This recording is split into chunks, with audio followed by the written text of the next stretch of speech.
Yes. Hello. My God. Welcome. Everyone. Look, you can see we've been talking with our new best friend and the protector of trans women everywhere, Halamede. Um, you're all getting a little Easter egg peek at some of our backstage chat This on is the the screen first right now. yes, this is the first time that that we've had a text-based guest, and the first time I've ever seen anybody do a text-based guest on Twitch, and I'm very proud of that fact. Yes. We are here with the accessibility. Halamede wanted to broadcast her perspective to you all in the way that she naturally communicates, which is by tweets. So so she is with us here live in the studio via text. Yep, basically via tweet. Yes. So thank you so much for being here, Halamede. Before we went live, we made some really important discoveries that if we're afraid we're going to get canceled for this one, we're this is our most cancelable one, and Helmi is going to protect me from cancellation, but not Helmi. Sorry, Devin, I'm not in the business of protecting gay men. Maybe we can find a Fujoshi. And then we were talking about Twin Peaks. What I don't even remember how we got on that, but Audrey is a Fujoshi protecting gay men, just as her father is a chaser protecting trans, which is just really, really incredible. It's a big take. It's a big It's a huge take. and a very correct one. So beautiful. Laura Palmer, so beautiful, so attainable, so let down by her community, and so unfortunately on so many drugs. Oh, edited. Yeah. Yeah, that. Yeah, you want to. Yeah. Well, welcome, Halamede. Um, Thank you so much for coming. Um, we're Welcome yeah, everyone else. yes. Lulu Fink said, I wish I could see media through Halamede's mind. I Holy know. shit.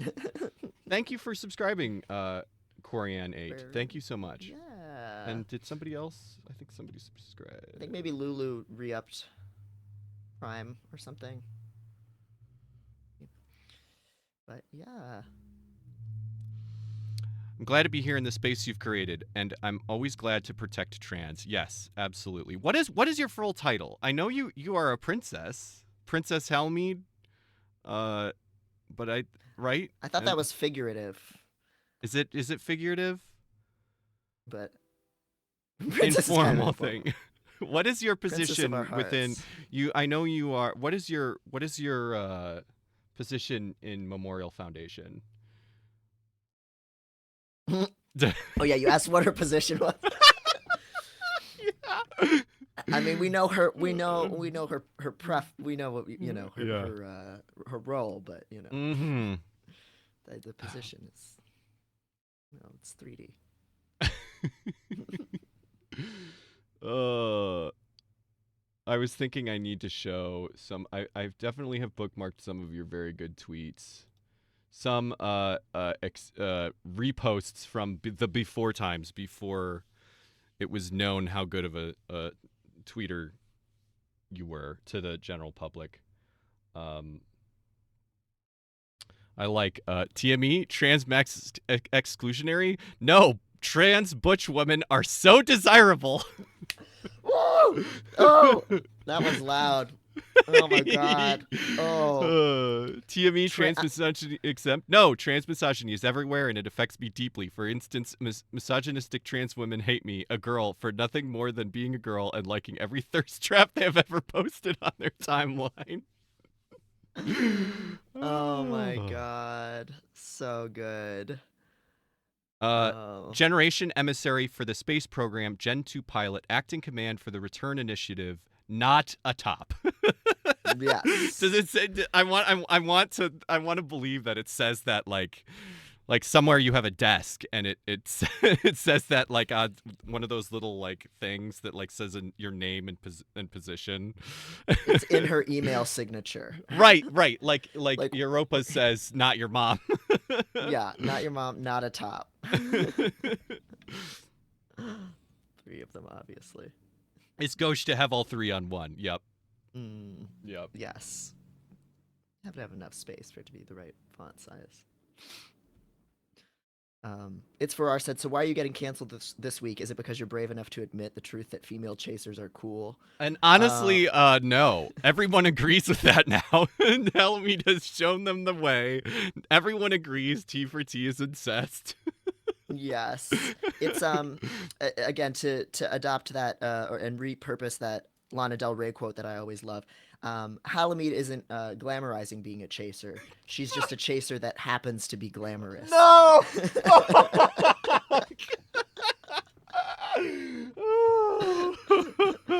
And we love her for that. Oh god.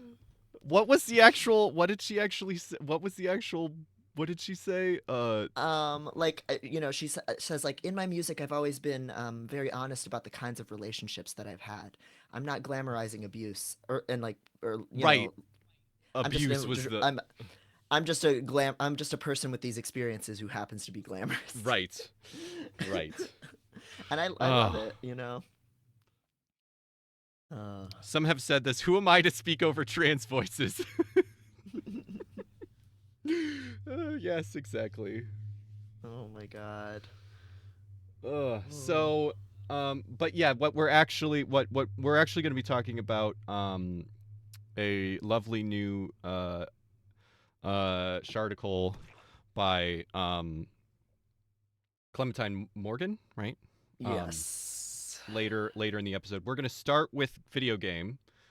Um, While Halamede can definitely be here, we want to front load what she's here yes, for. yes. Because Halmy unfortunately may have to return to the space war later today, or later during the stream, and might not be able to be with us the entire time. So we want to make sure that we can definitely get to everything. We want to finish Yes. this game because we're very close. Yeah. We only have what, like 2 more days or something like that, like 4 more missions, basically. Yes, I think we can definitely finish up at least one run of this game. So, and then we Yes. can get to Up yours, woke moralist. we can get to that. Woo! Ooh, you guys. Oh my god, I have so much deep lore. This is some of this shit that we're going to talk about in the later half of today. This is for the real old heads. This is for the people that have been following since I was at like 10K on Instagram, picking fights with this person. Um, I've ooh. no idea about this stuff. I had never heard of her until Oh boy. It's really like deep, social justice, polyamory, Instagram, shit. For the Instagram girlies. So we're really going to be eating good later, but we're going to be eating something, much healthier for us. So yeah. Yeah, we're going to be eating really good slop later, but yes. for now I'm bringing up Heaven Will Be Mine, which is just it's not slop, it's art. It's yes. I've never liked Also, Halamede. I've never liked that, honestly. Woke certainly is pejorative, but is there some downside to moralism, to morality? oh my Yeah, that's god. yeah. Halamede would Tell us your takes on Jordan Peterson. Oh my god. Chubby Kumquat is asking if my volume can be boosted a little bit, by the way. Absolutely, absolutely. Or maybe it wasn't Chubby Cum. Somebody did. Someone Somebody helpful. did. Oh, Slippery Loops. My bad. Yes. Okay. Thank you, Slippery. Hello. I feel like everything is a little quiet today. Hello. Okay. Thank you for your patience. Let me know if that's still not good enough. Hallie said, I don't really have any takes. He is awful to trans, and that makes me upset. Yeah. It's awful. Yeah.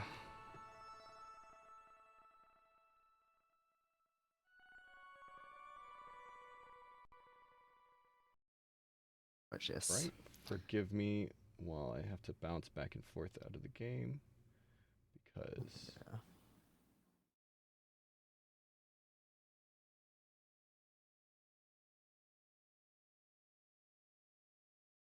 I think the commodification of takes often leads people to try and have edgy opinions that are just bad, personally. Yep.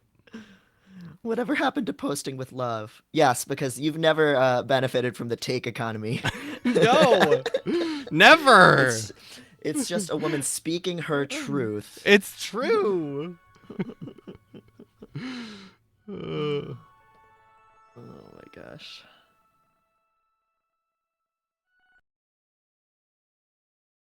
Here we go. Okay, there we go. No, you're not hypocritical, Halamid. You're incredibly consistent.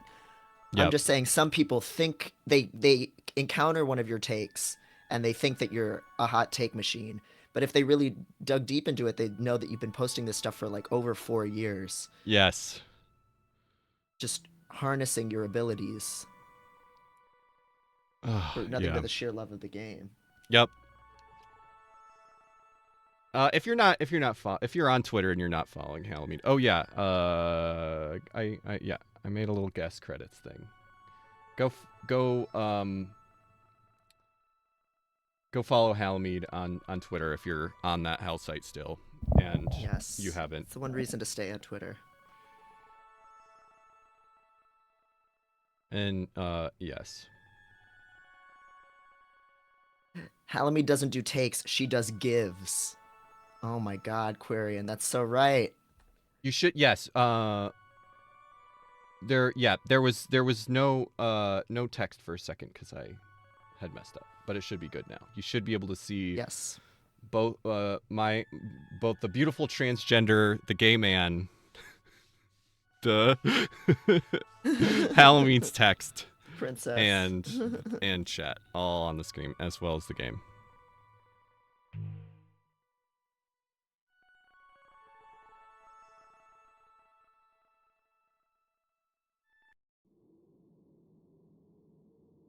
All right. Yes. Here we are. What if they accidentally say something awful about trans women? It would be my responsibility. Well, in some ways that could be said, not in others. You can only do so much. Yes. You But can't we be should everywhere make you at a once. mod for sure. Yes. Oh my god. I think we're gonna need. I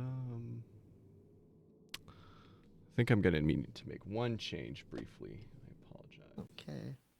Oh no, take your time. Oh, also, while she's doing that, everyone, Maddie also did an amazing job editing the VOD for our first playthrough of this game. So if you haven't been watching us play through this game, the past couple of weeks, there's now a version that has no dead air. Anytime we're looking for a tweet, it just pops up. It just trims a lot of the fat from the stream, and so that is on our YouTube channel.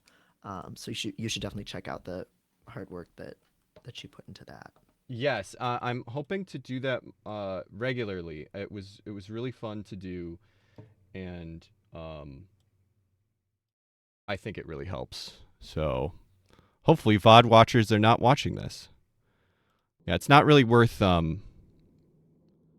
it's not worth watching if you've already seen the stream, but if you missed that first stream with Halamid, there's a great edit, and I'm hoping to start doing. I'm gonna edit the last stream we did and this stream hopefully next week. So. Photo said trim the fat phobic. Yes. I mean, okay, well, here's a question, because I assume it's from cooking, right? Is there any food where you actually do need to trim the fat, or should we just, is it, and does that actually make it better, or is that just totally a dead metaphor? Yeah, that's true.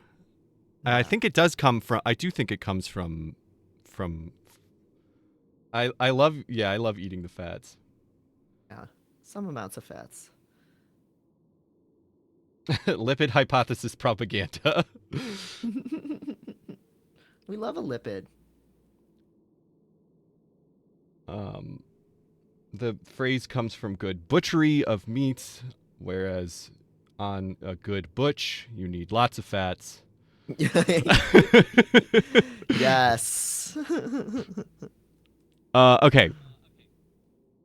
Oh, Let's. thank you. Oh, you made it so now I can see the whole screen for reading things. Thank you so much. God Yes, bless. yes, because I know Oh, that was an issue before. oh. All right. So I think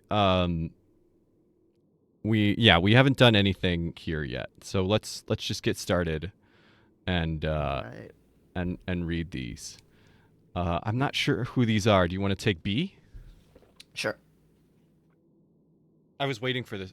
Sorry. Subject: lost story. Why do we not have that comic as a thing I can just Oh my launch? god. um. Uh. Uh. Are these A, B, and C pilots from that thing before that one of them got killed? Oh, I'm sorry. We actually have some issues, Maddie. They can't see me and they can't see Halamede right now. Oh God, yes. Yes. Sorry. Thank you so much. I was messing with the screen. Oh no, not that. This screen. Nope. The screen. What I said before the stream, I was worried about the tech on this one. It's a big setup. It's a big setup. It's a huge setup. Okay, now it should be perfect. Okay, so Halamede does not like these guys. A and B, those guys. Okay. I was right, waiting for we're this ready. chance. Me too. Thanks for obliging. Anytime, but I'd love for this to be the last time.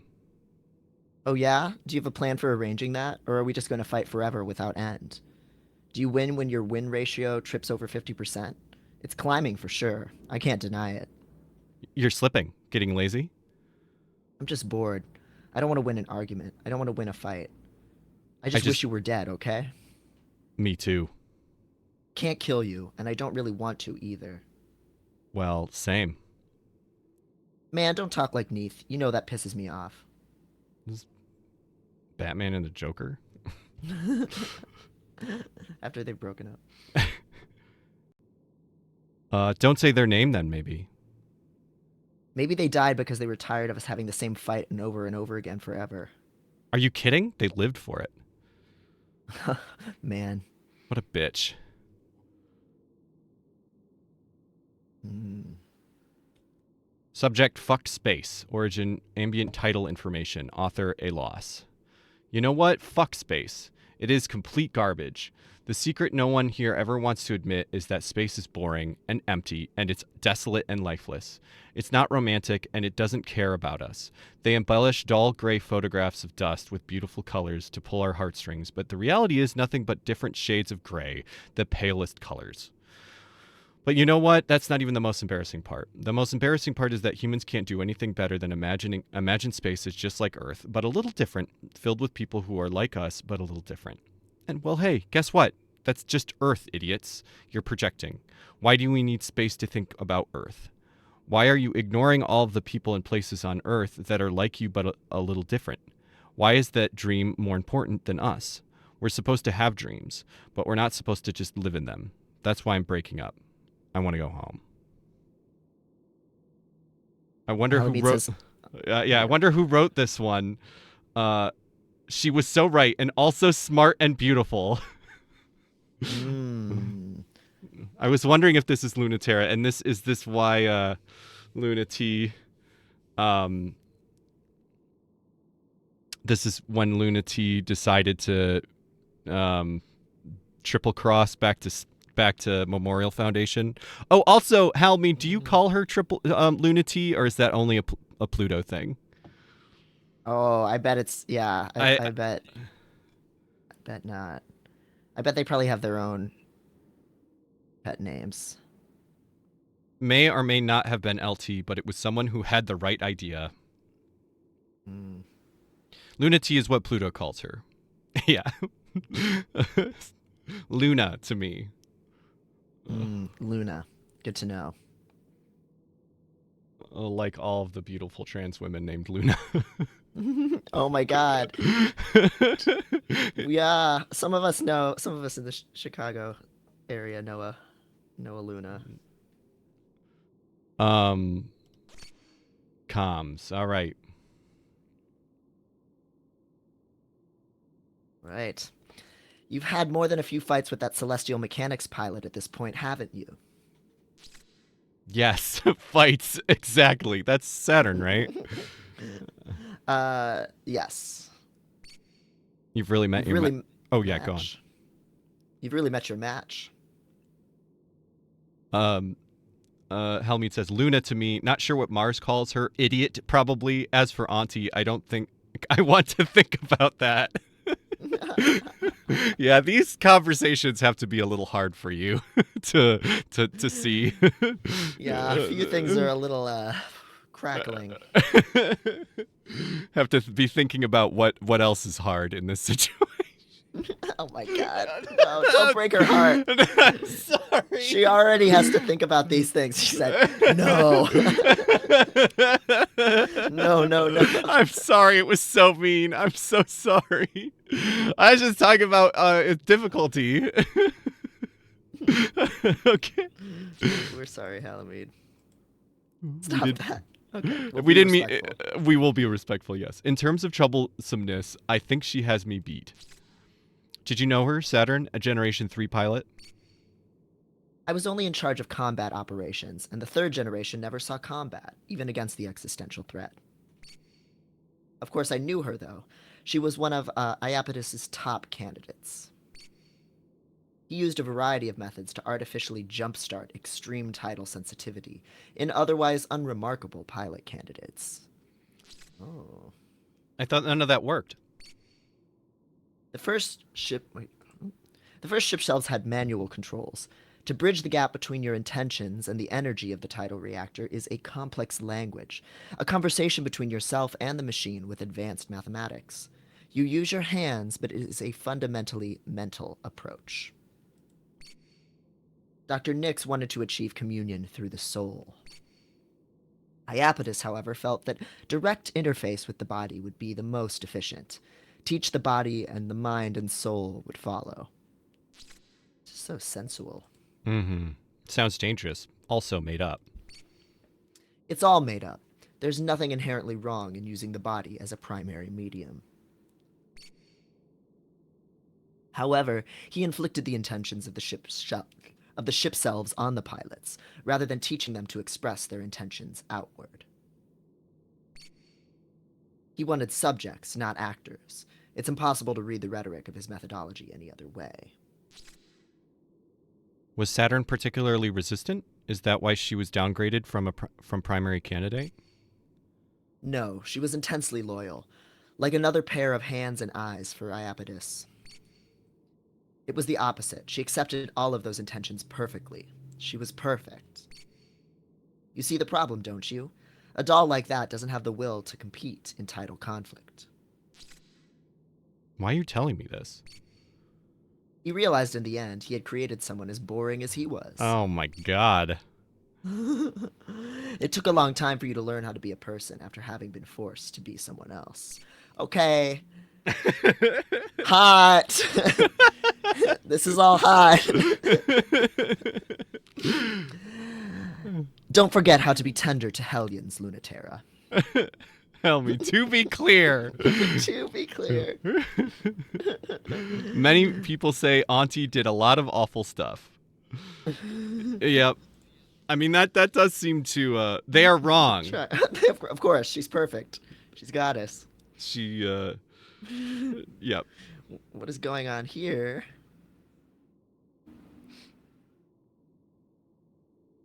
If you can read subtext.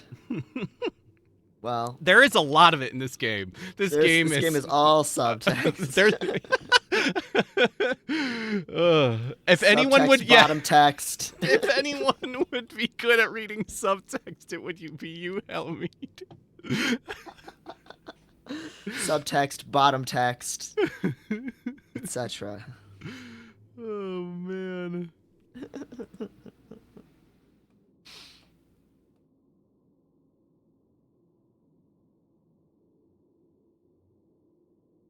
We're just waiting because she's typing, everyone. Oh yeah, you might not, you actually might not be able to see that. Sorry. Is that she feels bad. She's comparing Lunatera to Saturn and herself implicitly to Iapetus. I see. Even though she did not do anything like what Iapetus did. I see. Right. Yes, the conditioning was just the normal, training and mentoring, and that still is exerting kind of an influence and set of beliefs in this context, but it's not abuse. Um, Which, okay, Saturn got in that relationship herself, and so did Mercury. hmm. I don't Approval. approve of polyamory. Oh my Oh, God, hot take, hot hot take. take. But we know you're a traditional kind of lady, Yep, and you're looking we for know. that kind of intense bond. So Yep, a very particular kind of intense bond. yes, We know this, and we we approve of accept your you. ways. Yes.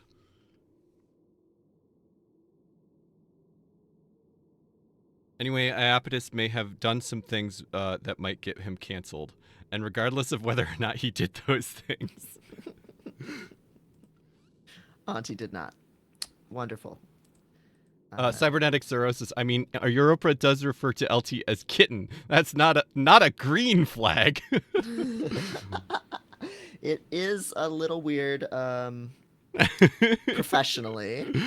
Transpeaks, how can Halmead not approve of polyamory when there are so many trans women in need of love? It is true, but I think Halmead has a one particular trans woman that she needs to love. Yes, and she's loving all trans women until she can love that one, Right. or Yeah. as an extension of her, or an expression of her love for that one. In a non-sexual way. Yes. Yes. Yes, yes. I love all of my followers, but that's different. Are you I okay get with it. people having a parasocial relationship with you, Helmy? What's your position on that? Oh boy. Oh my. We're well, let's let you type and let's read this. Let's finish. Oh, that was the end of that Sure. anyway. Okay, perfect. Where's our So that's alignment? very interesting to learn about our little asshole Yeah, our in little this game, brat. our little brat. Anyway, what That's Auntie is cute. saying here is that she didn't do anything wrong, and that even if she did, she would be apologizing for it here, which she didn't have to do. Excellent. Excellent, excellent. This is the opposite of Darvo. It's like I'm apologizing. Oh, is I that? didn't do it, but if I did, I am apologizing. Oh man, yeah, Helmy, you would have been great on the micro cheating discussion. Um, Yes. that was our last stream. Yeah, we talked All about right, micro cheating. mission select. It's time. All right. Where do we want Um, to go? I think we do both of these. We do both of these. No matter what. So I think. Let's not take too much time and just Okay, start with just this take it first in one. order. Yeah, Sure. give me the moon. It's time to move to the future, peacefully or painfully. No factions, no dreams. Just two girls lost and entwined in the warm summer of the moon's day. This sounds like it's gonna be a fun one for Halmead. Oh yeah. Yeah, I think me and Devin are gonna have to ultimately just choose based on our own vibes. But Halmead, please give us if you want to give us some notes about whatever decision we have to make Yes. to inform that Absolutely. choice. I think that's probably, and as well as I know we have a couple other not experts like Halmead, but we have some other informed people in the chat. So Yeah. Yeah. The feedback is helpful for knowing what kind of level of experience we want, even though it'll be all our judgment call at the end. mm-hmm. So thank you, everyone. New orders, Lunaterra. Get out for a while. Here's $10. Go see a movie. What? Oh, really? You don't need me on standby? Oh wait, it was too hot. Hold on.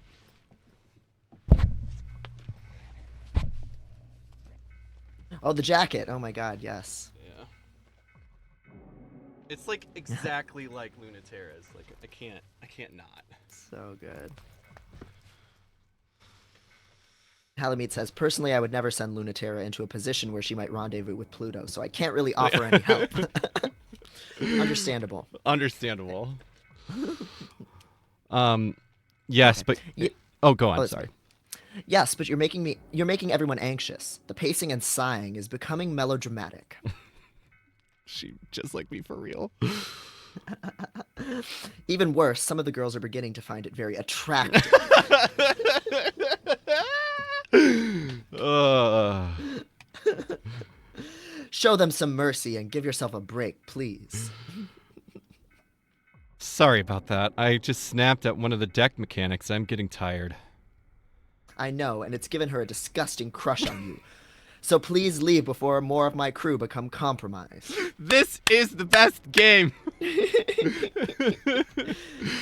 Oh my god. This game knows who it's for. Yeah. I still don't get why that happens. That you don't is less of a saving grace than you might think. It's good that you're not full of yourself, but you have no awareness of your own value. I'm aware. It's not a mystery to me why someone would like to earn the approval of someone who treats them as if they don't deserve it. Oof. It's an intoxicating feeling. So why do they think I wouldn't want that too? I'm just as greedy and childish. It annoys me. I'm not an invincible monster. I need the same things. Oh, grow up. You're no different than any of my other girls. You're the only one who thinks you actually have to be this made-up person. What, you think you're going to teach Pluto to not take on the burdens of those she cares about, when you can't even throw off your own entirely self-inflicted ones? You know my girls aren't stupid enough to not see what a fool you are alongside your strength. They wouldn't find you so charming otherwise. Yeah, ... Oh. Didn't you learn anything from your terrible relationship with my tragically pathetic niece? Oh. Oh. Sorry, Are you Halamid. We're sorry your aunt I is don't saying mean such... it. I don't mean it. We're sorry I'm just acting.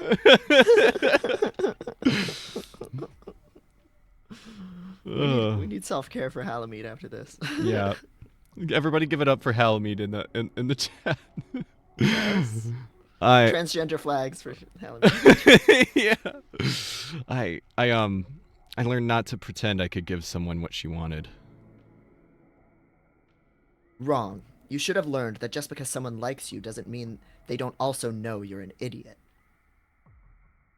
No one needs you to be stronger. You need to let yourself be weaker. Do that quickly so I don't have to hear any more complaints from you or those girls. Aren't you tired of hearing them yourself? Okay. Ooh. Ooh. Make up and forgive. Fight until we love each other. So make up means making, well... Yeah, I'm assuming that...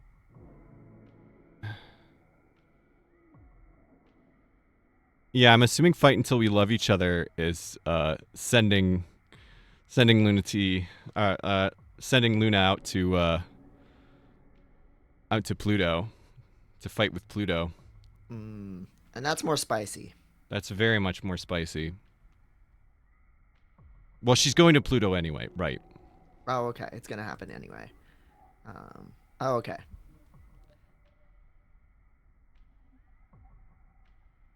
Yeah, kind of similar to the last one. I don't know. I wish we could see our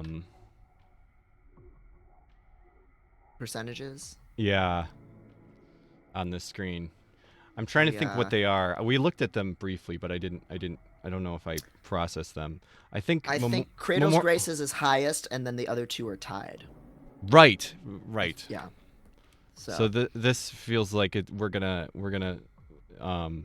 Is this? I like this. That this basically is the only visual novel I can think of that gives you, like, because presumably that is what changes the ending, right? Mm-hmm. And this is the only game I can think of that just straight up tells you that stuff in a not like in a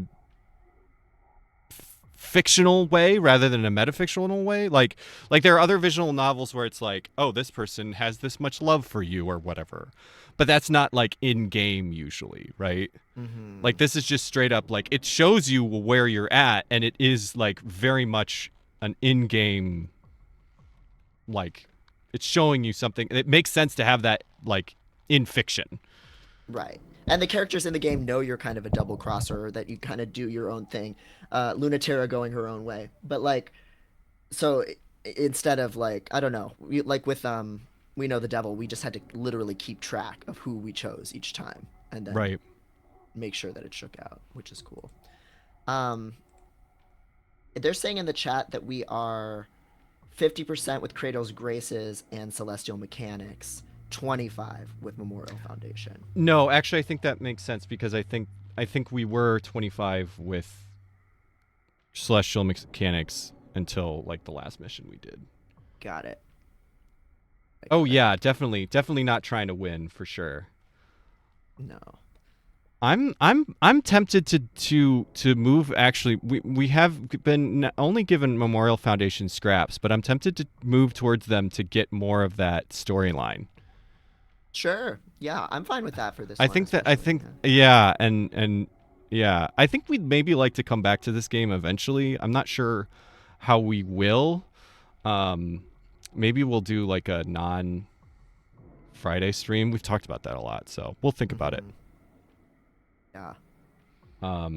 Yeah, I'm down to start giving Memorial Foundation some more. We might get some kind Sure. of neutral ending. It's mid-afternoon, but only half the sky knows it.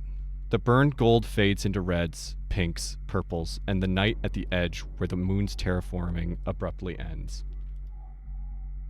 It's such an outlandish light, like standing in the middle of day and night, an unsteady feeling to be on the precipice of a hole between a world and not a world. The boundary between Earth and space is here. Terraforming engines dutifully pour blue, white, and green into the craters and barren rock, the elements of air, water, and life. It will continue until the moon is the Earth and the Earth is the moon, cosmologically, philosophically, literally. The long-awaited unification of Lunaterra. I want to watch it forever, even though it is not going to keep going forever. There's a pleasure in watching something happen slowly, like keeping track of the moon in the night sky. You can see it happening inch by inch. You have to be patient, but it's such a satisfying feeling. Lunaterra looks up from her resting spot. Okay, I think you were trying. The chat was trying to tell me that I was saying this wrong, but I got distracted. It's Mare Chrisum, or Chrisium. Chrysium? Yeah, I think like, what is that? Latin or something? I don't know. Mare as in the Latin. Mare. Okay. Was I getting the rest of that right? Chrisium? Okay. Mare Chrisium? Okay. Okay. Yeah. Cool. On Mare Chrisium's foot. You ever watch it like this, Bluto? I thought I had finally. Oh, yeah. Go on. Sorry. I thought I had finally snuck up on you for once, huh? I'm still not as crafty as Saturn, darn. You were pretty close before I noticed you. It could have been a surprise if you really wanted a surprise attack. I wanted to see how long you'd trust me with your back. How'd I do? Great, until you tried to be clever at the end. Whoops. I'm definitely going to get yelled at again. You got yelled at? Like I was in the academy again. It wasn't great. I wish I could have seen it. I'm really glad you didn't. I've seen all of your most embarrassing expressions, but I never get tired of seeing more. It's no use hiding them from me. Fine. I give up. Wow, you should get humbled more often. It's making you really cute. You don't want to fight this time? I was hoping we could do it honestly, for once. It might be our last chance for that sort of fight. I was thinking that too, but it's our last chance to take a walk like this. Today I want to do that instead. Not like the end of walks are at stake. There's gonna be more walks, Lunatera. But not exactly like this. I like it in the middle of things, the stillness of change. In the haves and in-betweens. So like you to be rooting for them, Lunati. Okay, though, because you asked. You never ask for anything, so you should get it when you do. With me, I want to show you something. What they find is a waterfall, or something that's trying to be a waterfall. The rushing water flows through the canyon until the atmosphere becomes too thin and the sun becomes so bright it turns into vapor and dissolves. A rush of water stopping abruptly, yet very slowly. The point where it stops is moving forward. Eventually, the atmosphere will take hold, and the sun won't be able to strip the air and water from the moon. It's one of the last valleys left where space is still here, where nothing and inverse still exists, instead of everything and us. I thought it'd make you happy. You love lilacs still? Oh wow, they grow so fast here. I wonder how. I think the seasons are playing tricks with them. Look, they're trying to grow right into the line of the sun. You can follow the trail until they burn in the sunset. They'll keep crawling until they reach the valley. We're so unbelievable. Humans can overcome even this. Do sights like this still make you feel kind of sad? A little, but humans still deserve it, so I can't stay upset. This won't be the moon anymore, but part of the Earth. And I want to hold the human and the alien together. We'll lose something if we don't. I wish it could be in that middle place forever. We grasp for something new, but we lose everything we touch. I just want the lilacs. And a home. A space with room for us, wherever that is. How much would you give up to have that? A lot. How much would you? All I would need to make that choice is for you to make me feel that way, Lunati. How do I do that? Convince me everything's going to be okay. That we won't be losing anything, even though we will. Make me feel that way once again. Well, we're no stronger, smarter, more perfect than any human beings on Earth, first of all. Second, there's no place more beautiful on the moon than anywhere on Earth. Really, think. Nothing else in the universe looks that different, that beautiful, that incredible. Third, touching ship to ship isn't any different than touching body to body. We can speak that same language with just our own flesh. It's a metaphor anyway. You can be human anywhere. What we did up in space means that we can do it back on Earth too. We know the language. First, we never would have been allowed to grow up like we did here back on Earth. Second, space is cool. Third, giant robots are impossibly cool, and nothing you can possibly say will change that fact. Preach. Forgive me, forgive me, Halmy, but preach. We're all we have. We're all we have. The world made me awful, and I had to fight so hard just to be provisionally recognized as human. So I don't know why I miss it so bad. I wish you could tell me. My standards probably are bad.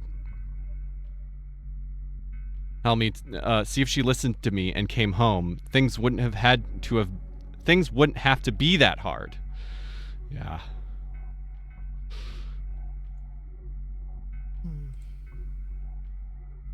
I could protect her. Ugh. I know.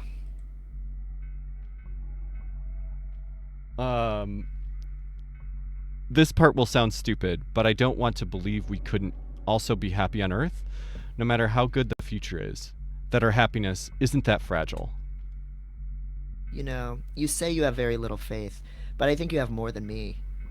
You don't want to give up. You have so much faith you want to keep going, even if you believe it's totally pointless. You're obscenely stubborn. Things could be much different. You and me especially. We are very, very lucky. If we had been born in space, we would have been even luckier. But you only get so much. I worry about what we would be like if that hadn't happened. For me or you. If what hadn't happened? Would it have taken us even longer? I already feel like I became a person too old. Would we spend our lives without ever? Luna. We'd have found another way, somehow. In Earth or space, no one is ever born whole. We got there eventually, didn't we? Huh. I think so too. So I would like to believe that no matter what, we could live and be happy.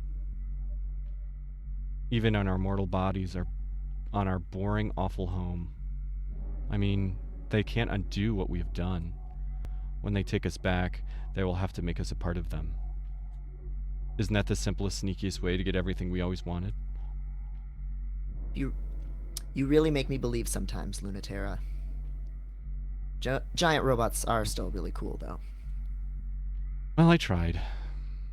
Maybe it worked. It might be too late. But maybe it convinced me. You know I trust you, even when I can't. Come on, let's go smell the flowers. I want to touch them. I want to see if they're as pretty as I remember from Earth. It's not quite 9.8 milliseconds squared yet here on the moon, but it's getting there. And the lilacs smell wonderful, and they're soft, and the air and the water is like a dream, the real thing. You're really warm. And you're really cold. Still, you're right. Skin to skin isn't ship to ship, but it's nice too. Sorry, Oh, Hallie. Hallie. I thought this would be the easier one for you. Oh no, Hallie, we're so sorry. We wish we could put you in like a little safe room with some, something soothing to watch right now. But she also said many people imply this line means Pluto is trans. They are wrong, obviously. I think some of the lines about just having, some of the prior lines about just like having found who they were, but not being allowed to be who they are on Earth. I think it's more of just a general queerness thing. Was how I interpreted it, but sure. Yeah.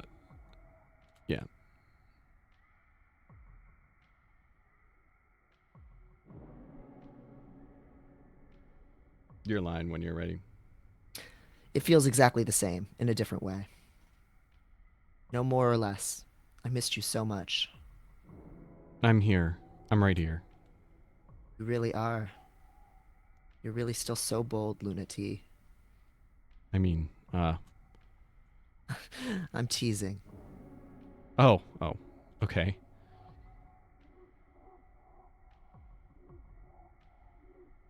But that doesn't mean I'm also not offering. You're so mean to me. But you love it. You can be so strong when you're not trying to be strong. Oof. Ooh, that was so romantic. At least it was. If you're back, Halloween, I don't know if you're back yet, but at least it wasn't incest. Right. Yes. If she's not transgender, then at least she hasn't. At least Luna T has not gone full T for T separatist. And so there's still a chance. There's still hope. But I'm sure it is painful to watch someone. Yes, we're done. We're done. It's safe. It's a Halloween safe zone again. We're saying at least it wasn't incest. God Prince John says, relevant Hallie tweet. A lot of you keep saying Pluto is trans. She's not. Haven't you looked at her body? God. Oh my God. Oh, you're crazy for that one. I really liked the one recently where somebody, in response to, I don't remember what the tweet was, but it was something like, this post hit me with a brick. and you tell me, you said, don't hit brick. They're beautiful. You can't do this. Oh, she said, do you want a little deep lore, a little Halloween secret? Yes, please. Always, please. Love to hear it. Brick respecter. I wasn't always on Twitter.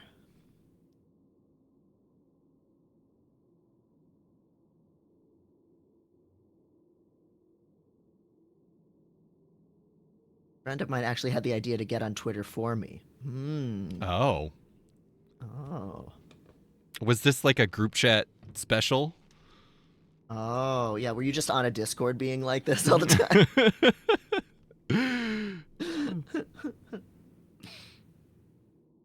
It's really impressive.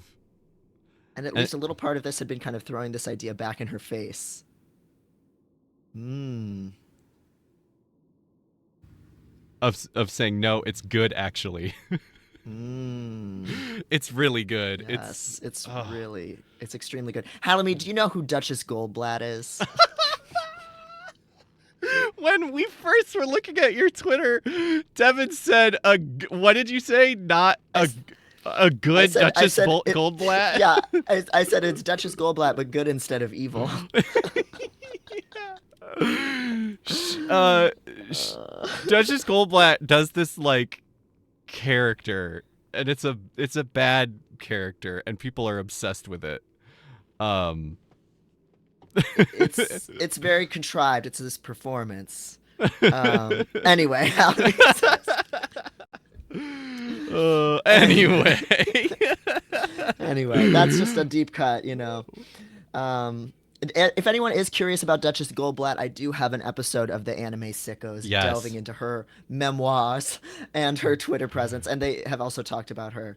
But she's a Twitter presence that is not a blessing the way Halamede is. This awful friend of mine and I have been having this kind of push back and forth around this for quite some time. And now you have, and she inflicted this on me. Oh my God. This is so good. Not the Erica Moen cuck comic.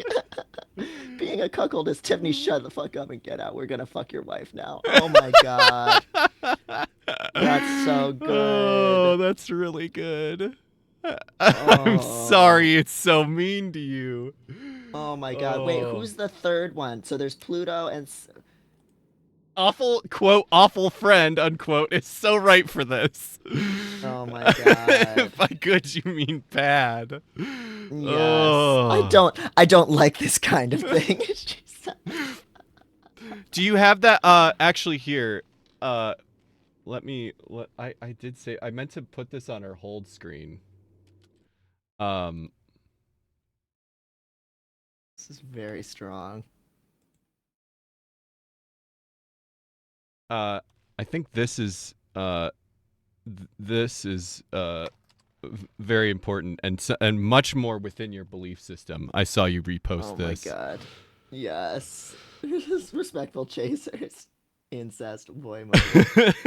I meant to make this the fucking Oh my God. that is much more accurate to your beliefs and yeah. Yeah, we need to save her. We need to save the boy motors from evil. Big sisters only ever leave you behind anyway. Awful. Who cares? Oh my God. Oh, you're so strong to be able to weather this kind of these insults. Yeah. Oh. It's truly inspiring to us all. More comics where Halmead is respectful chasers. Yes. Not as strong as trans, but I do try. You're doing so admirably. Big homo is or big incest is really Globo homo. Globo incest. That's the other one. Yeah, the original I think says global homo, right? Globo homo, and it's like I'm not a cute tomboy. I'm trans. Or a lesbian. Yeah. Oh. Oh. Thank you for your service. Yes. Salutes in the chat. Everybody salutes in the chat for Hallie, for Princess Yes. Halamede. Always in our hearts. Yes. All right. Hopefully this won't be as upsetting to you this next chapter, but I can't promise it. Frankly speaking, I don't deserve any of this shit. I know. You're right. Everyone is so mean to Halamede. I know. People pick on you so hard, Halamede. Subject: the existential threat. Origin. Are we? Oh no, we're not. Oh no, yeah, it's not showing. Yeah, right now. I need a monitor dedicated to just what the stream sees. I mean, the amount of multitasking you're doing, that's legit. Like, Author: The Existential Threat. Origin: Pilot Program Training Documentation leaked. Author: Memorial Foundation Native Sphere Archives. It was composed of solid light and arrived in multitudes. They never arrived in the same shape, pattern, or texture twice. They were memorable but indistinct. They were like and unlike things that we have seen on Earth, and they could not be touched, except through gravity. We could not determine where they came from, but they always headed towards Earth. We feared what would happen if they passed into Earth too much to learn what their intentions for coming here were. Our pilots defeated them without fail, without any hesitation, without any resistance, flawlessly, beautifully, obviously. The truth has always been that the existential threat is much weaker than humans, no matter what we call it. And there was a refusal to name precisely at all times the substance and nature of the existential threat. First of all, by referring to it as the existential threat, Memorial Foundation International jargon, rather than by common local cultural names. From the failures of the Scout program on Earth, there was a desire to both separate the pilots as much as possible from earthly preconceptions. We did this to understand the new ways in which our pilots could be human, and we did this also to understand how the existential threat would change in corresponding ways, complementing their new humanity. Existential threats are always weaker than us, but they have ways that we could not. But they have ways that we do not, and they are always waiting in the corners of the world, looking to overcome us in other ways. In the case of the existential threat as it existed in space, we created a weapon, the Krun Macula. Am I saying that one right? Powerful enough to defeat them once and for all, single-handedly, and we did so, and we lost every reason to be in space, and we ended all mystery and possibility. So it is surprising that in filling the void, it became the pilots who took the role of the existential threat, as is known to occur on rare occasions on Earth. Yeah, what does so people have kind of talked about that Mare Chrisum and Krun in the back of my macula and Krun macula have something to do with like gravity, the gravity of like the planets that the individual pilots are named after. Mare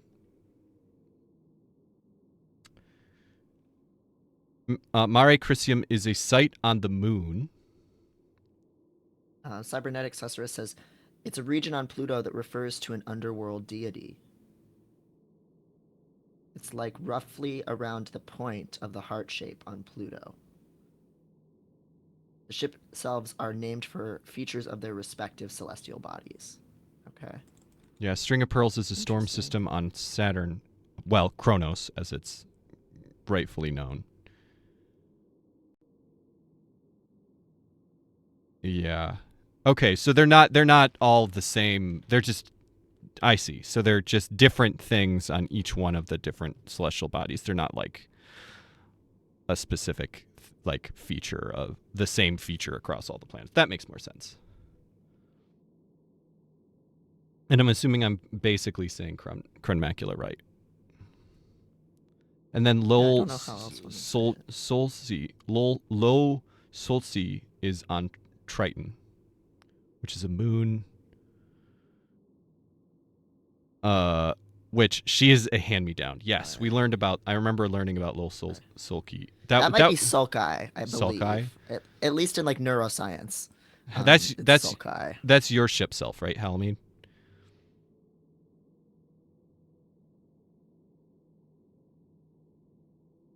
Sulkai. Yeah. Thank you. Oh no, that's Hallie's sister's. That's Hallie's sister. Right. Triton. Hello, Sulkai. Blair. We Gucci here. we Sulkai, we Gucci here. But yeah, this is interesting. I think this is the most that we've gotten so far about the existential threat. And it sounds like almost like the angels from, I mean, very different kind of aesthetically, but it almost reminds me of like the angels from Evangelion. Like there was like even like this is almost like there was these aliens that kept coming, and presumably, you know, they fought them with big mechs, and then we went out to space to put them down. Helmeed, yes, we did play We Know the Devil. We actually streamed it.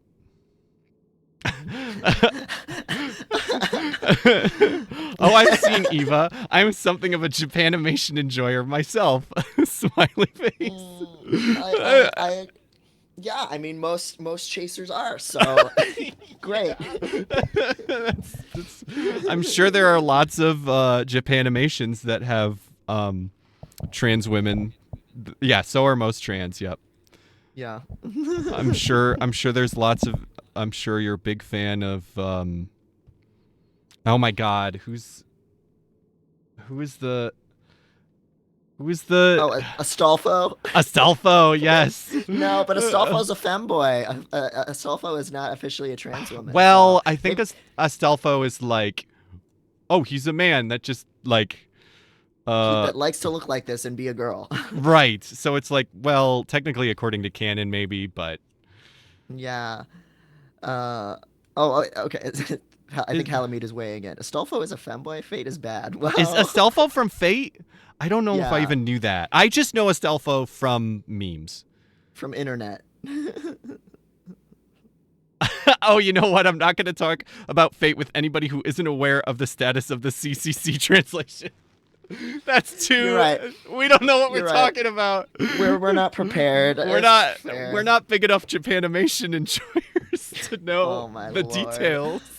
Oh my God. Yes. Cybernetic cirrhosis. Hallie sniffing to herself post breakup, watching the congratulations scene and imagining his praise for her. That's so upsetting. Shut up. That's so sad. Don't. Oh, don't make Don't. Halloween so sad. You're gonna make me cry. Oh. Yeah, Rama's definitely a trans girl. I mean, Well, people they're- will. That's a trans girl for sure. They're all like that, right? Almost all of the characters in the big like quote unquote trans characters in anime are sort of like. Oh, you she know. turns into a girl, but don't worry, she's still also a boy. Right, Sure. right. They're all sort Yeah. of like have that. That one zombie girl from the little pop group of zombies, she's canon trans. I don't know who gender. that. I don't know that show.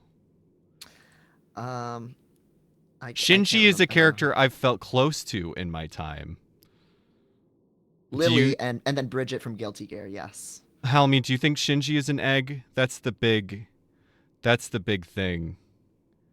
No, not an egg.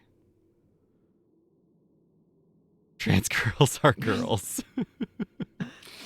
I see. Yes. Yeah, we know. It's just sometimes the Japanese animation does them dirty. Ugh. Bridget is now canon. Bridget is probably the Yes. big exception. Bridget from Guilty Gear is the Yes. big exception. That she was always, you know, femboy, right? And she was like the prototypical.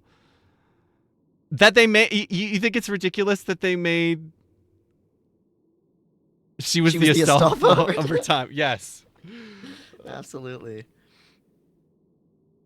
Yeah, because she was the biggest. Yeah, I wasn't familiar with her really, but from what I learned, yep, Brisket canon trans. Yep, with the creator coming out swinging against the dipshits claiming it was translation error or whatever. Yep. We love to see that. It's too rare. But then they also Imagine you got home one day after a long day of mecha fighting and paperwork, and they said Grimes is canon trans now. Listen. Definitely get up.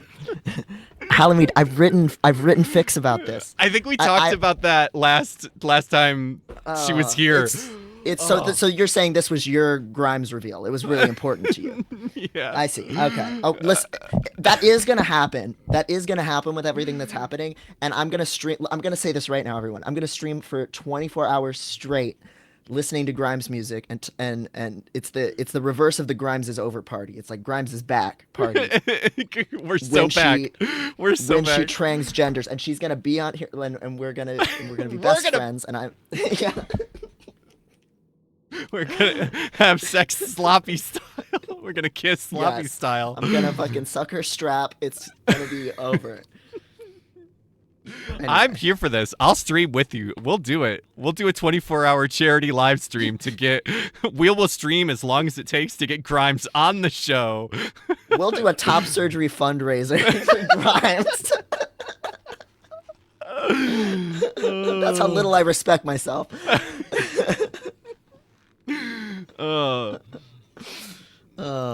was Halloween Yeah. says I was never a Bridget like her butt. It was that scale of complete unfathomable confusion. And then on Grimes, I don't think she would ever come out. I understand that trans sometimes needs to stay self, but Yeah, we'll see. We'll see. It's gonna take a while, but I remain hopeful.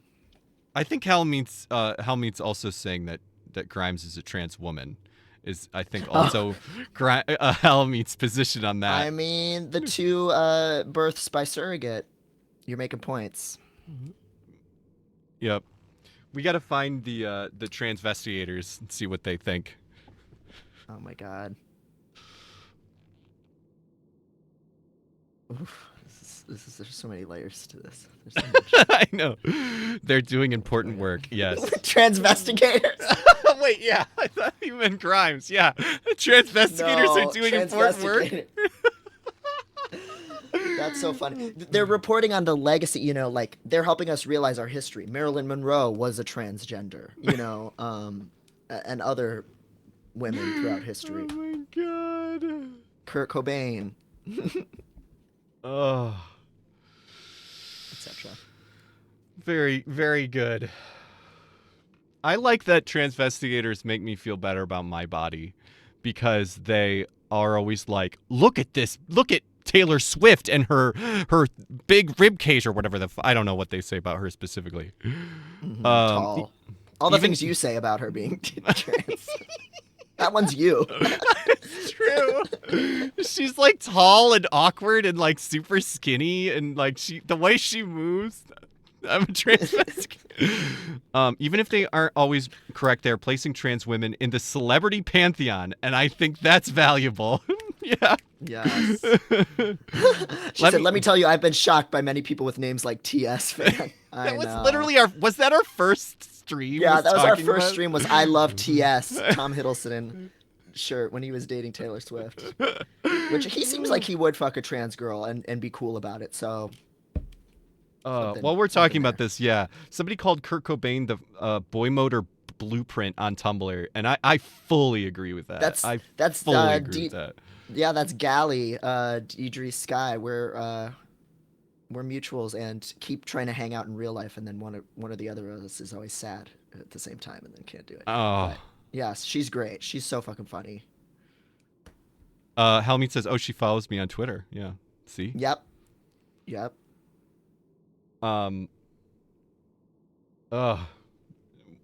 Do you think, Helmy, Kurt Cobain could have been saved by HRT? He was even a lesbian. I could see him and what's her name? It's hard to know. Yeah, it's true. We'll never know, really. We do know, and she was. Yeah, we're making bang the gavel. That one's, you know, I know people say a lot of things about like you shouldn't call someone an egg, you shouldn't presume to know someone better than someone else, and so on. This one's it's done. It's solved. It's no question. On one hand, I really don't like people like saying, "Oh, X is a trans. Trans is already trans." It's true. They're already trans there. We don't need to look for trans. Yeah. Yes. Oh, it's true. I read her diary.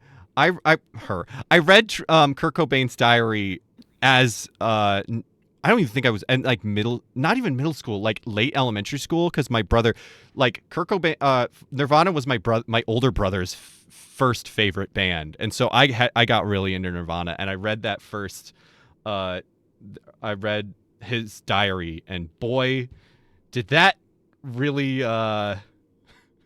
give me some feelings. I'll say So that. there you go. There you go.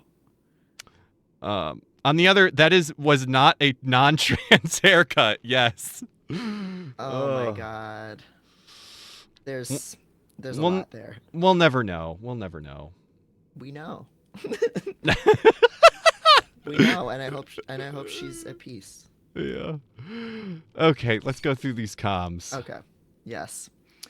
Did you notice, Lunaterra? Our base now is not far from the Sea of Crises, where your ship self was made and you first sortied.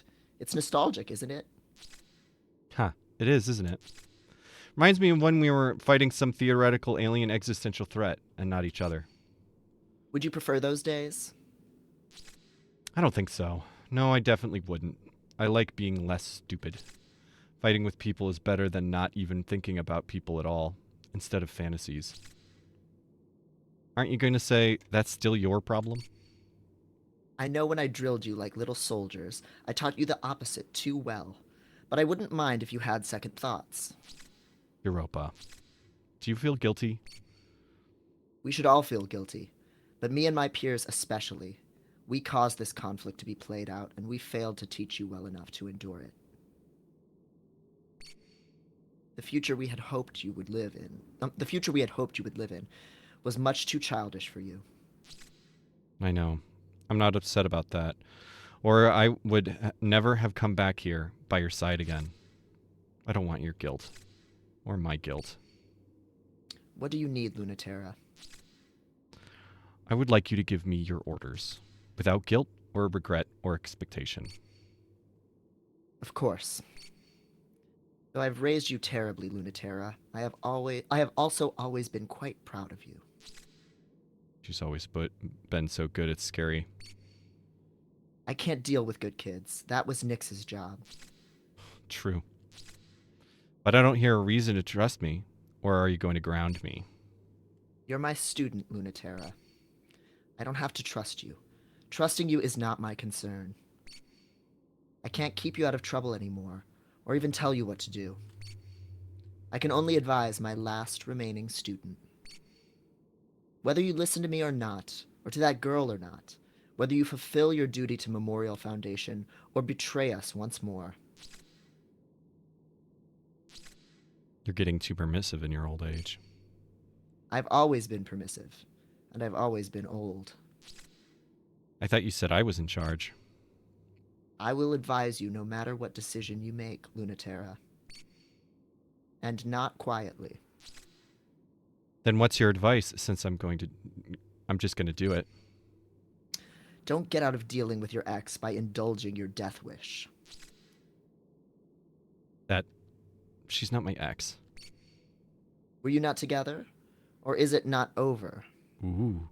See, it's not like some weird sex thing. If anything, it was like she was her mom. And that has never been like that.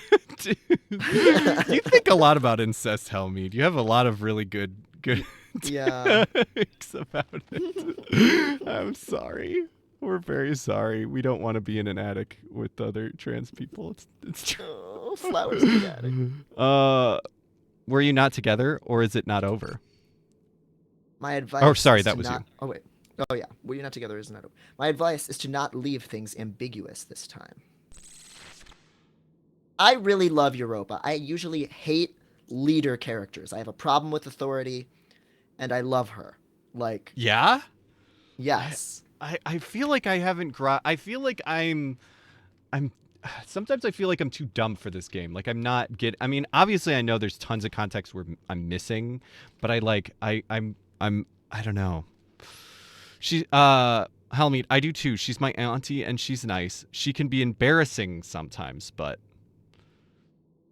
Yeah, there's just something. There's a lot that goes over my head in this game too, but I do really just love her tone of like, kind of like owning her mistakes in this like winking way, and she's fulfilling this role, but she's kind of giving you some slack and being real with you and being Yeah. real about your changing relationship. It's like, to have a mother like that. No wonder. No wonder people eroticize this whole thing. You women appreciators. I get it. Yeah. Sorry, Allie. We're being I- so gross, and we apologize. No and you one. have a very nice auntie. Yes, this She's is very nice. She's. Yes. It's not like that. Mavaliance, she's so messed up. I dislike that she blurs the boundaries of the teacher-student relationship, but she's a rich character. Cybernetic Cirrhosis. Hallie was actually just mad that the low Sulkai was a hand-me-down despite being the perfect second-generation ship self. Nix thought Hallie was upset because Trenton left. Alas, Nix was clearly an only child. Oh Yeah, yeah, not I remember that understanding those conversation. dynamics. Yep. Yeah, I remember that email. All right, is this it? Seems like it's everybody's really talking a big end game kind of talk. Oh, Hallie said it's enough that she refuses to ever put a shirt on. Yeah, you always have to see her in a collar. Is that Is that like that collar? Is that uniform, or is that just how Europa rolls? So good. I love this workplace culture. We're so good. Oh my god. That reminds me. Luna. I posted it, but Lunaterra is it's Helmead said we can't see Helmead right now, but Helmead says it's at Memorial Foundation uniform. I have a harness, so does LT. Okay. Oh my god, wait. What is that? I love that you have your own emojis of yourself. I know. Can we use some of these emojis? Can we steal your crying little face? Do you know who drew that? Can we get permission from them to use that as an emoji? Did you draw it? Oh my god. Max Yes, drew it. I just followed them actually on Blue Sky. I think that's the artist who did this game, right? Okay. I'm not an art. You are, yes, absolutely an artist. Just not in the drawing variety, which is fair. I also am not. Practice art. I also am not, and that's why I drew such shitty legs for Lunaterra. It looks so good, y'all. Look at her stance. And her little hands, her little mitts. I know. But I thought I was just thinking how appropriate it is. She should actually be closer to Agnes Callard, because Lunaterra has her own weird little like student teacher. Oh my god. Oh no, don't get her away from her. Leave her alone. Agnes cannot. We can't let Agnes have like a chaser moment. Like we can't let Agnes be like trying to experiment. Oh god, Helmead said, I don't know, her hands should be a little bigger. Oh my god. It's true. Look at these mitts. And then those are not transgender. And then also, please don't be gross. I'm so sorry. Well, you know what? We're moving. Yes. We're moving She's Lunaterra safe over here. You made her too short now. She needs to be taller than Link, that's for sure. Definitely taller than Link. However Link identifies. Definitely. There we go. Link is protecting. Link is now protecting Helmead. Oh yeah, wait, hold on. Let's Oh. There's so many fucking layers in this goddamn thing. I don't know. This shit's so crazy. Now Link is protecting Lunati. Now she has the leather hat. She does. Yeah, she needs the leather hat. That's completely fine. Oh, yeah. There we go. Yeah. Now it looks like she's looking at Xena Warrior Princess, which seems right. Yes, absolutely. Also sad for Halmead, but you know. Yeah, but they're at a distance and it's not Mm-hmm. happening, so this is more comfortable. The transgenders are over here. I thought you would like that that she's being protected by Link. I thought you would like that. If you can't be there, you know. Look. Look. Oh yeah, sad face was what before. Sorry you guys can't see Yeah, Halmy just said, "Look, I sent out the girls as her wingmen. I sent them out on missions." hoping that would stop her. From well, and then okay. So that didn't work out. Oh, Oh. yeah. It's tough. So I started sending boys.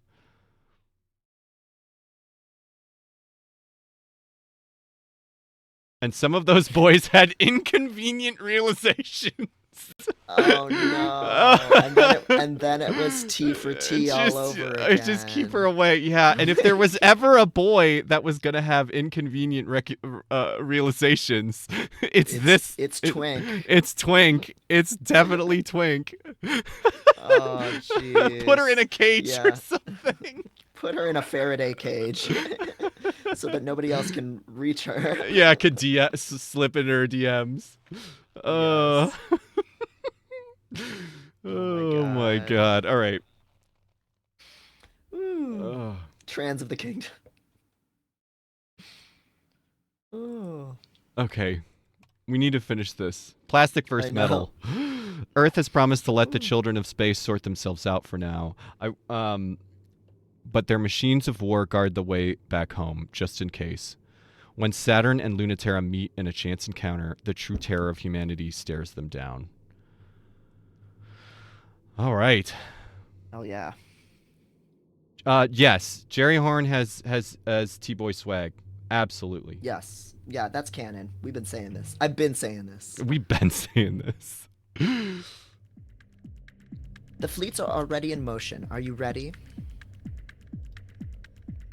No problem. I'm only worried about that music. trickster from the music in this game has been great, as was We Know the Devil. I'm only worried about that trickster from Celestial Mechanics. No end of trouble.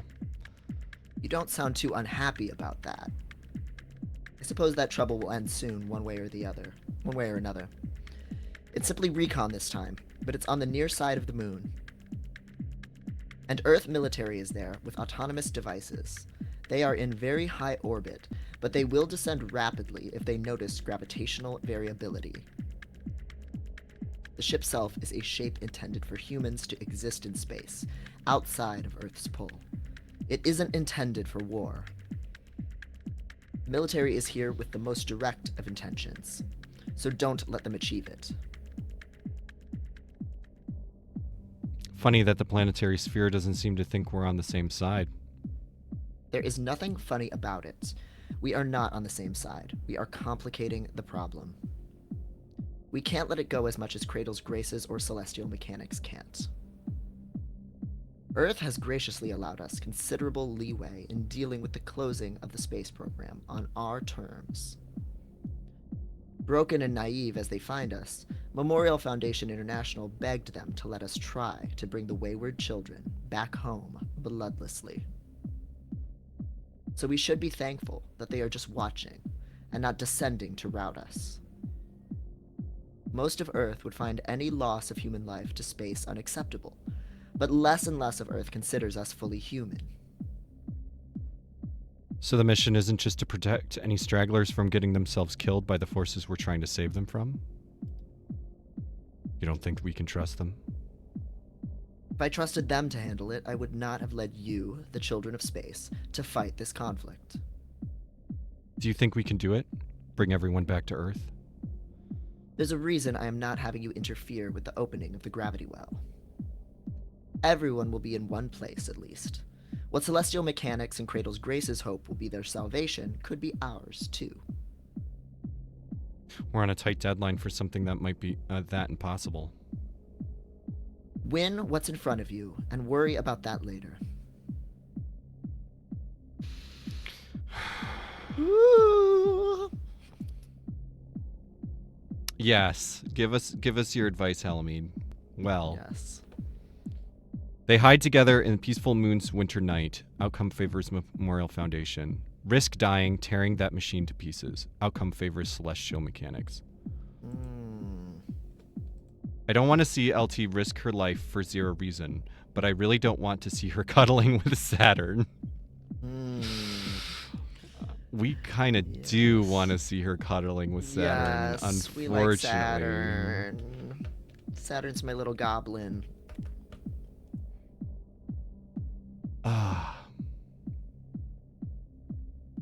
Saturn is so overrated.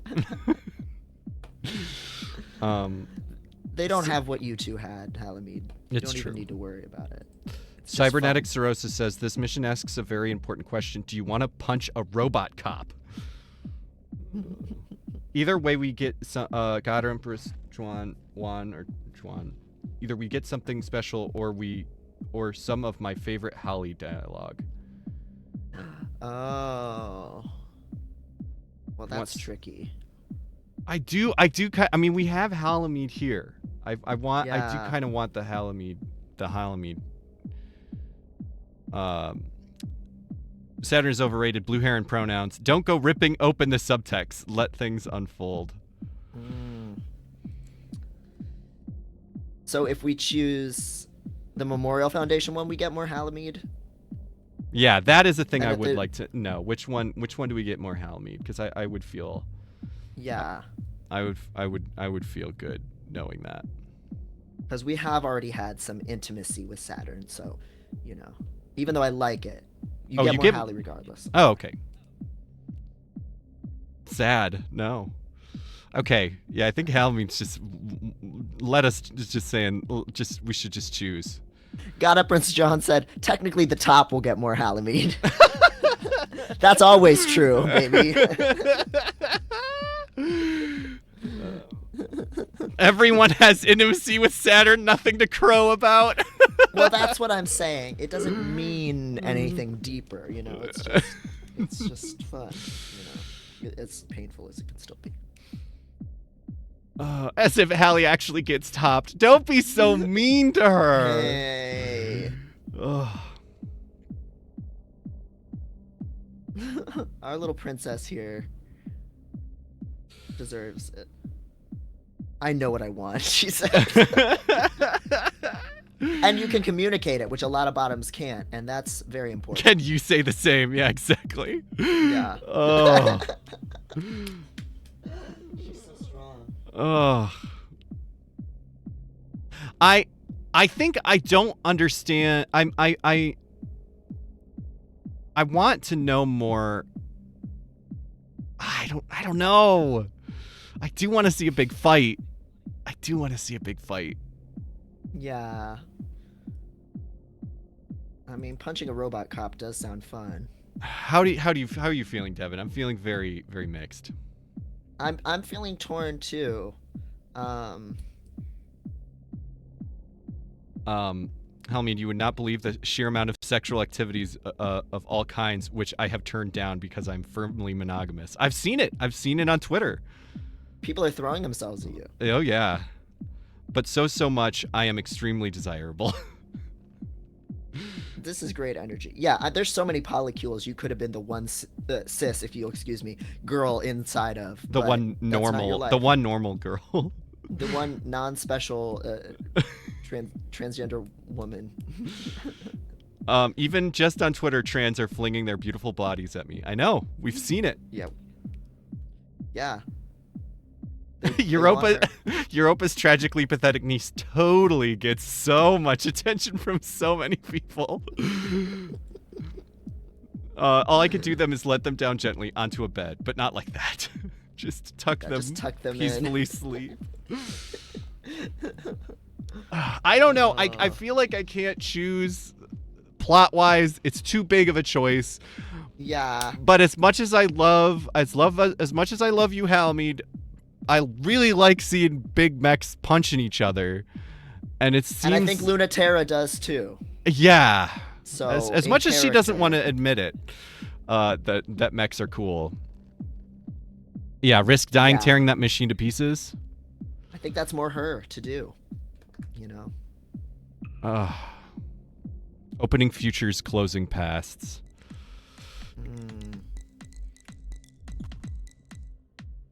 Whoa, it's almost like it can't be a coincidence bumping into you again. Fancy seeing you here.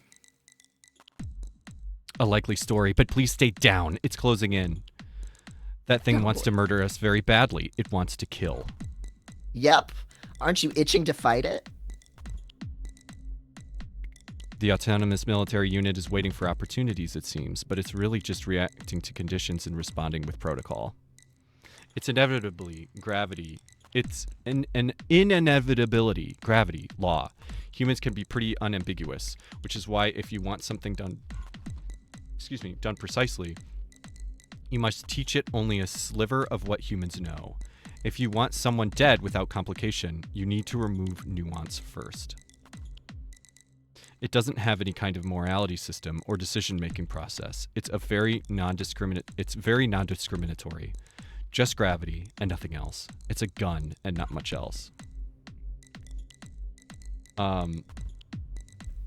Hey, you with the Homestuck name, don't go splashing subtext all over the place. I don't think we should treat all cops like that. Oh my god. Is that a Homestuck name?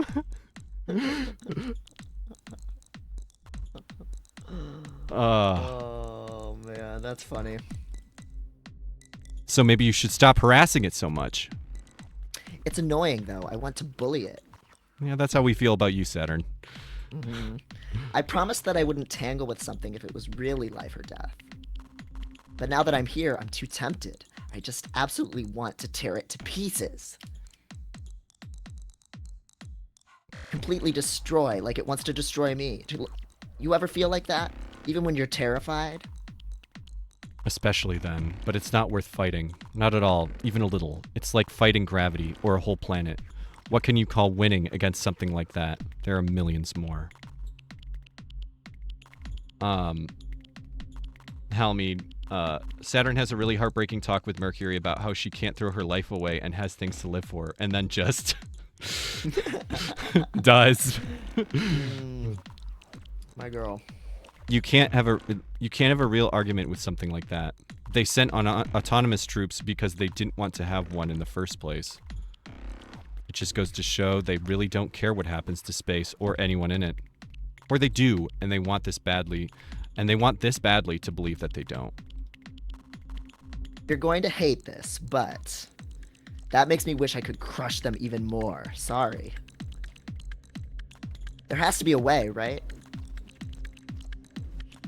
Unlike a ship's elf, the autonomous military unit doesn't have a shape that remotely resembles a person. There's no need for that, obviously. You would give something a human shape only if you wanted it to be able to express the fullness of a human being. War has never been fought like that. Military technology is designed to narrow available resources in order to efficiently execute a single specific function. Giant robots have never been practical for war. I do love that. I feel like most good mech stuff is like, well, has an interesting answer for like why mechs though, because it doesn't really actually make that much sense. It's nice to acknowledge it. Yeah. Right, and so I think that this whole game is really about that, and that, you know, wanting to be human, and just one of the many like layers of subtext that are just so interesting. What is necessary is a single vector pointed. Helmy, some of it does. I have more mecha thoughts, but we can do that after the scene. I'm very interested in those. What is necessary is a single vector pointed in a certain inflexible fixed direction. The autonomous military unit may not look human, but it is human, a single uncomplicated human thought. Die. I'm worried that telling you this will just encourage you, so I shouldn't. It feels like a bad idea. But they're not invisible or almighty against us, even if they're incredibly overwhelmingly powerful. Especially here in the liminal zones of the moon, but not ever, not anywhere. It's nice to hear even you get mad about it. I understand the math. We're risking our lives and our personhood, and they're not. It's very one-sided. Humans are cowards. And that makes me want to fight even more.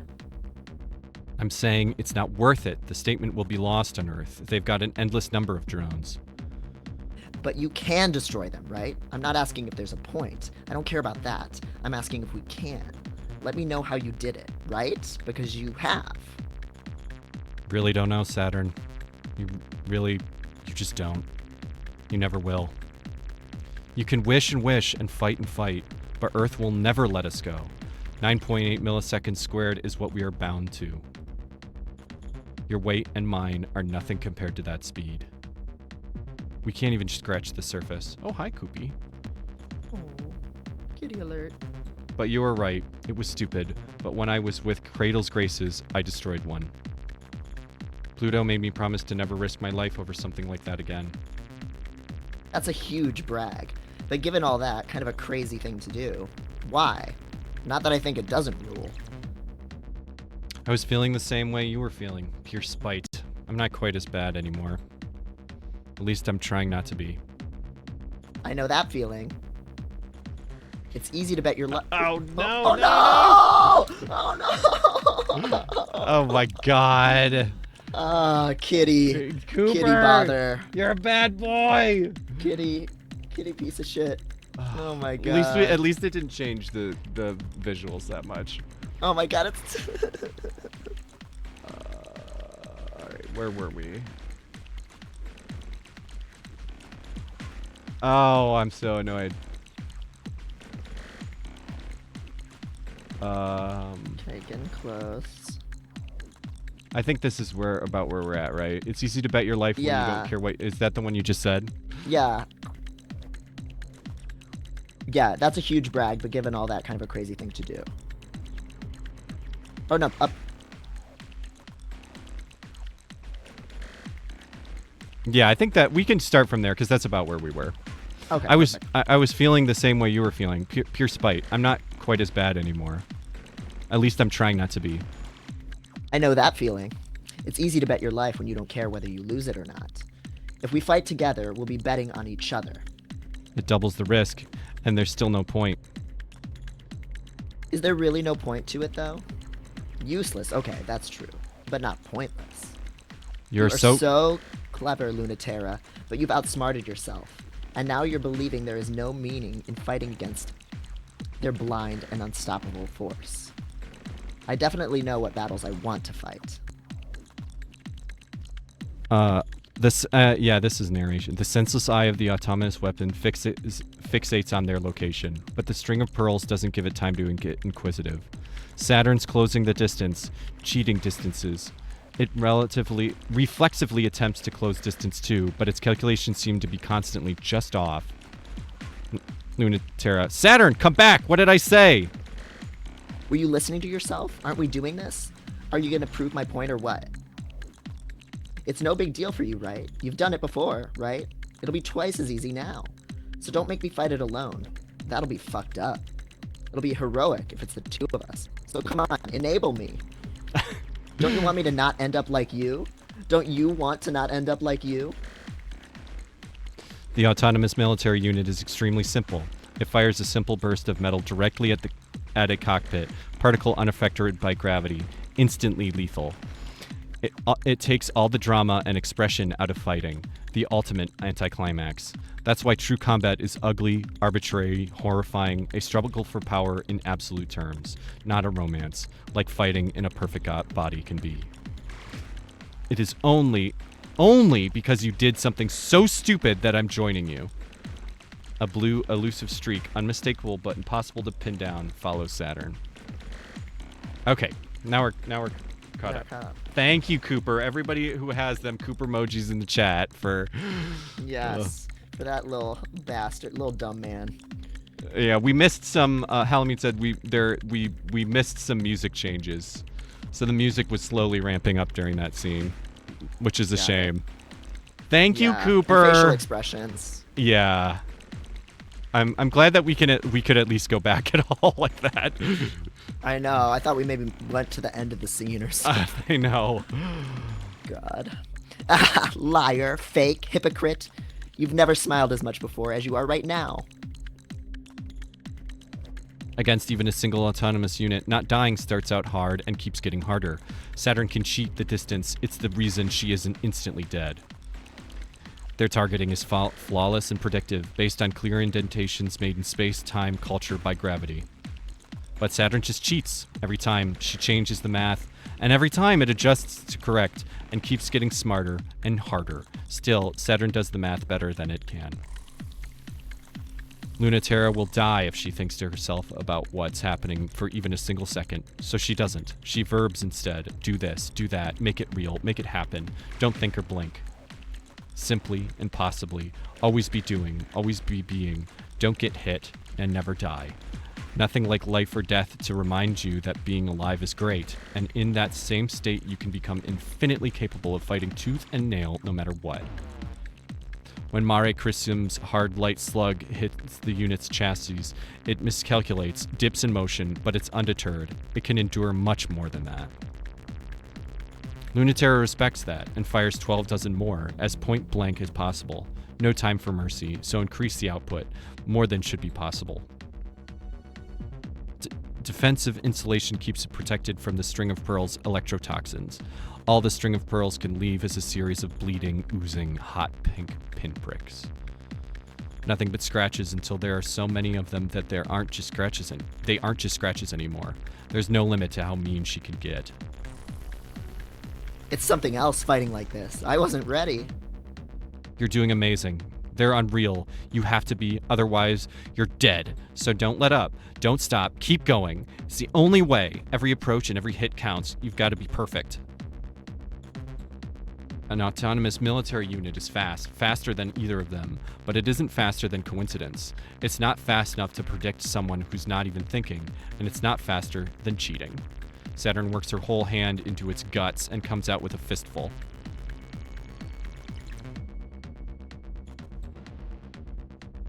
It has dozens of redundant components designed to withstand unreal trauma and continue fighting, but there's a slight delay as the failsafe switch circuits. That moment is time enough for Lunaterra to plunge her iridescent blade into flailing sensors that burn into white light. Even torn in half, ripped apart both ways apart by a division of light and dark, undone, the autonomous unit still moves. The only way they will win is to be completely thorough. Pull the guts out every which way, never show mercy, and never let go until they've bathed in it head to toe. At the end, they don't even realize when the moment came that they were still alive, that they had won.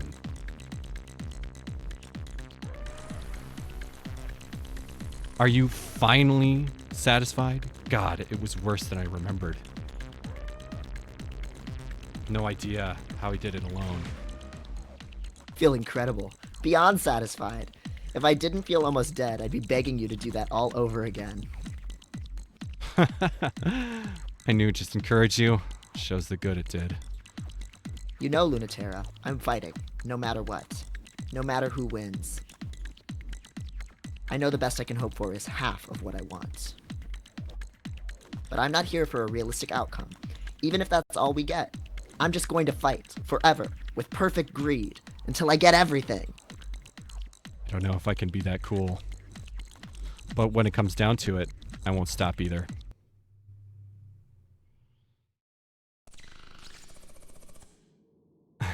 It's our queen. It's our princess. Halamede moment.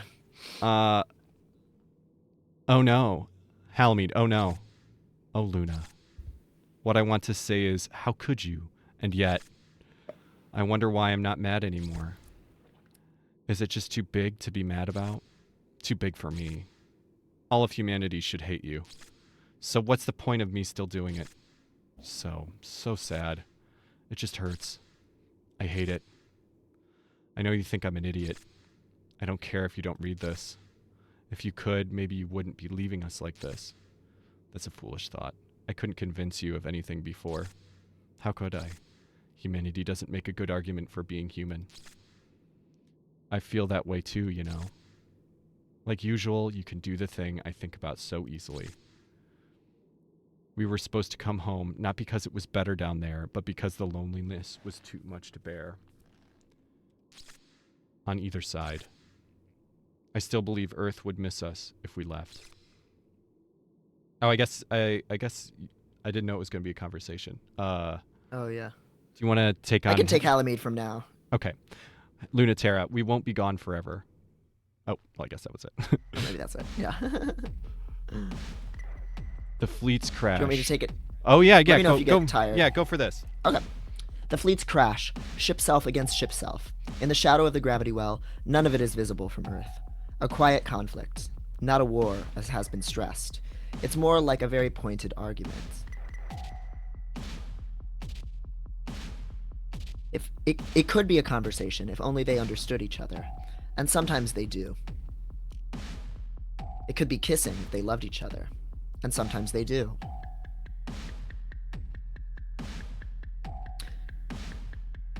With the gravity well open, unrestrained, they fight weightlessly, under the full weight of their own gravity alone. A truer way to fight than anyone has experienced before.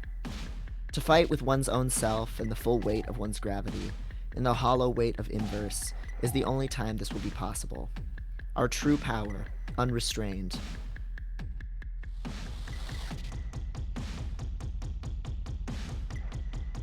Celestial mechanics simply takes advantage when no one else is looking. Celestial mechanics made no plans to win. After all, there's no way to win in this sort of conflict. The winner only has to prove a point. The way that celestial mechanics accomplishes this is simple. True to themselves, without the weight of gravity tying them to Earth, tying them to orbit, holding them in their human forms. What happens next is the natural result, and that's what proves their point.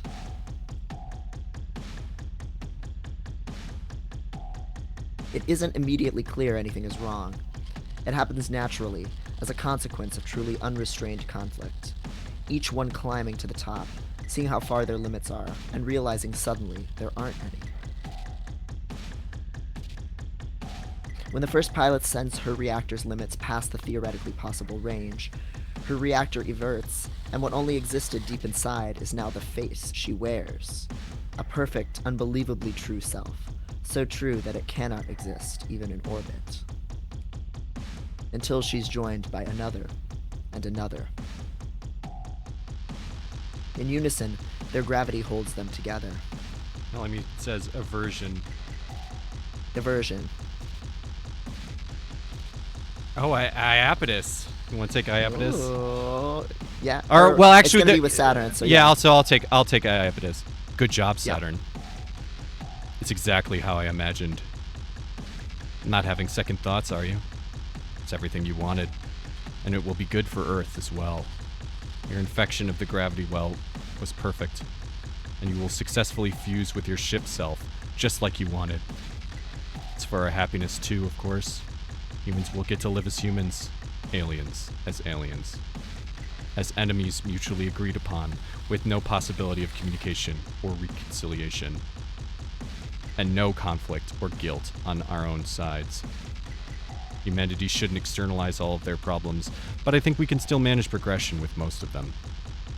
And with your hands already sunk into the gravity well, I should tell you, it's technically too late. Things will take care of themselves from here. And thanks to your actions, I have had more than enough time to prepare for re-entry. I knew it'd be that easy for you to ditch us. Not so. I still find you all so fascinating, leading such beautiful lives. I have regrets, of course, but I have a real world to get back to. Is this Shinji's dad? Yeah, this is some Shinji's dad shit. And that makes her Shinji. I'm not having regrets either. I'm only mad about how much you're underestimating me. Because you think I'm satisfied only getting what I want. And not greedy enough for more. Well, Saturn breaks apart her circuits. The aversion starts immediately. She can feel the gravity well pulling her inside out. The secret within humans to be pulled to the fore. She needs it, but not just yet. I wonder what it is you think you can do at this point. You've already conceded. Unless you're hoping for some reconciliation between humanity and the alien. That is by definition impossible. It must not be too impossible, or you wouldn't be training all your weapons on me. Well, I am impressed, because I finally have no idea what it is you are doing. But just because I don't understand doesn't mean I'm not going to prevent it. You have no understanding of what the violence of actual combat is like under Earth's authority. Iapetus's Ransivau Terra is equipped with certain features that allow it to divide and categorize. It's an abstract ability with a lot of applications, sophisticated and sinister, and the warrant of Earth itself behind it. So Lunaterra figures the best solution is to just shoot him. A lot. It's honestly a very good solution. Iapetus buckles, and whatever thing he thought he was doing, he isn't. Huh. Easy. That's because the hard part is coming next. Promise? Ha, you say that now. Iapetus is Gendo, and Paptimus Sirorico, if you know your Zeta Gundam. I've never seen Zeta Gundam at all. I need to just go watch all the Gundam after this. But thanks for going along, even though I didn't tell you anything. I know how to make the best of a bad ending. Hey, it's not anything worse than whatever you had planned, probably. So help me make it the best bad end we can find. Hard G on Gendo. Right? Gendu. Which one is the hard G? G. It's Gendu is the hard G, right? Jif. Jundum. Jundum Wing. Jundum Wing? G as in, like, gun. Gendu. Yeah, okay.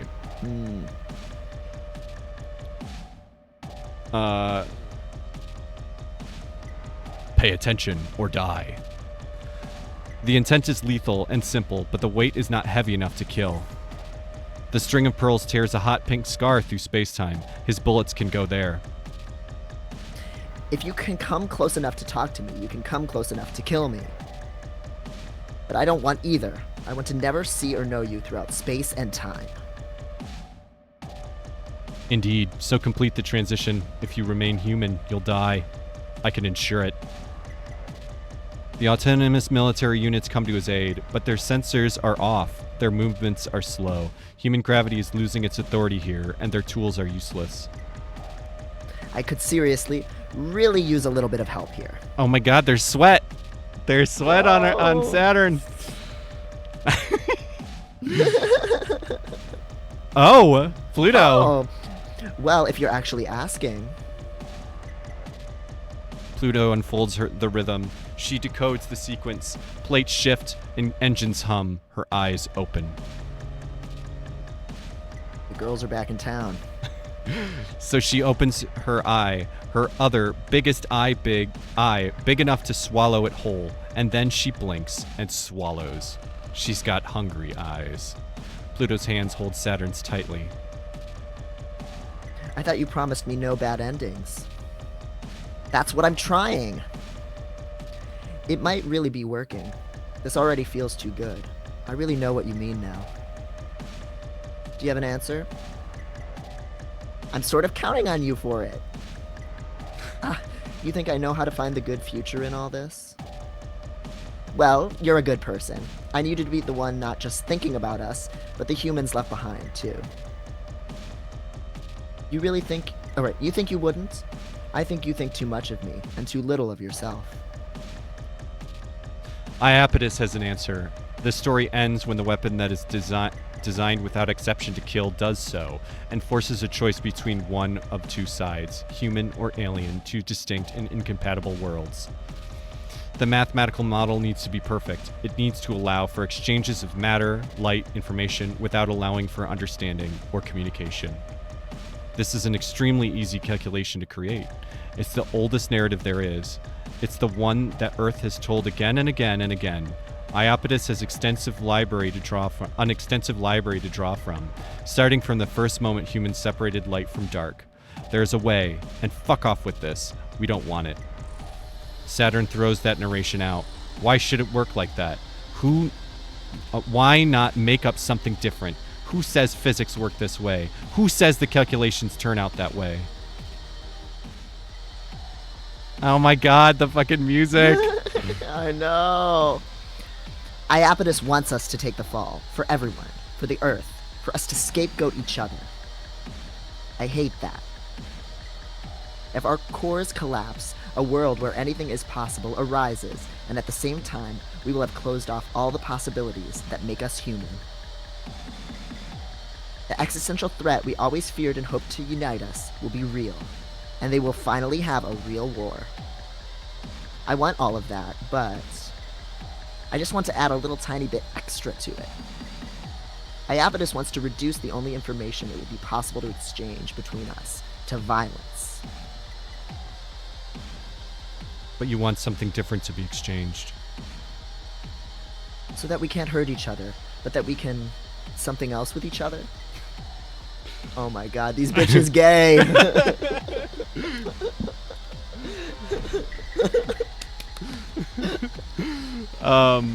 It will have to be very small and very imprecise. At least it'll be something different, you know? There's no chance of going back to being human. Not zero chance, although we won't even remember what being human is, so it's pretty low, I guess. That's good enough for me. Let's hope it's good enough for us all. Very, very impressive voice acting difference between Saturn and Pluto on your end, by the way. Very impressive. Oh, thank you. Oh, thank you. It's very, very one note. But it works. One's high and fast, one's slow and low. It's enough. That's all you got to do. There's no limit to how big we can get. Size is a funny dream. It's relative. It doesn't have to matter anymore. It can be set like any other variable. As the gravity well draws matter towards it, and even light, it emits not energy, a not light, that can perfectly make up a body just as well as all that. Big enough to be equal to the Earth, big and close enough to compete with the Moon, an anchor in space and time, equal division between us, to be a new and separate world. The autonomous units are single vectors, prepared for human violence, and we can't be cheated like that anymore. Only sad humans can have their gravitational impression in the universe terminated by the extinguishing of their bodies. They all have to fight us on our terms if they want to get rid of us now, the way humans should fight, with no fear of ending. The consequences will be unimaginable. We aren't going to have selves or consciousnesses like we're used to having. That's what it means to give up humanity. We won't know who we are, and we might not understand or grasp each other anymore. That's true. You might not know how true that is. It's so true. The final mystery of what is human, what is alien, ever shifting, for all ground reclaimed by humans lost to them. Humans have a lot. We'd only be able to imagine what it was like to be them. Hey, it's not all bad though. Don't overestimate the human race. Do the math. If we lose how humans love each other, do you think there's ways to love each other that humans don't know yet? Do they really know every way there is to touch and to know each other? Or is there still much more to learn too? Maybe we're only scratching the surface. There are many, many routes. We won't understand each other in the same ways, but we'll understand each other in ways we never could. And we will now write a new story, with our gravity, a new world. As we leave the level existence he insists on engaging us at, as we leave the level existence he insists on engaging us at, our tides push back, and the Earth's tides, which no longer bind us, insist on him. What are you doing, hypocrite? You want to fight in the realm of heaven? Your place is on Earth. That's only to wonder at now. The story's ending twists. We are far away, another space and time. Watch us in the sky, but never touch. Until you find your answer on Earth, you'll never touch heaven. I ran away from gravity. Sometimes it feels so close, I couldn't possibly run away from it. But I could. I did escape. Little victories. I escaped from my old body. I escaped from bad thoughts. I escaped from bad people. I escaped from my own bad self.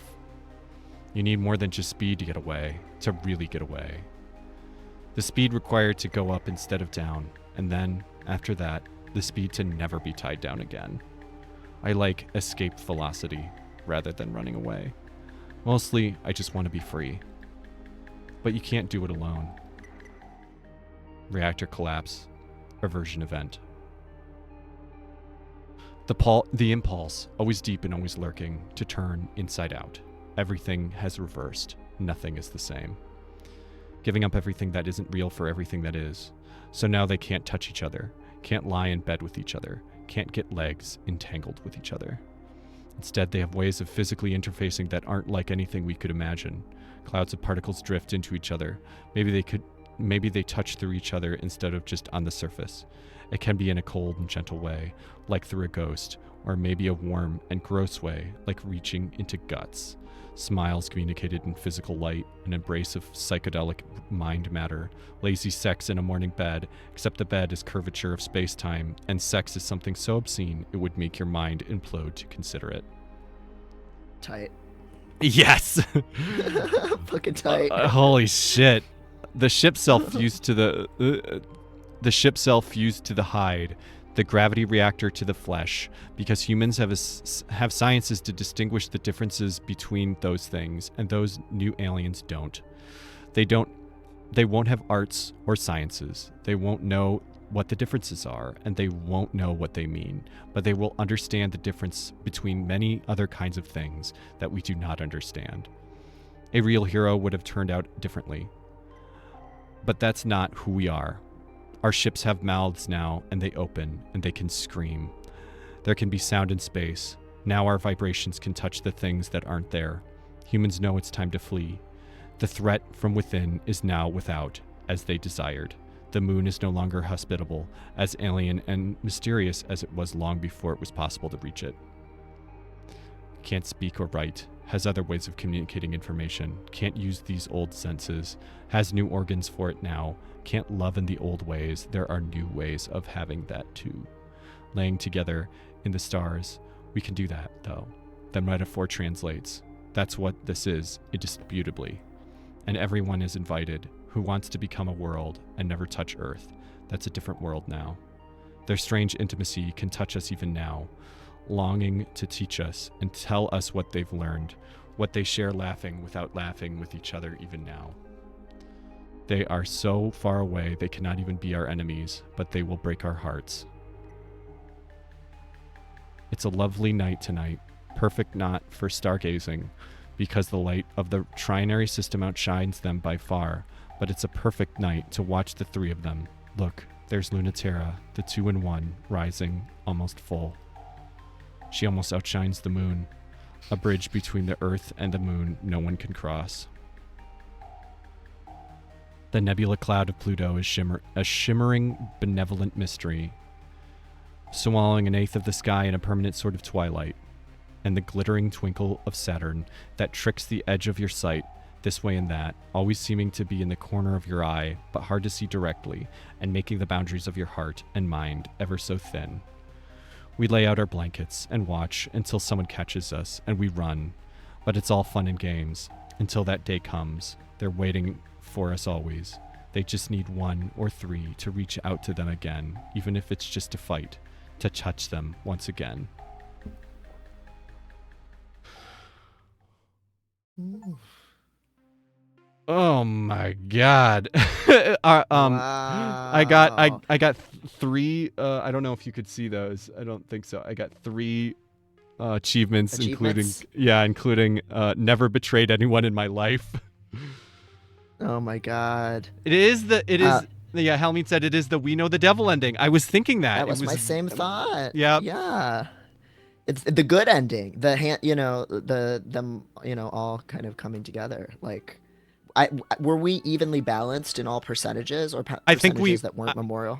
I think we weren't when we went into that. Oh, I don't know if I checked. I was so horny to get into it CM1. And we haven't saved this whole time.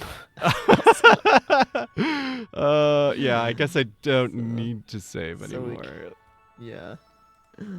Oh yeah, I guess I could that have was- saved. Yeah, Celestial Mechanics 1. This is the world Okay. Saturn wanted. Right.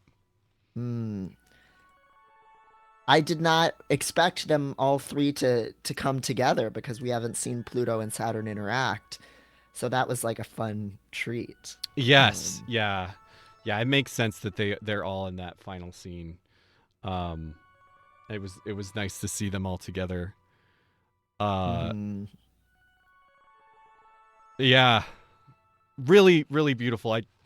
I definitely feel like I don't totally understand the like I don't think I could explain the plot of everything that happened. Like the actual like what happened in the war. Like I don't totally understand what the gravity well actually was, and I don't know if that's a thing that they even do explain at all. Cybernetic Cirrhosis, there's so much more content to see, more mail, more comms, more little exchanges around the missions.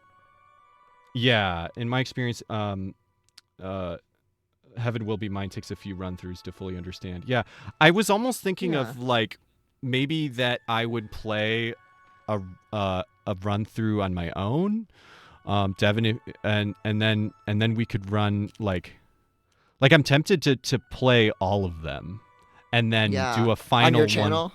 Maybe not on my channel, just in my own time, and then do because I haven't been streaming very much. I would like to do that, but like just on my own time, do all of them, and then do the last whatever the last one is to get. Do that one live after I've seen all the other stuff. I don't know if you're. And then you could kind of explain things. Yeah, I don't know if you're down to do that, Devin. Yeah, I Maybe could be we down for that. Yeah, Yeah. I'm enjoying this world and these characters even more than We Know the Devil. Like, I feel like I have a better grasp on Yeah. like the things that were esoteric and We Know the Devil. You weren't ever gonna get an answer on, you know. Right. Whereas this, a lot of it, you get more of an understanding of the world, which is cool. Yeah. It's Like it rewards you. You know what I mean? yes, and it's very much it's interesting because it's very much. Oh, thank you. Hydrate. Thank you. I could use a piss if anybody wants to make us piss as well.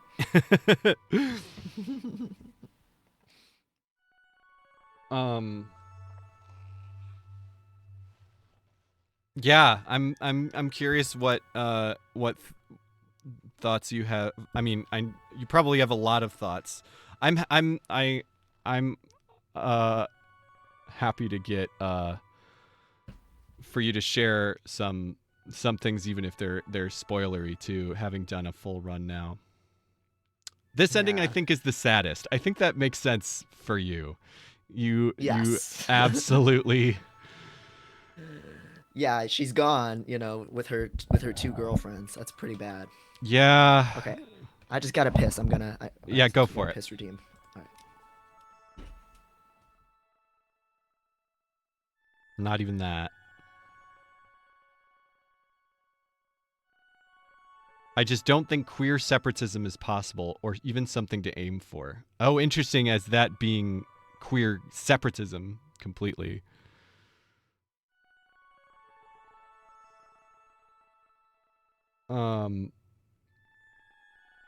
This cybernetic cirrhosis, this dials the esoteric and metaphor up way higher than We Know the Devil, but it also got a lot more meat on its bone, so to speak. Having more to work with makes it easier to not necessarily articulate, but get what's getting at. Yeah. I love to encounter people normal about this game.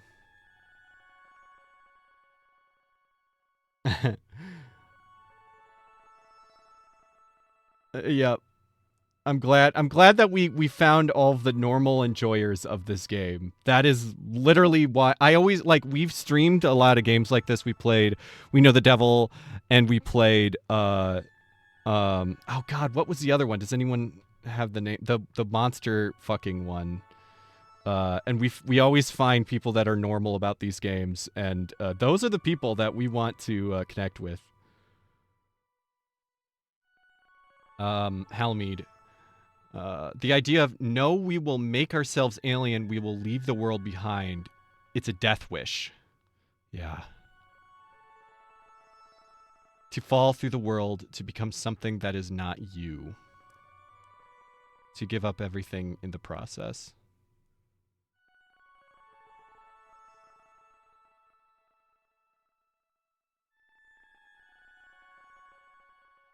I'm not immune to beauty.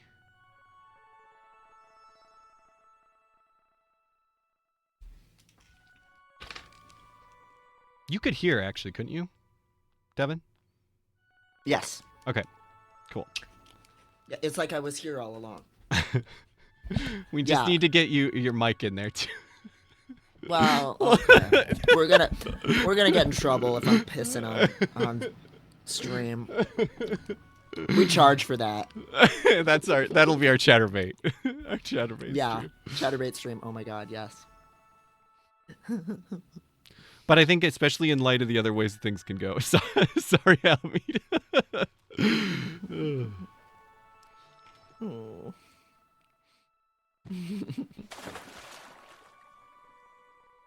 Literal piss course. Talking with my piss.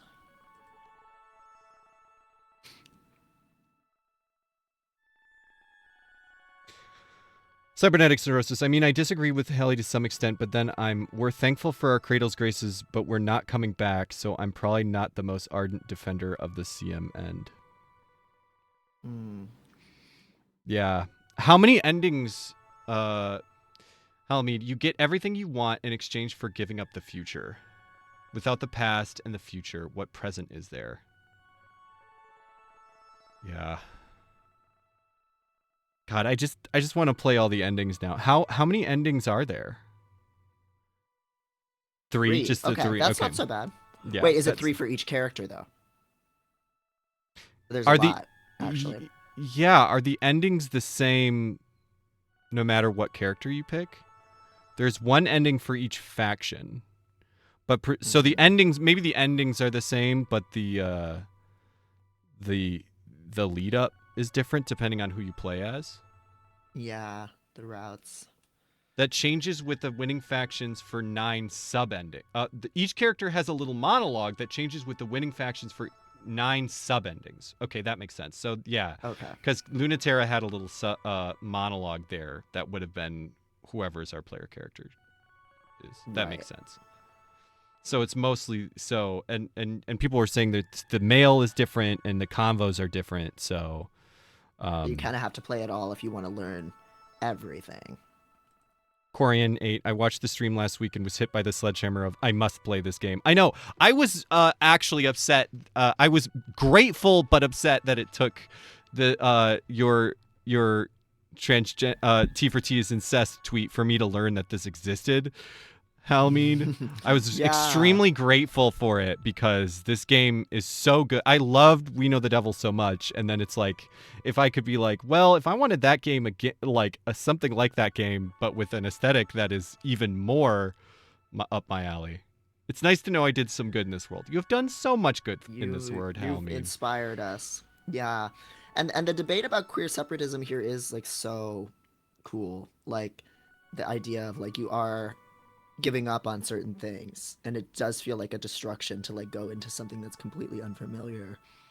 Yeah, I don't know, it's just really cool. Like that's both an individual journey of like coming into oneself, and finding your people and leaving behind the like social mores that didn't like suit you, but also as like a political meta kind of issue of like going beyond the existing systems is also just, you know, as we've talked about before, it's a destructive thing and it's a scary thing, and so it's easy to be like opposed to it and to have losses there. So yeah, to kind of rip the subtext open. Yeah, I'm very happy to. I'm not too worried about spoilers, either. Now that we've done a full run, but kind of rip the subtext open. Memorial Foundation wants assimilation. Gays should be safe. Cradle's Graces wants acceptance. Gays should be activists and change the system of the world. Yeah.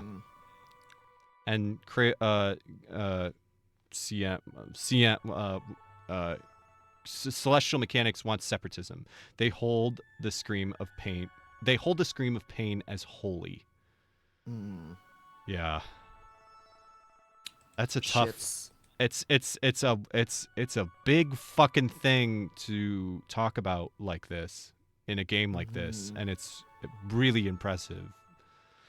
Which maybe it is, but also it will eat you alive if you let it. Yeah. Mhm.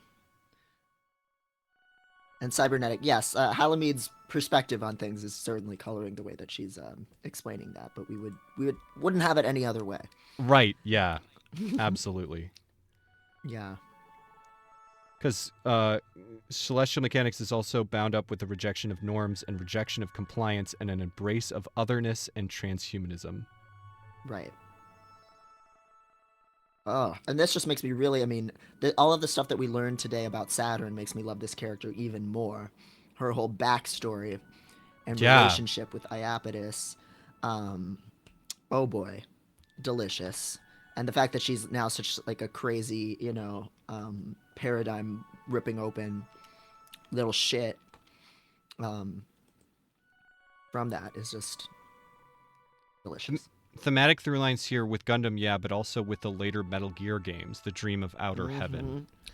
Ooh, good point. Good point. Yeah, And Devin's a big Metal Gear head.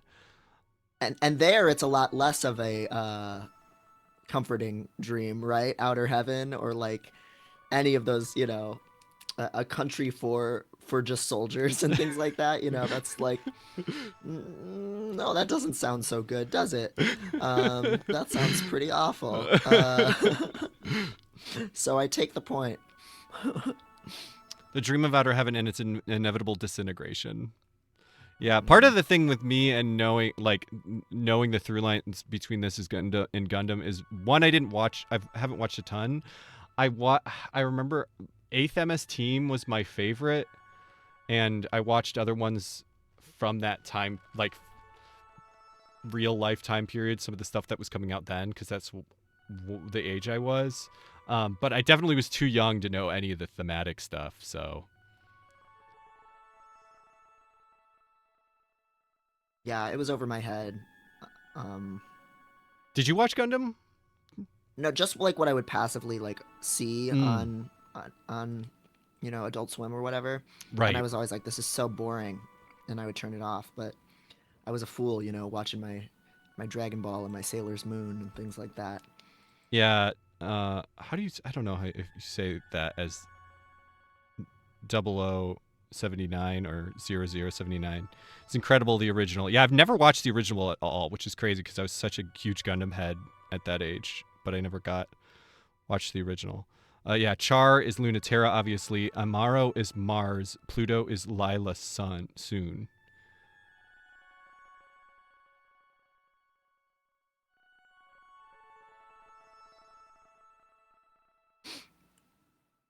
This was great. This was so good. Yeah, we'll definitely I do more of this, or in some form or another. And I'm definitely gonna play all the endings. So whether Yeah, it's I've on really stream or liked this not. game so far. Yeah. Yeah, I would definitely be down to revisit. It sounds like there's a lot more to chew into here that we would both like. Mm-hmm. So, Halimede, I think you said you had some opinion about mechs you wanted to share or something Yes, of I'm that very nature. interested in that. Yeah. I was talking about how a lot of media about mechs has some part of it that is about like why mechs, whether it's just a mechanical in universe thing or a thematic thing. And I think it's really interesting that this game talks about ship selves, that they're like, this is our body, these are our bodies made to be able to operate in space. And that idea of like change and transition and all of those like metaphorical through lines are so interesting. Yeah. There's a lot. And I love the whole piece about them being like toys. That like they're slightly Yeah, simplistic homunculi. right. That they're these toys for interacting with other people. The mech is an abstraction of the body. In First Gundam, the Gundam is Amaro hardened and forced into war. It's the shell he has to put on. Yeah, that makes sense. I know a lot of Gundam is about, well, a lot of mech anime in general, but Gundam in particular is a lot about like child soldiers and like, you know, that kind of stuff. I think every Gundam has some amount of like, you know, being entrusted, like having responsibility. I mean, that's what Eva is a lot. I haven't actually watched all of Eva. I tried to watch it Eva by and myself. Metal Gear. Yeah, like entrusted soldiers. with too much responsibility, and having to do that fight even when you're not ready. Which, if anyone knows me and my like trauma history, boy, I wonder why there's a reason I I vibe with that. Oh my god, yeah. The duality of Gundam is the mech is the horrible thing that kills and brings suffering, which will make your mother horrified of you and your father proud when he really shouldn't be. Versus the mech is cool plastic guy you should buy in a store. Yes, yeah. It really is the original like meta ludo narrative dissonance. Like I know that's a video game term specifically, but like Yeah. Cybernetic cirrhosis. Mechas so often are a way to personalize an unabstract conflict. It makes it a big, flashy clash of ideologies and personalities. Yep. Mm-hmm. And silent player, overwhelming expectations. Yeah. Shit. Like being nuzzled in fucking Atlas's womb. Oh. Cybernetic cirrhosis, and there's a strong parallel to magical girls there too, which is why we know the devil and Heaven Will Be Mine work so well. Yeah, I thought it was interesting that the fight against the existential threat on Earth that is alluded to in the backstory, they call them scouts, to like really nail that home. Yeah, good point. Halmead. Oh, there's a whole thing in the original where Amaro is rejected by his mom, and he goes to this super toyetic transformation stuff to kill an undefended Xeon base for no military advantage. Oh my god, that's straight up Anakin Skywalker shit. Yeah.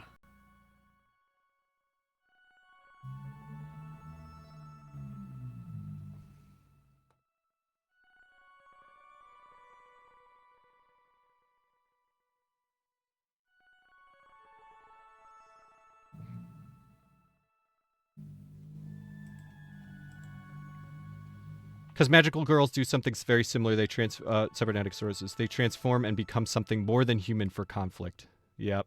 Mm. Yeah, I watched Sailor Moon for the first time, like in the past year or maybe a couple years ago, sometime post the beginning of the pandemic. And I was so surprised that literally that entire show is what's her name? Usagi crying because she's fucking 12 and like is forced to save the world. Yes. It's all of this stuff about like there's forces greater than you that you can't understand, and you have to kind of slip into this role, and other people have to slip into these roles too. And that's like what makes the outer Senshi so fucking frustrating as a kid, to like just hear them kind of like lecturing her in the inner Senshi about that kind of stuff. Like there's a lot. It's very good. Halmy, the toyetic nature of the robot there is as the childishness that leads him to lash out and kill. God. Yeah, that's really good. And Oho, Sailor Moon is in here too. Lunaterra as the Usagi. Yeah. Yeah. Absolutely. And I think Saturn is the Saturn there in a way already. Yep.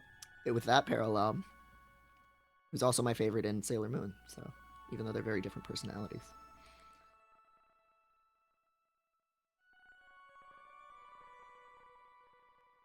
Cybernetic Sternus, Magical Knight, Ray Earth, just straight up does both. Magical Girl Mecha.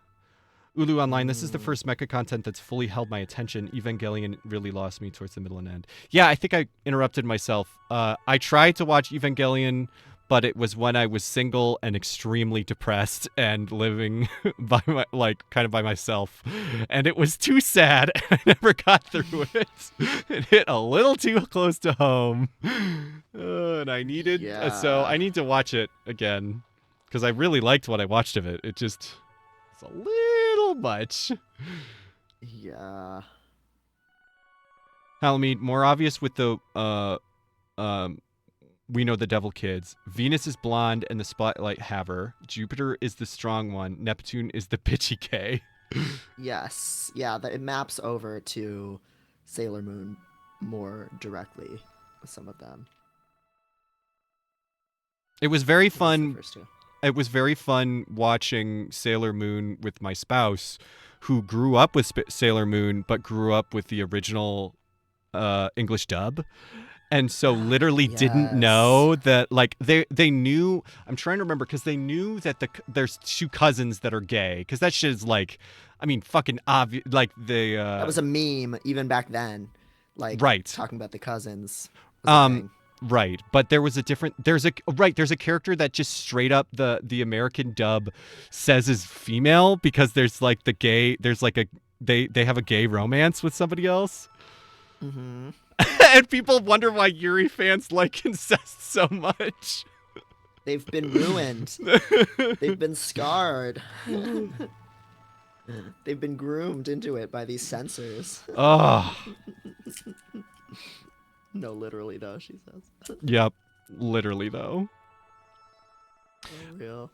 All right, so we have about a half hour left. We have a big. Oh, I it's think, gonna go so much longer than I that know. if we do it. I would like I'll to. say. I don't know how much time Yeah. you have, Devin, and I'm not sure how much time you have, Halamede. I know you didn't know coming in, so I don't know if you need to start wrapping up.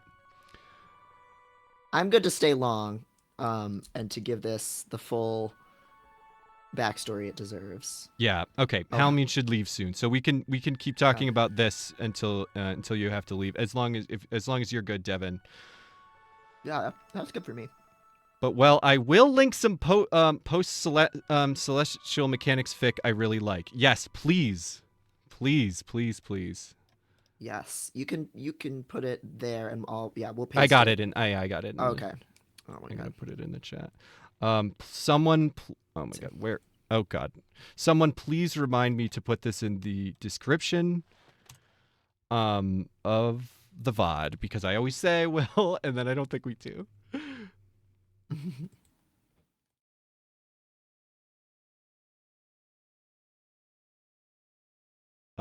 And then another fic. yeah. Somebody's thesis on Europa/Unitera. Lunatera. Mm. How do you feel about that thesis, Halamede? It must not be too upsetting to her if she's sharing it. Well, our Halamede is strong. Well, it's oh my god, terraforming. I never even Jesus, the name terraforming. Very good. Luna terraforming.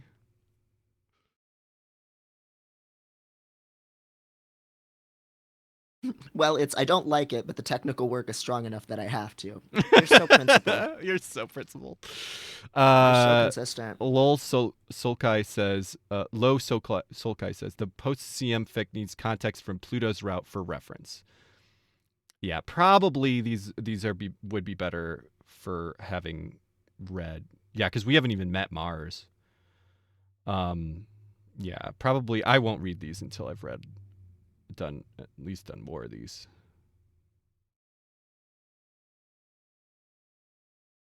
Corian 8, a cruel angel's thesis, maybe? Oh my gosh.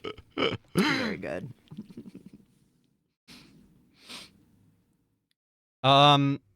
Yes, I'm trying to think if we have any more questions. Please, asking chat for questions is a really good idea. Please chat if you have any Yes. questions. About the game, about being a chaser. About Yeah, T for T being incest. I would love to get some more ask you for your takes on some things. Yes. If I can think of anything that you haven't been Yeah. asked about. We know she doesn't like queer separatism or polyamory. And Yeah, she just has so much wisdom to share with us. I probably should tell you that Helmy, that I am in a T for T relationship, T for T polyamorous relationship. I probably should have said that from the beginning. Although the person, my spouse, is non-binary, so I don't know if that, and not a Yeah. trans woman. Yeah. Is non-binary trans. Well, That the is, greatest we are forum getting locked after topic. 2003. Please answer this question for me. Well, we already know that you don't think trans men are trans; they're just men.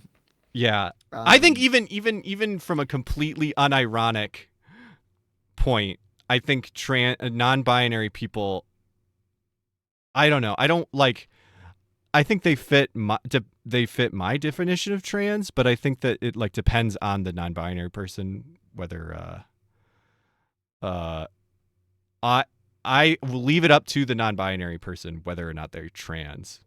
I think I think non-binary people in general fit my definition of trans. And I know my spouse in particular does identify as trans. be careful if you say something I don't like. Like I don't like non-binary. Many people online could be upset. I've heard of this. I've heard this happens to some people. Yeah, And like I, our and I've our friend Clementine, maybe.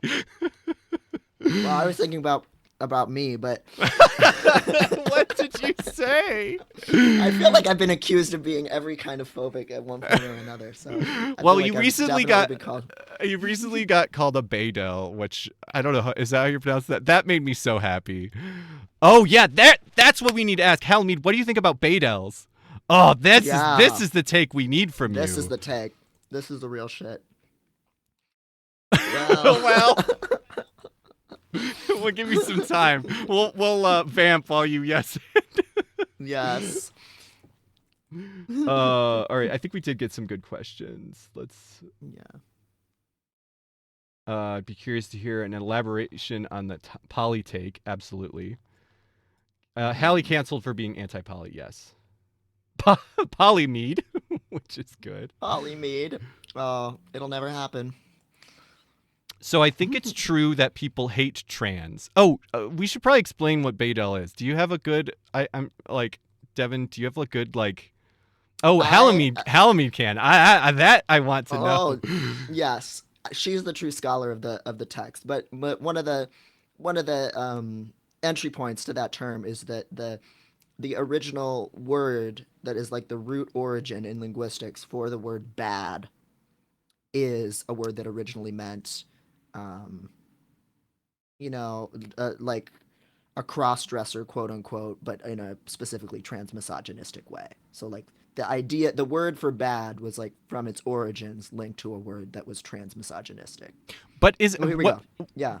Right, slur for trans women, an effeminate man. Yes, I think that is the basis, at least for the Baydel kind of thing, which my understanding, Reclaiming it. right, which my understanding is that is dubious. The actual what's the word, etymology of that is dubious, but I think etymology is one of those things where it's like there's a lot of disagreement, and It's I a think lot of guesswork and storytelling for sure. Yeah. yeah.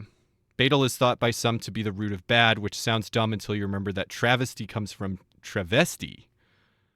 Interesting. Mm-hmm.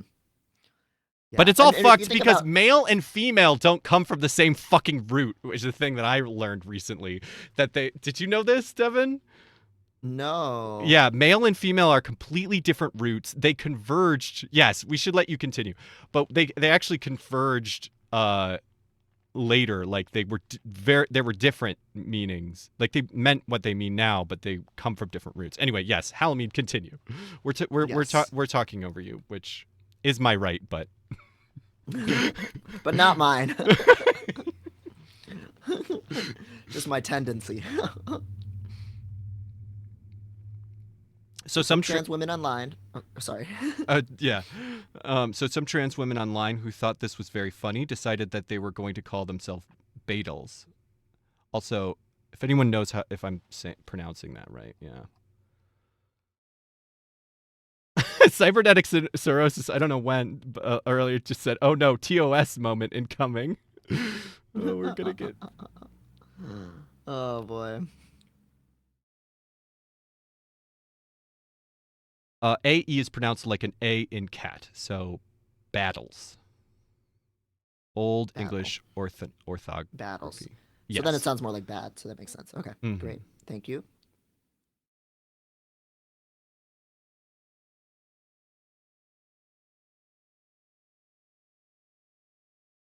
Some of those trans women, as far as I can tell, decided to meet each other in real life.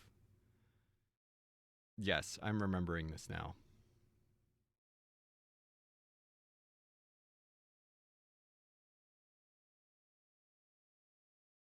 Then move in with each other in a complicated web of T for T polyamory. Okay, so that makes Who'd sense. have heard of such thing? Right. So you disagree with this on first principles, and then surprise, surprise, they began to cancel each other. The ultimate result of T for T polyamory in Halloween's eyes. And then, even worse, a bunch of non-trans women heard about this.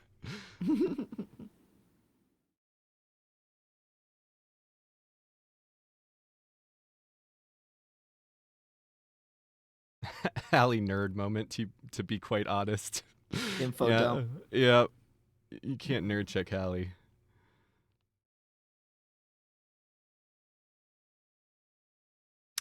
And began to throw battle around in the way that the battles had figured they would as a slur. Right. Man, this is just like Heaven Will Be Mine. Or Heaven Will Be And Our. it's just Yeah. yeah. We become the enemy. You still see it in esoteric turfery circles sometimes, including when I said that trans misandry doesn't exist. So even somebody knowing this phrase tells you how deep down the iceberg they are. Yeah, because my understanding is like, yes, that's right, and it was like kind of like a cult thing where like there was like a bunch of trans women that all lived together, and some people came out and were like, yeah, that was abusive, and it was like definitely a bad situation, for sure, and a kind of like I think the implication is that it was like a complicating this fact that there may have been several groups, says Halamede, which absolutely makes sense to me. Yeah. Like people heard and thought, "Oh, that's cool. What if we call ourselves that too?" Right. It's like trying to talk about Anonymous. Some did and did Right. not produce drama. Yeah.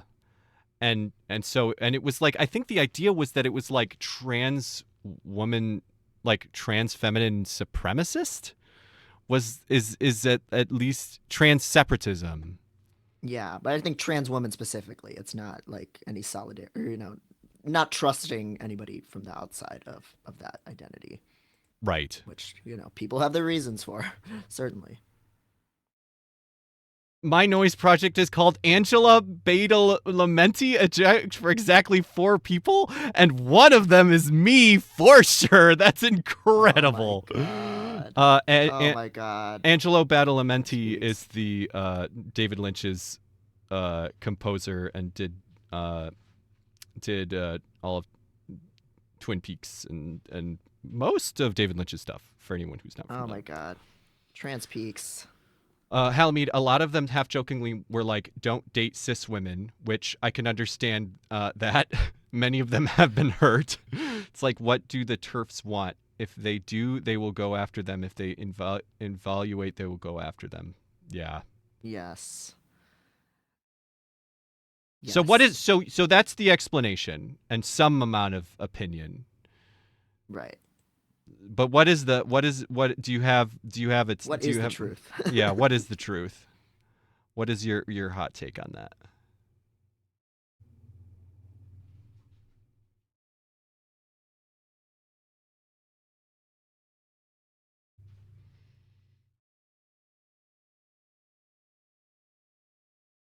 let's go through and see if we can get some other questions too. Yeah. I did like Battle Mechs from Quarian, extremely That's good. very good.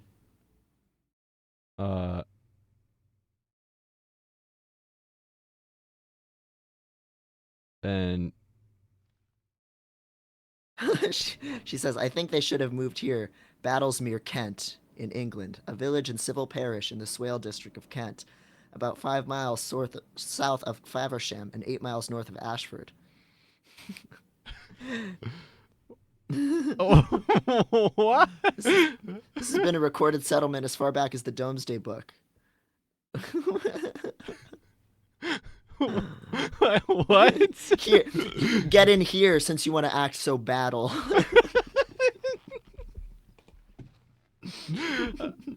Oh man. Oh, population 134 as of the 2011 census. Ugh. Very good.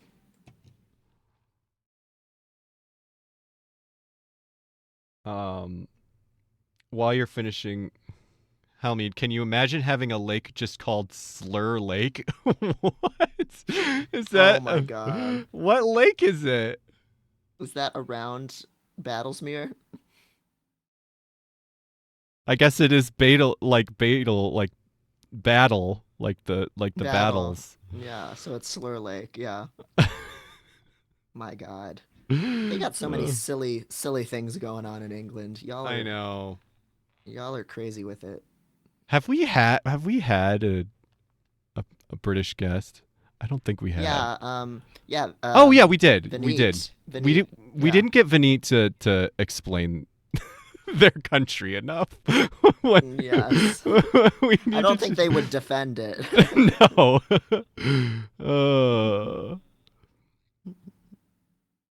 Bag Lake, Minnesota. Okay. Oh, pumpkin discourse. Actually, okay, we gotta Yes. ask Halamid that. Yeah. The pumpkin situation. How do you feel about it? What do you think about Yeah. it? What do you think about situation. trans women Fucking pumpkins in films? Pornographic films? How do you feel about trans women having sexual relations with pumpkins? Have you not heard about this? Halamid, I'm shocked at you. The what? I'm surprised you haven't searched out these videos. I'm surprised you don't haven't look at pretended that. that you were one of these pumpkin. Look at That kind of thing. She's really pure. Oh, She you're so actually is pure.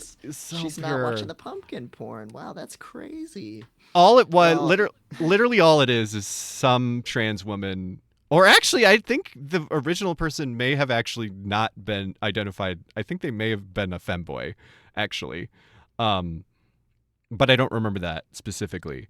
But there was a famous pornographic video of someone fucking a pumpkin, and now it is every Halloween people talk about trans women fucking pumpkins.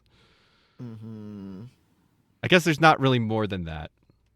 Yeah, but then people talk about it like, oh, like I don't know why it's become a subject of controversy because Yeah, it's it cool becomes a thing to discourse. do. Yeah, so there's no need to apologize for it or to say, oh, let's not all, let's not take trans women for perverts because even if they are perverts, that's cool. Like that's not a bad.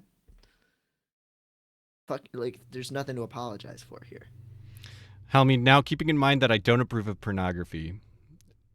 Oh, okay. We're like the fetish porn channel, so we can agree to yeah, we can agree to disagree on that, but I think it's awful that we have to live in a world like that.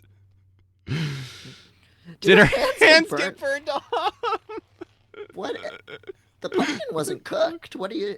Oh are you yeah, I see. No, it was an uncooked pumpkin, like sort of a jack-o'-lantern, slimy. sort of a jack-o'-lantern situation. Why? Why would she use? Well, I just said they're slimy inside. So Yeah, I think it was do the more math. more trying to be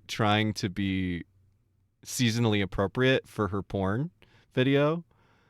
Yeah.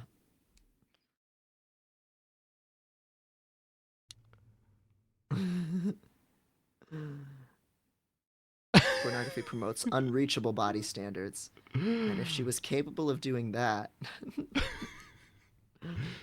could she really not just? Thank you, Tummy Hurdy, for the follow. Oh, there are Wow, you're brave. so brave, Tommy Hardy. I know. Halamede. There are brave women like Halamede that she could. That you know. That she could fuck instead. Could Uh she huh. not just find a girl? This is so sad. I know. Yeah, I'm sorry we've hurt you again, Halamede. We've really brought you on this show just to show you a series of tragedies. Lunatera making out with Pluto, trans women neglecting their cissexual women for pumpkins, for slimy raw pumpkins. Yes. Solkai do not agree to be in the production of The Great Pumpkin Charlie Brown in the Badesmere Kent Community Theater. Or do, but let me be in it first. Oh my god. Yeah, a pumpkin is a victimless crime. I don't understand it either. It is It's not even that gross. The victim is the woman who the brave cis chaser who isn't getting fucked. Yes. Who knows what she wants? Lunatera making out with Pluto, Lunatera fighting Saturn, Lunatera turning inside out with Pluto and Saturn, trans women who feel so alone they have to turn to pumpkins. This is a failure on our end. Yeah. Yeah, y'all need to get your house in order, women. Women. Woman moment. Woman moment. Woman fail. I just a pumpkin. Oh, The soft embrace of a woman. like Halamede. Yes. Am I not desirable enough? What did I do wrong?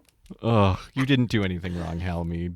We've given her a crisis. Oh, it's not you, baby. It's the world. It's this cold hard world. Makes some people turn to cold hard pumpkins. I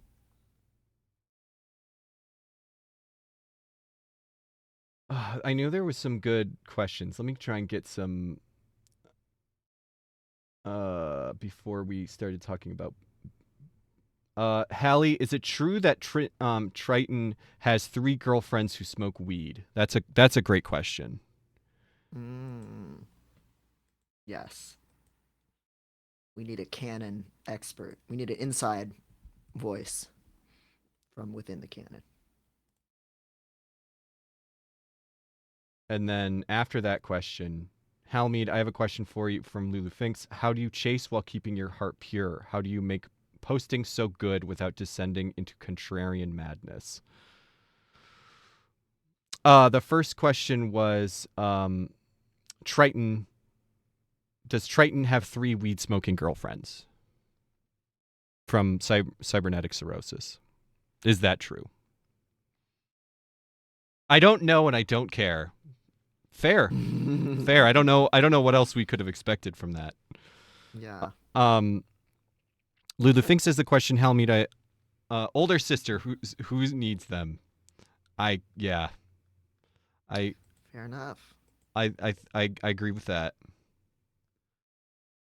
Me, of course, but she left. Oh. Well, let's ask you a better question. Riddance. Halamede, I have a question for you. How do you chase while keeping your heart pure? How do you keep posting so good without descending into contrarian madness? That's a big question. I think the act of chasing is part of what keeps my heart pure. I think that's a really good answer. That's nice. It's not. These aren't competing forces. This is her living, honestly as herself. Mm-hmm. It is not that chasing trans contaminates or corrupts me. There are a lot of chasers that seem to be contaminated or corrupted, though, and I don't know. They seem bad. And I don't know. I agree. I don't think it is the chasing. It doesn't have to be that way. You have to actually love the women that you're chasing. Mm-hmm. Maybe that's the secret.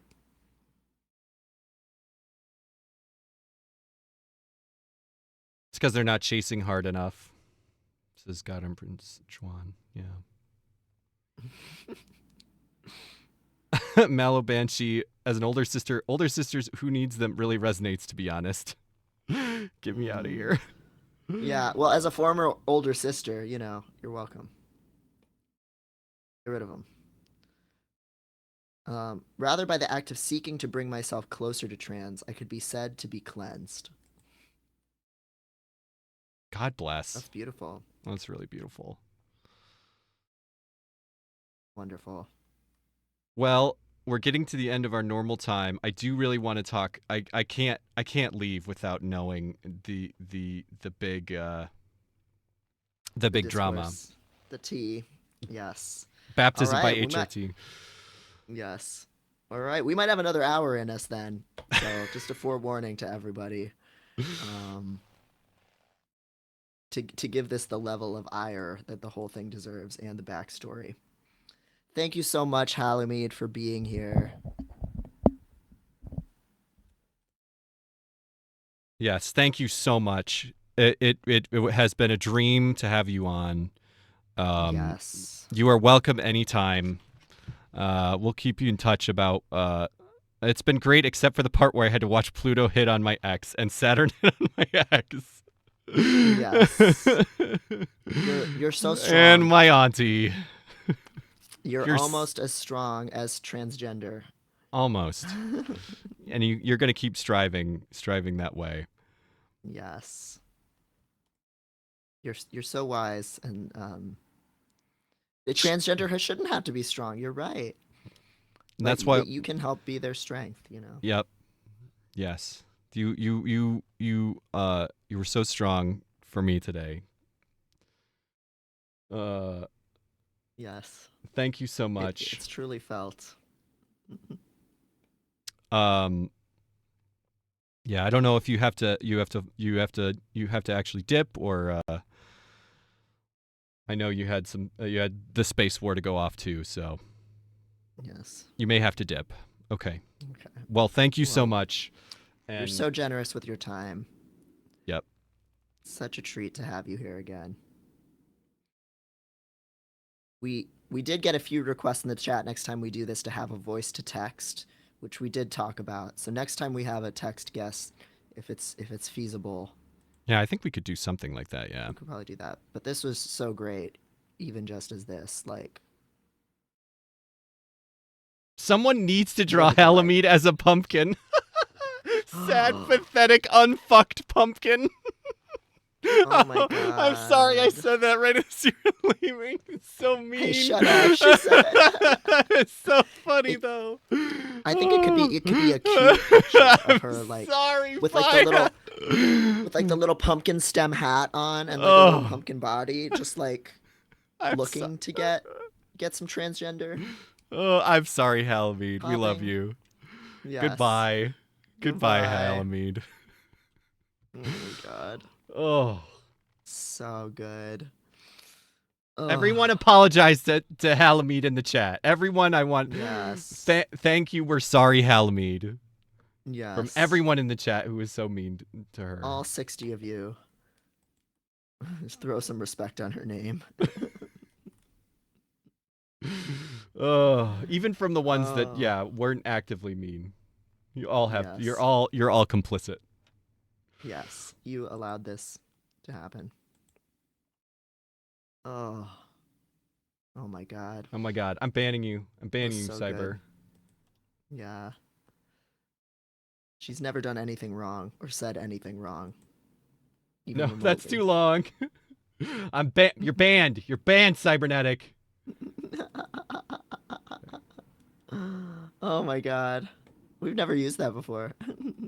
You're unbanned, but you're on thin ice. I wanted to do 10 seconds, but it was like only 10 minutes. Yeah. Yeah, that was a little harsh. Okay. All right. All ready for some discourse? Yeah, do you have that up? Yep. Still got that up. Yeah, I think first actually I'm gonna give you all a little background though on this person. So maybe before, but but Yeah, but the maybe we just go into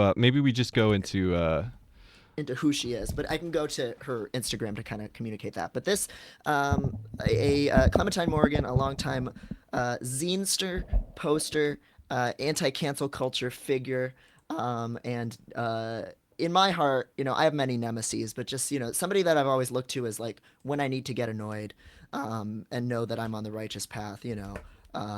She's just been a lighthouse for me in of what where to not hit the rocks and perish. oh oh Sharticle. Sharticle also. This is a bona fide Sharticle, and there's going to be a lot of discourse in here. Um, Yes. So, for those of you who don't know, let me just go to Clementine Morrigan's Instagram because you've probably seen things of her style. If you're in like the Instagram left, so to speak, she's kind of famous for the white text on a black background with really bold declarations about different things.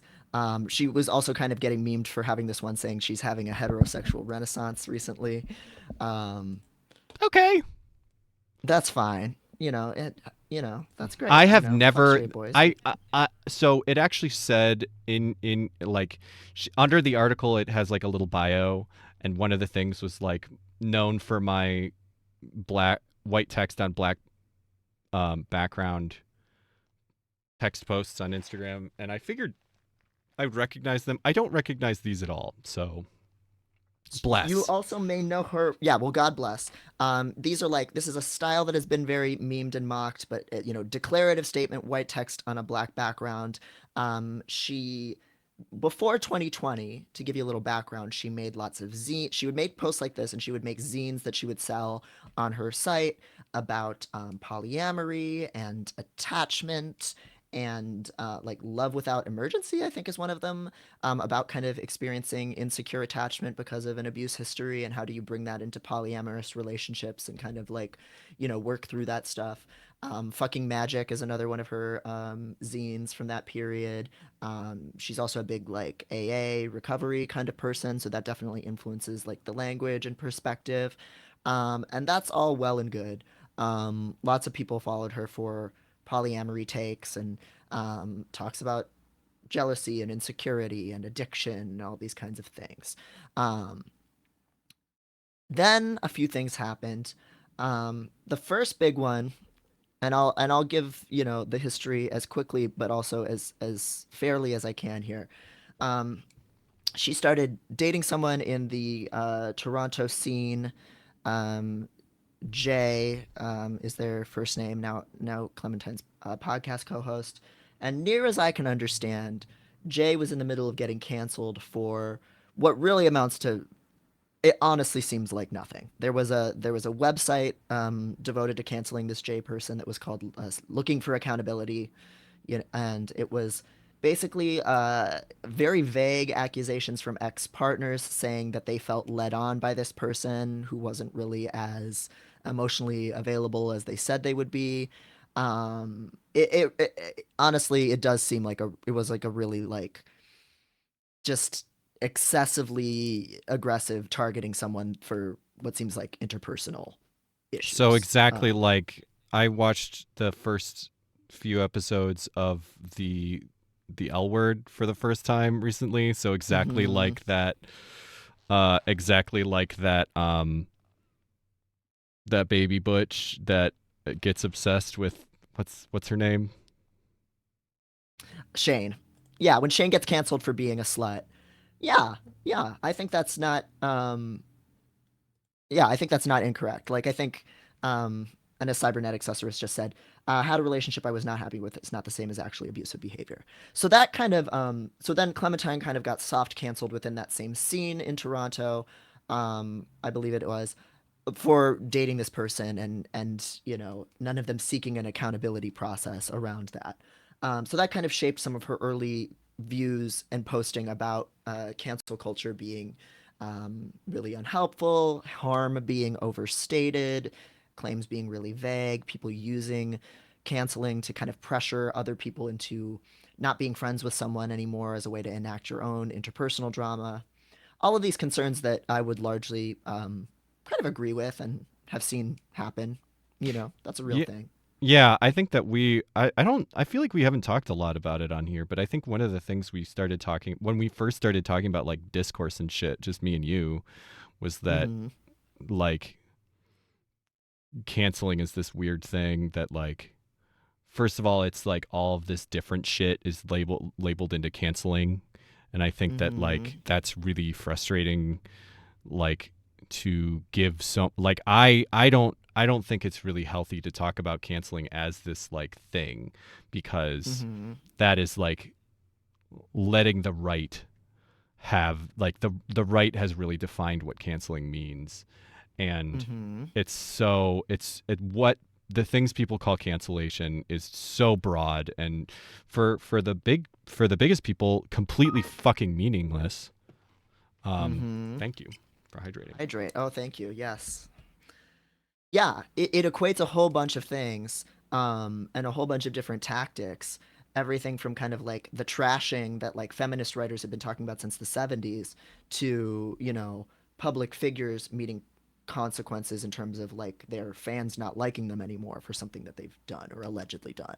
And there's a whole range of other things, to just being criticized online. Right. All of those things get called canceling, But at the same and it's very time, unhelpful. right. But at the same time, I think the two of us have a lot of like um agreement with like it is super unhelpful in leftist spaces the way that people are just like ready to fucking bring the knives out when somebody like, man, I have a great couples therapist now, which is incredible. Mm-hmm. Um and they have said some really fucking wild like shit that has really fucked me up. And one of them was you should be able to like, and this is just between me and my spouse, right? Like you have to be able to say things that are wrong, which Mm-hmm. is wild, which was I was really impressed with, especially as an interpersonal thing. And I I I don't I think that there definitely is a different standard put on a public figure. I think that, I'm not going to be fucking Joe Rogan and say that, you know, oh, I'm just an idiot and I just say things. Like I stand behind the things I say on this show, and if somebody were to criticize them, I would, try to genuinely, you know, unpack those things and apologize if I do say a lot of dumb shit, and if somebody calls me on, I hope people would call me on dumb shit if I say anything. um so but at the same time there is definitely like, especially for trans women, but also non-binary people, I think that we saw this in particular with Dorian Electra, who Mm-hmm. did some stupid shit. Definitely there were multiple things that like they've done that I'm not super pleased about. But at the same time, you know, they've been people like anytime anything happens with Dorian Electra, there's a bunch of people that come out and are like, I always knew there was something wrong with them. I always knew they were sus. Mm-hmm. And it's like, Right. you just are like transphobic and specifically Right. I don't remember what there is a word for it, like, you know, uncomfortable with non-binary people and people outside of the gender binary, like you're just uncomfortable Mm-hmm. with that and looking for a reason for it. The fact that Dorian Electra did do some dumb shit is not mean that you were right to try and fucking get in a group chat and like talk shit and try and post that all over. Right. um And we hold people of those identities to a higher standard, and then the viciousness that comes out if somebody doesn't meet that idealized standard of like representing us perfectly as a community or whatever. right, Yeah. right. And I think trans women are especially fucking vulnerable to that shit. But Absolutely. also, like I said, non-binary people, just women, but also even I think that this happens. I think this certainly black people in particular Absolutely, people of Mm-hmm. color of all anybody who's not white. I think I mean obviously that shit happens a lot too because it's just people with their bigotries looking for a way to take people down. But Mm-hmm. and I think it also happens to cis white dudes in leftist space too sometimes because people just you know love to have a take. They love to Mm-hmm. fucking get numbies, and one really good way to do that is to fucking try and cancel somebody or whatever. So I think that Yeah, me and you specifically are more open to that kind of thing than maybe other people in the left would be. absolutely. Absolutely. And I also don't think canceling is usually effective as a tactic, even if you Right. are a survivor and a victim and you are choosing to do it. It doesn't actually, it usually doesn't work. It usually means you're on the receiving end of a ton of scrutiny. It usually is something that the person you're trying to cancel plays the victim for, and then often maybe profits off of. So even in the most righteous case, I don't think it's necessarily tactically successful, except for organizations, employers, public figures, sometimes there is an ability there to at least get the word out about something and kind of if you have some kind of larger ask or goal, um, whatever. But generally speaking, a lot of the like kind of early stuff that Clementine and a lot of kind of her kind of contemporaries, Stevie Wrights, Molly Francis, a lot of people in that kind of scene in 2020 and around then, a lot of the things that they were criticizing about quote unquote cancel culture were things that I was like notionally open to, right? Like I think it is inappropriate to go through somebody's follow list and yell at them for every person that they're following, to monitor someone's likes and to ask them why they're liking what they're liking. I think that's very strange, like behavior most of the time to do that to someone. Pressuring people into eliminating another person from their social circle, or you're going to eliminate them from your social circle. I think that's really pretty fucked up. Um, those kinds of social like tactics most of the time, Um, there's a lot of ways that that gets used to really isolate a lot of really vulnerable people, Yeah. right? Transpeak says a Um, local housing insecure trans woman got canceled by her roommates and friend group and called a groomer for age gap dating, an age gap that the cis mhm. woman calling her a groomer also engaged in herself. Yes. Yeah. I've seen people get canceled for, asking their roommate to do the dishes and then, bug gets upset, that kind of stereotype. Like I've literally seen that kind of thing happen. So again, I was very notionally open to this idea that there's a lack of working through conflict productively on the left among especially groups that have the ability to weaponize white womanhood. Right. um, and that being a thing worthy of critique, right? So I was like, okay, whatever.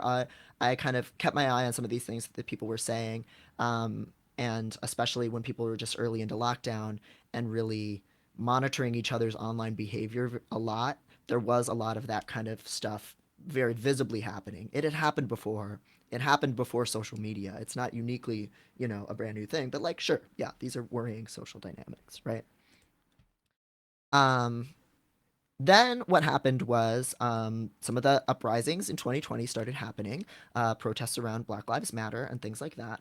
I should have known And this was coming. I see. I don't know this story, but I should have mhm. known. I should have known. Yes. And that, of course, was a time where the social norm was not to post anything that was not about Black Lives Matter and about racial justice and police violence on social media for a time. For really like a couple of months. That was certainly the norm in many of the social circles I was in and much of what I was seeing online. Clementine Morgan was still making posts advertising her zines. And people criticized her for that, saying, "You're a white woman trying to make money right now. This is not your time. You should not be doing this." And she kind of said, "I need to make a living. I'm still going to do this. We can talk about multiple things that matter at the same time, and I'm not going to, do this." And she was really, she was criticized for that. This seems to have been a bit of a radicalizing moment for Clementine. And then, having already been somebody who criticized cancel culture, she started really from this point forward making being canceled really a huge part of her identity and posting. She and her partner Jay started a podcast called Fucking Canceled, where they would talk about leftism and interview various people who were whatever kind of critical of social justice politics. They said that they Unironically, were making your brand about being canceled is just so fucking so it's so brainworms. it's so whack. It's and that's there's a lot of interesting ironies about the work of Clementine Morrigan. One thing that she says often is, having been a trauma survivor, that she sees a lot of ineffective coping strategies in people who cancel, people who use cancellation, or people with trauma who are living out their trauma over and over again. But by making her social media cancellation her identity, she seems very much to me to be doing the exact same thing. She and Jay say that they think that leftism as a project has gotten thwarted by social justice talk and cancellation and a focus on identity, and that people need to focus on our shared communal ground. But in criticizing almost every other kind of leftist other than themselves and focusing only on canceling, it seems also very much to me that they have thwarted any progress towards any kind of leftist solidarity. And they talk more about canceling than they do about any actual kind of leftist goals. So I find it Yeah. hard sometimes to believe that their goal is what they say it is. That's the short version of this whole thing.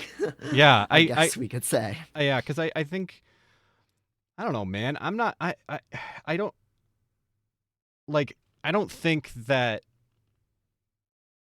I I mean I'm sure that there are literal psyops going on in uh leftist discourse. Um I don't think it's really worth trying to point out specific things, whether specific things are, CIA ops, because it's just not knowable. Um I'm sure it happens. I'm sure it fucks things up. CIA or Mm-hmm. Russian ops, like I know both of them happen. But I Mm-hmm. do think that from my very limited knowledge about, leftist history, I think some of this stuff is based on, you know, long time fucking purposeful, like we the leftist community is like that we get like people who are leftist or for black liberation or whatever it is got fucking murdered like all the time, Mm-hmm. and it still happens. I Mm-hmm. don't know. I don't pretend to know or what conspiracy theories about that shit going on now is true, but I mean look at the shit that's out in the open. Like they fucking charged all the people that are fighting uh, the Cop City in Atlanta with Mm-hmm. fucking RICO charges for doing mutual aid. Like, this shit Yeah. is real, and that shit has been happening forever. And I think that part of the reason that the shit, like, that leftism has so much fucking infighting is that shit. Like, that has been fucking burned into us, like, as a thing. I do think that there is some.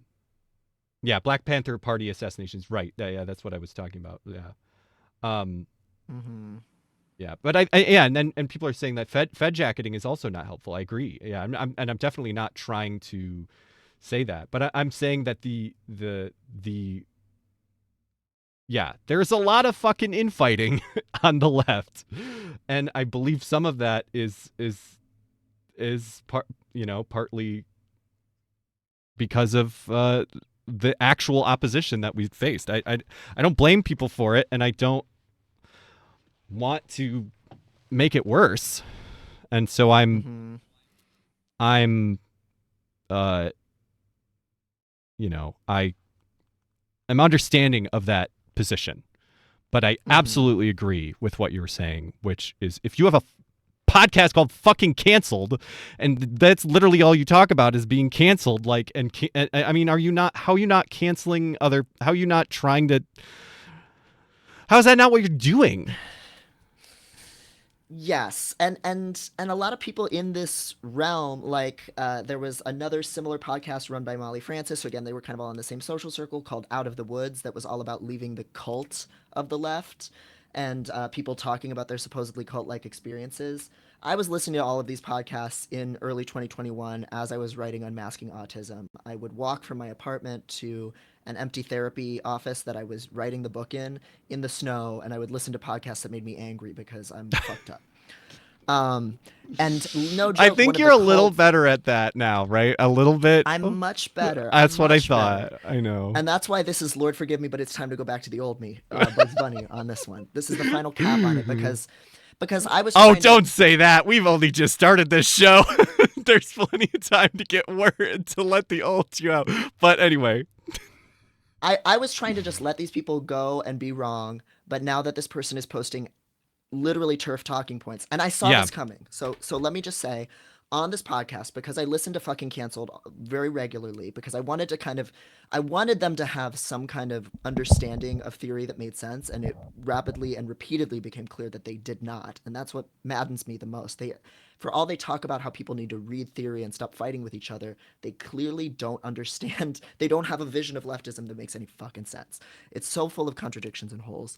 On Right. one episode, I remember hearing Clementine say, like, I don't know why we need to cancel people for their views. We need to be able to talk. I want to be in a room where both a trans woman and a TERF is. I want both TERFs and trans women to be welcome in the same room. That's something that she said, in early episodes of fucking Canceled. And did not seem to understand how when you have one person who is of an eradicationist ideology in the same room as somebody who that person wants to eradicate, you cannot forge common ground. You cannot include everyone. This is the paradox of tolerance shit. This is a very basic idea that is very essential to like any kind of like fighting fascism or for any kind of leftist project.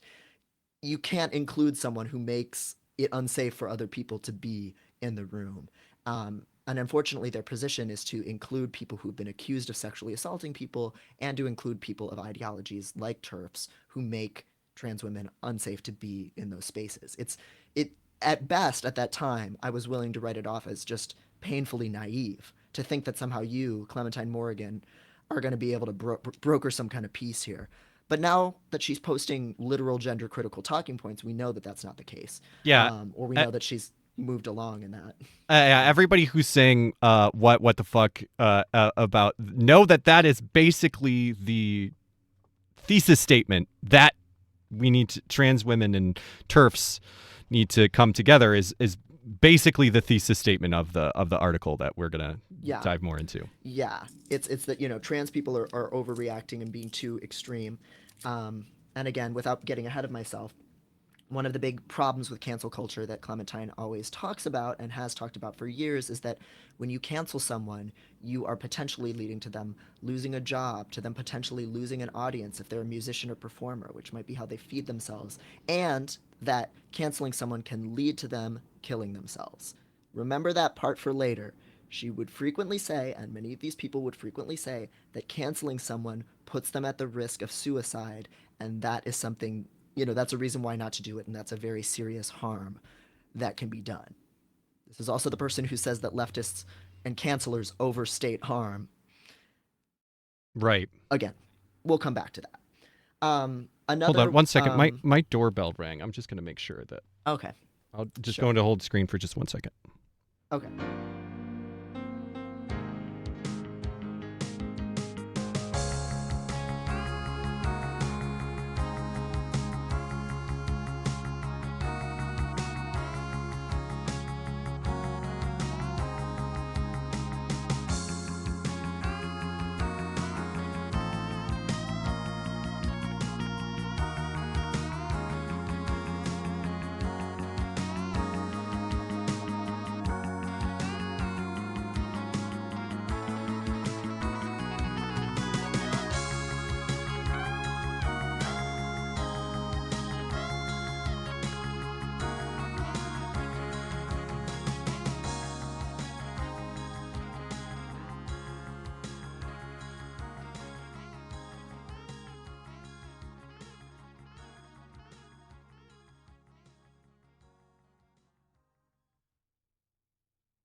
All right.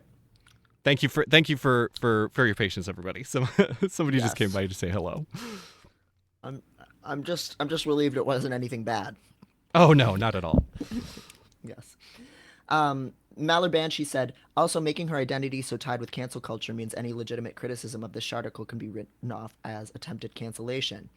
And you've just found the white woman's delight, uh, which is called acting like you're a permanent victim and monetizing that. This is a tool this is a surprise tool you can use later. That'll help us later. Yeah.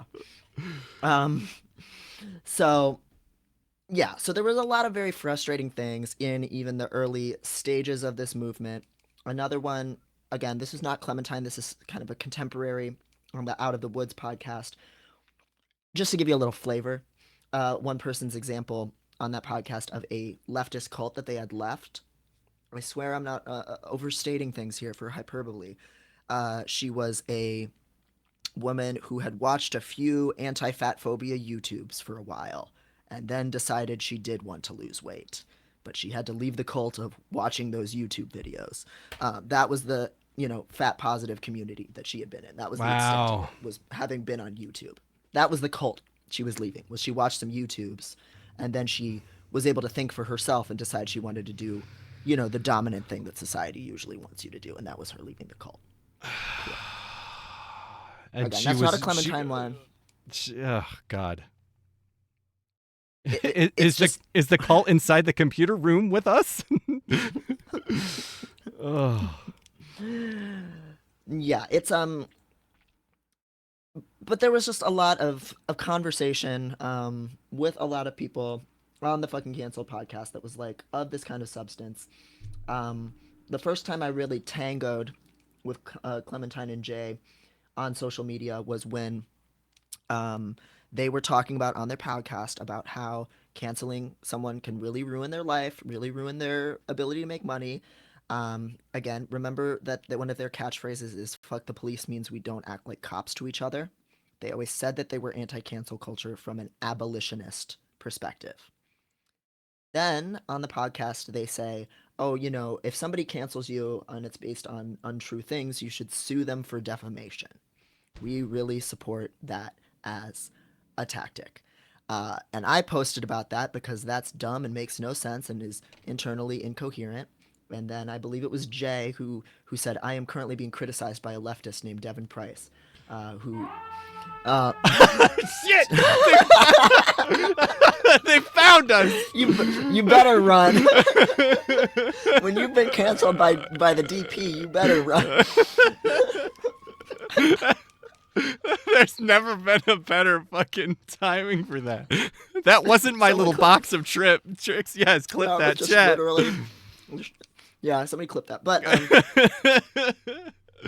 But he was like, "Oh, but that's not the the carceral justice system. Why are you unfairly targeting and criticizing me?" And the courts are friend, not part of the carceral justice system? Bitch, what do you think happens when you sue somebody and that person doesn't come to court? Who do you think makes them go? The accountability police? No. It's even worse than an accountability circle. The actual cops come. What do you think happens if they are found at fault and they owe the person suing them money and they don't pay it? The carceral justice system gets involved. You fucking. It's just so. It was so transparently like not thought through on its face that I did lose my shit and go just asshole mode on them, because it's more than just complaining that you've been targeted by a few black people criticizing you, and making yourself a victim, which is already a very tired thing to do. You're presenting yourself as having some kind of grand unifying ideology that is above identity politics and identitarianism and all of these things, and pursuing an important leftism. And you don't even realize that the police are involved in the civil justice system. Like, get the fuck out of here. Nice podcast, clown. Anyway. Kill the cop inside your head, but pay the lawyer. Yeah. Okay. And then when people would post things about like, dismantling the state and actual abolition, then they would also post things that were very like reformist. Like, oh, actually, we need to just like work within the existing political system, blah blah blah. And it became very clear. Okay, are you guys even like leftists? Like, what's going on here? Right. Um, they also, and I won't go through every fucking sin, but they also cited a lot of times when they were being accused of being racist or disregarding any kind of racial critique in their very class focused critique. They would say, oh, we can't be racist because we're citing people like Adolph Reed, who is a black communist writer who has said that, well, if Caitlyn Jenner exists, then transracialism should also be allowed. Sorry? So cool. Clearly, this is a person who, we want to trust on anything. Like, and they're doing the thing that they accuse other people of saying. They're like, oh, you're using one, you're claiming to speak on behalf of all black people. Like they say that about other people who do like canceling. And then they essentially tokenize and say we can't be racist because we read this one black guy who's also racist Right. and transphobic, transmisogynistic. So that was also another early alarm bell that like, oh wow, these guys suck. And I want them to feel bad about how they suck, especially when I was in my less evolved state. And so if you ever, read Unmasking Autism and you thought, what a gentle book, this is the kind of shit I was doing while I was writing it. to fucking Lord help me. The old ways gotta, so those demons didn't infect your book. It's right. I siphoned out all my hatred. I would drink a ton of coffee. Again, I'm ascended now, and I would fucking fight with Clementine Morrigan, or like, Oh, I was man. shadow boxing with this idea of Clementine Morrigan in my brain. The other thing that I'll say is that earlier this year, some kind of very similarly anti-cancel culture white women of Instagram went full-blown explicitly TERF as well. Like Caroline Dooner, who some of you may know. I was on her podcast in talking about laziness does not exist years ago, and she's a thin white woman, but she was very anti-diet culture, and then kind of went to talking about being anti-productivity culture related to that. So I was like, cool, great, kindred schools of thought, and then she made an April Fool's joke about how she was going on a diet, and people criticized her for that. And then that was her like peak anti-woke moment, and she decided, okay, I'm gonna offend people now. I'm anti-cancel culture. I'm going on the Joe Rogan podcast. I'm going on the Joe Rogan podcast, and now she posts all these like anti-trans things all the time, and it's just so bizarre and unnecessary. There's this like really intense lashing out at this like imagined, foreboding audience that is like attacking you because again, you were criticized online. I think it goes to show that because I also think it's fair to say, like, I'm sure these people did get a lot of fucking hate and a lot of, I'm sure they got death threats. I mean, they're women online. So Yes. I'm sure they got death threats. I'm sure they got really horrible shit. And I was thinking I wanted to say this. If anyone who's watching this goes and fucking sends death threats or anything to anybody we ever talk about, fuck you. I don't want you in my community. Don't engage with them, period. You're not helping Right. anybody. Right. You're not helping us either. Don't give them the engagement. And also, yeah, there's no reason to fucking traumatize people. Like, again, the whole reason we're even talking about this stuff is because there is this root core spirit of agreement with one ideal here of like, we don't treat people like they're disposable. We talk about ideas and our like shared projects and things like that. And I think so often people and we'll get into this because Clementine references ContraPoints. What's her real name? Or Natalie Wynn. Natalie Wynn in her article, because I feel like I saw I think she did a much better job of it. Not a high bar, but she did a much better job of it than what you're describing. But I could see that shit happen where she got criticized for things that I think she could have taken in, but it was so hard to because I'm sure she got just an like unmitigated wave of just really horrible shit. And I think that people's brains are just not equipped for that shit. I mean, you've talked before about how you are somebody, you have a fucking billion followers on Instagram or whatever. And the way you have to manage that is just by not interacting with most of it. And that's, I mean, and that's where I am kind of two minds on this thing, because I agree with you. ContraPoints got attacked for a variety of things, many of them not that important. Lindsay Ellis got attacked for a variety of things, many of them not all that important. And then she kind of went off the rails for a minute about it. But, these women, especially online, get attacked with Yeah. vileness and threats, death threats. They're held to impossible standards that absolutely happened to Carolyn Dooner, that absolutely happened to Clementine Morrigan. And when they critique what they're calling cancel culture and all of that, that's absolutely true. But then also in a lot of their behavior, I see the enacting out of trauma brain stuff that is just turn your fucking comment section off. It's Yeah. not that Go off. not that hard. Go offline. Like, I mean, I understand that is a career, but you are not more entitled to that career of being online. Like, sometimes people lose their jobs and that sucks. None of us should lose our job. No, But, absolutely not. it's you're not going to die if you log off. Like, a lot of the things, I guess, because again, Clementine writes a lot about people's attachment systems and attachment threat, and how you need to develop your own ability of discernment. Instead of believing what everybody tells you to believe, you do have to be willing to disagree with people. That's something I write about a lot too. Part of that at a certain point means making peace with the fact that some people are not going to like you. Some people are going to criticize you, and you can set your own limits on that for self-regulating. The way that I do that is I have no fucking comments on it. I don't get notifications from people I don't know. I recognize, and other people can handle this a different way, but I recognize that the opinions of most people do not matter to me. They just don't. I just don't trust most people's perspectives. I don't trust people to know what they're talking about, and I don't have fucking time for that stuff. I have other ways of accessing information and reflecting on my own time, and my opinion does change on plenty of things and continues to shape. So I both think, yeah, these women in particular have received a lot of horrible, scary messages that make it really hard to process. But I also see them reposting comments that they got from people that pissed them off and treating getting a mean comment as if it's getting canceled.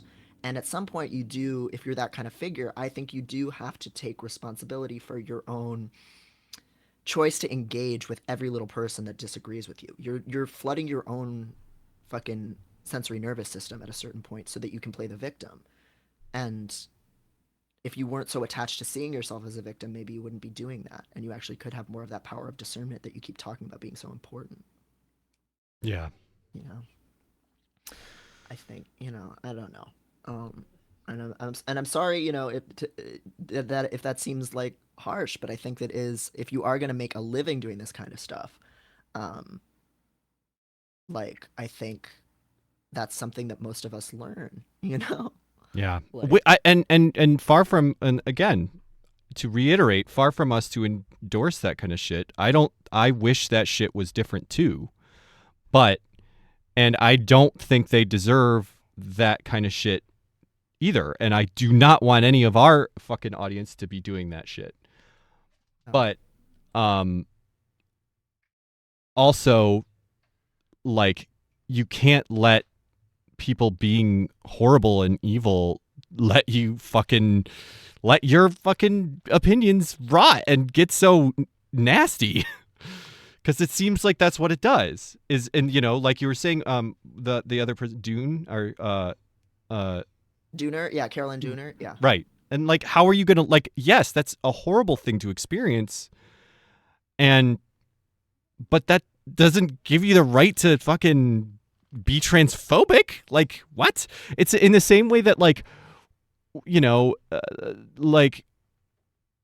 it, just because Caitlyn Jenner is a piece of shit, fuck Caitlyn Jenner, that doesn't mean you get to misgender her. Right. What the fuck are we doing? And say that she makes transracialism okay. All right, great. Right. You're not helping anyone here.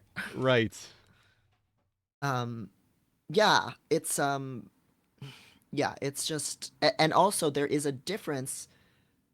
And again, these are people who talk about, oh, you're overstating harm, you're calling this person an abuser because they broke your heart, you shouldn't overstate harm. But they will also say they're being canceled, attacked, driven to suicide, all these things, by people making fun of them in comments. Like, Right. there are people that are doing awful, inexcusable things, and then there are people criticizing you. um Yeah. are those people canceling you? Am I canceling you right now? Like, I'm gonna guess they'd say yes, but yeah, by like saying their name and saying things that I think about their ideas. um it makes it impossible to have any of these like critiques that they say that is important to them. yeah. um and yeah, um I think it really is important to just build that power of discernment, and it's frustrating to see just even being in the presence of a like competing point of view being treated like it's an attack. um Yes. but only when it Yes. happens to them, not in the other direction. Yep. Absolutely. So I think that's enough background. 38 minutes later. um I mean that. Yeah. I'm glad we talked through all that. Yeah. So that is all Yes. why Clementine Morgan is canceled. Yes. And if we No. find you and if we find you following her, we're gonna cancel you. Well, and this is also, I mean, did you see that? Well, I got another ask last night that was like, are you aware that someone you follow says, one, that transracialism is a thing, and two, says that if a cis woman uses the word dead naming, or that a cis woman can use the word dead naming if she gets called like Jan instead of Janet. really Like, worried about that? Is that really what and we're worried about? And those two things are the same level to you? Like, I'm sorry? oh my You're going through my god. whole follow list. Listen, I've had a Tumblr since 2011. I don't know what the fuck's in there. If you know, if you know who I'm following, that makes one of us, bitch. I don't know. I don't care. Like, Mallow Banshee says that triggered my oppositional defiance. Gotta go follow her now. yeah, literally. God bless the Lord for making me pathologically demand avoidant, because yeah, bitch, I follow Context Machine. Like, like, Yeah. you think I care that I follow someone with weird ideas? Like, I'm gonna figure that out in my own time. I'm, like, there's nothing material going on here. I'm not subscribing to their OnlyFans. I don't, like, what's the problem? Yeah. Anyway, so this This, is the article. What is gender? What about the children? Great start. oh, oh my God. I don't even know where to start with this one. Like, Yeah. Let's just start with an overview of what it is, because I think I can define pretty clear, because it's fairly long, but it's not. It doesn't say that many things. yeah. Aside from hand wringing over, I sure would hate to get canceled over saying this, but Oh, here's a fun thing. Okay, maybe this is a little rude, but well, that's okay. oh no, that how many times? Okay, so it's just the one time she says I'm a queer person and used to be a queer youth. She says that basically a billion times. Let's see if I can. Yeah. It's like a religious like restatement. Like, I used to be a queer youth living on the streets. I didn't kill myself, so why are we saying that trans kids are going to kill themselves if they don't have their gender respected? Oh, it's weird. Now, as I can't use find on page. It's just not straight up not working. Weird. was it I because wonder. it's my pie page? Huh? No, I'm Or looking at you it know, on. Oh you yeah, have, you have your own tab of it open? yeah. I have my own tab open, but I forgot. But it's not. Yeah. Anyway. Yeah. So that is a point that she makes over and over again. Like, we are like overinflating the risk to trans teens by saying that they're going to kill themselves if they don't get gendered correctly or have access to transition related care. I Right. knew a bunch of homeless queer teens, and none of us killed ourselves. She doesn't. Weird because To be clear, she doesn't say that in so many words, but it's absolutely the implication, which sucks. Mhm. Yeah, it's especially given that like suicide is one of the leading causes of death for this population, and that she, on the flip side, has frequently said that canceling leads to suicide, and that's why we should stop canceling. So it's a bit interesting to me that canceling as a tactic is something we need to take seriously because it's related to suicide. But trans kids not being allowed to transition, suicide shouldn't figure into our thinking about that. Is talking about suicide overstating harm or isn't it? Is talking Yeah. about suicide risk relevant or isn't it? It's almost like you don't think about the things you say, ma'am. So basically, what this article is about is this. Okay, so uh, uh, is that my screen? Yeah. So this from like about. Oh, you can't see my screen. I'll just leave it on yours. From like the first 5 paragraphs is basically just I'm queer, and so I should be able to talk about that. I should be able to talk about this. Yeah, some throat clearing. Um, and then basically what she says is that um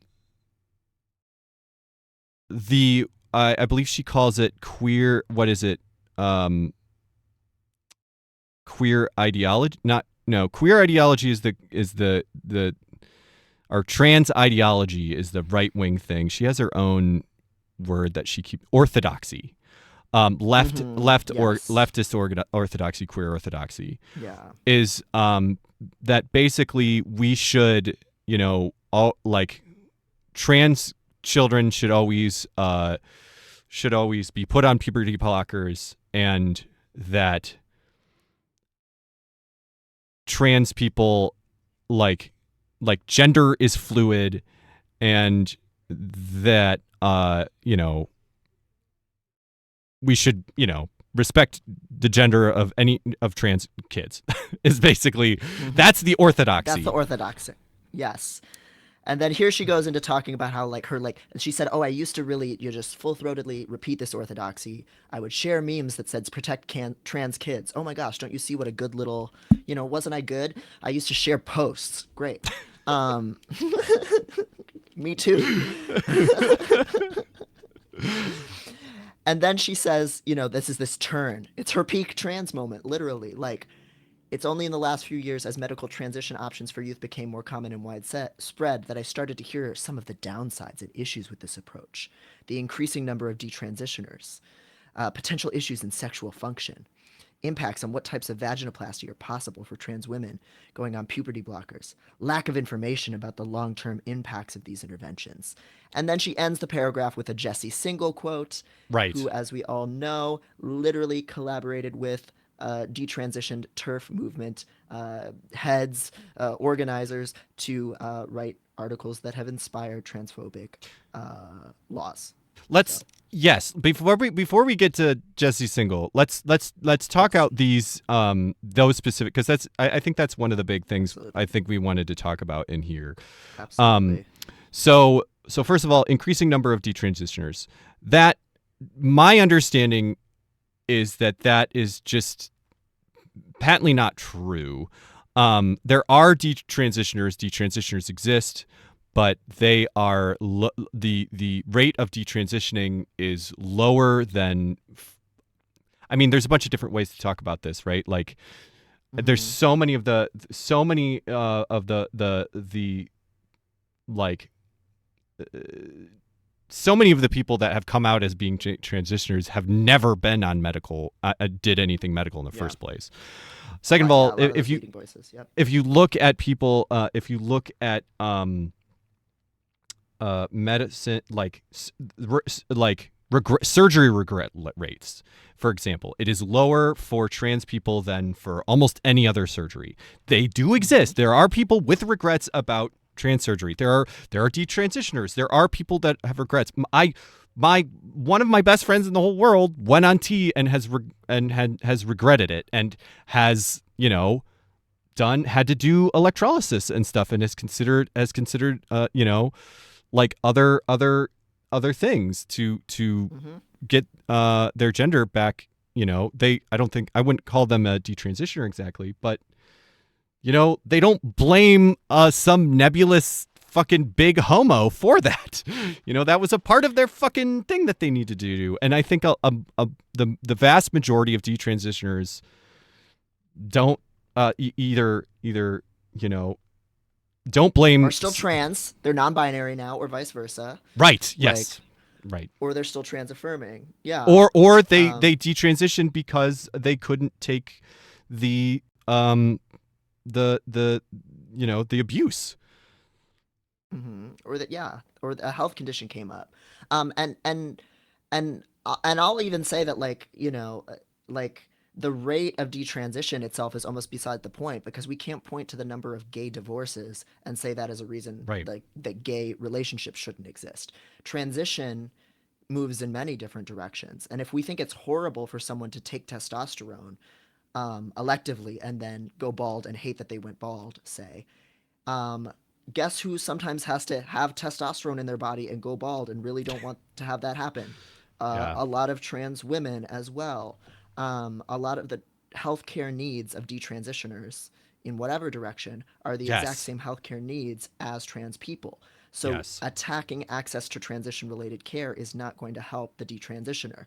Electrolysis is something trans women need, and some detrans cis women, or people who regret taking testosterone, need. Yeah, Some my former trans friend men go on sure estrogen, etc. sure had to pay a lot of fucking money to go through electrolysis after being on T. And I don't Mm-hmm. see fucking, I don't see anybody screaming about that. If it's easier to change your documents, it's also easier to change them back. If there's less stigma around looking gender weird in public, that's very good for detransitioners as well as trans people. So to pit detransitioners against trans people is to recycle TERF talking points. It just is. Detransition people are real. Some people have very real regrets. Some people, for example, I have a friend who is a butch lesbian who was kind of put on the pathway to transitioning and who regrets that, but is also a non-binary person and affirms trans people. Like, they are still trans people. You know what I mean? Like, Yeah. we can talk about all of these things. Um, they're not a reason to limit transition related care. In fact, they're a reason to open these things up and to gatekeep them less. Um, it's as simple as that. Like, Um so potential issues in sexual function for adults who use puberty blockers in their youth, and impacts on what type of vaginoplasty bottom surgery are possible for trans women with less genital tissue due to going on puberty blockers in their youth. So that I do know that a is a thing. I'm curious if you know anything about like how much of a thing that is, or anything on the rates or anything like that. I don't. I think it's something that definitely, especially the latter part, goes into the informed consent piece of, like, you know, talking with a kid. It's not like you can't get a vaginoplasty because you started blockers. It's things like Right. depth and what kind of procedure are going to be an option for you. Um, and so I think that's something that you can talk to, especially a teenager, about, like, what is more acute of a need in your life right now, you Yeah. know? Um, Lulu and a Fink lot of, says like, this is a cis woman, right? yes, Clementine Morrigan is a cis woman. And then when it comes to things like sexual function, if you get atrophy on T, you use estrogen cream. You apply estrogen cream to your hole, and you're fine. If you have issues with erectile dysfunction and you're on estrogen, they may have made some things for that. There's a few things you can do. These are not the end of the world. Um, You can take tea. Tea gel is a thing. yes. And when it comes to, like, the reproductive health aspect, again, that's a reason why we need more funding and support for transition related care, right? Like, anytime somebody Right. starts estrogen, they should have it covered for them to bank their reproductive material if they ever want to have kids. Yep. Like, that should just be covered. And then it's no longer, oh, a big scary negative effect of transition. It's you're no longer being forced to have, no choice but to make that decision. Like, it's transphobia that's causing this problem. It's Right. transmisogyny that's causing this problem. Not trans orthodoxy. Right. And I think that we can basically say those same things about the last piece, which is long-term impacts of these interventions, which is just, I mean, that's just Jesse Single's whole thing, where it's just like, you know, of course we don't have the long-term impacts because we haven't been fucking treating trans people for very long because our society is transphobic. I don't know what you want us to do about that. Like, I don't. That's such a wild thing to to gross about. Like, we don't have from my understanding, all of the knowledge, everything we do know about puberty blockers is that, and long-term impacts is that the impacts are minimal, not zero. I don't think anybody says none. And none should not be the bar. None should not be the bar. It isn't for any medical treatment. Like, right. There will be side effects. That people die from medical interventions every day, and it is very unfortunate. But if it is, if there are risks that we take every day for any kind of medical intervention, and yes, this medical, it is worth it. Unfortunately, and more to the point, like, of like the informed consent model of transition related care, you get more information about the risks you're agreeing to than with almost any other medical protocol you go within. Like, I've written right, about this before, that nobody fucking told me that by taking hormonal birth control, I was nerfing my ability to develop muscle for the rest of my fucking life. Nobody told me that I was going to gain a cup size permanently, even after I stopped taking hormonal birth control. Like like a lot of people who are kind of pressured onto hormonal birth control when they are young, I did not have those things laid out for me. And I was put on a hormonal medication without being able to give informed consent. And that is sure not what happened when I started testosterone. I was given all the information and the freedom to decide for myself. And meanwhile, even things like the negative mental health effects of birth control were essentially covered up by a lot of the medical and pharmaceutical like energy industries for a really long time. Like, yeah. I unfortunately don't have I don't remember the specifics, but my uh, a friend of mine went through chemo and was there was pressure to bank eggs, and the amount of things that, the really incredible pain that procedure, that was incredibly painful, and she was not told that any of that shit. mm-hmm. That's just the way. I mean, look at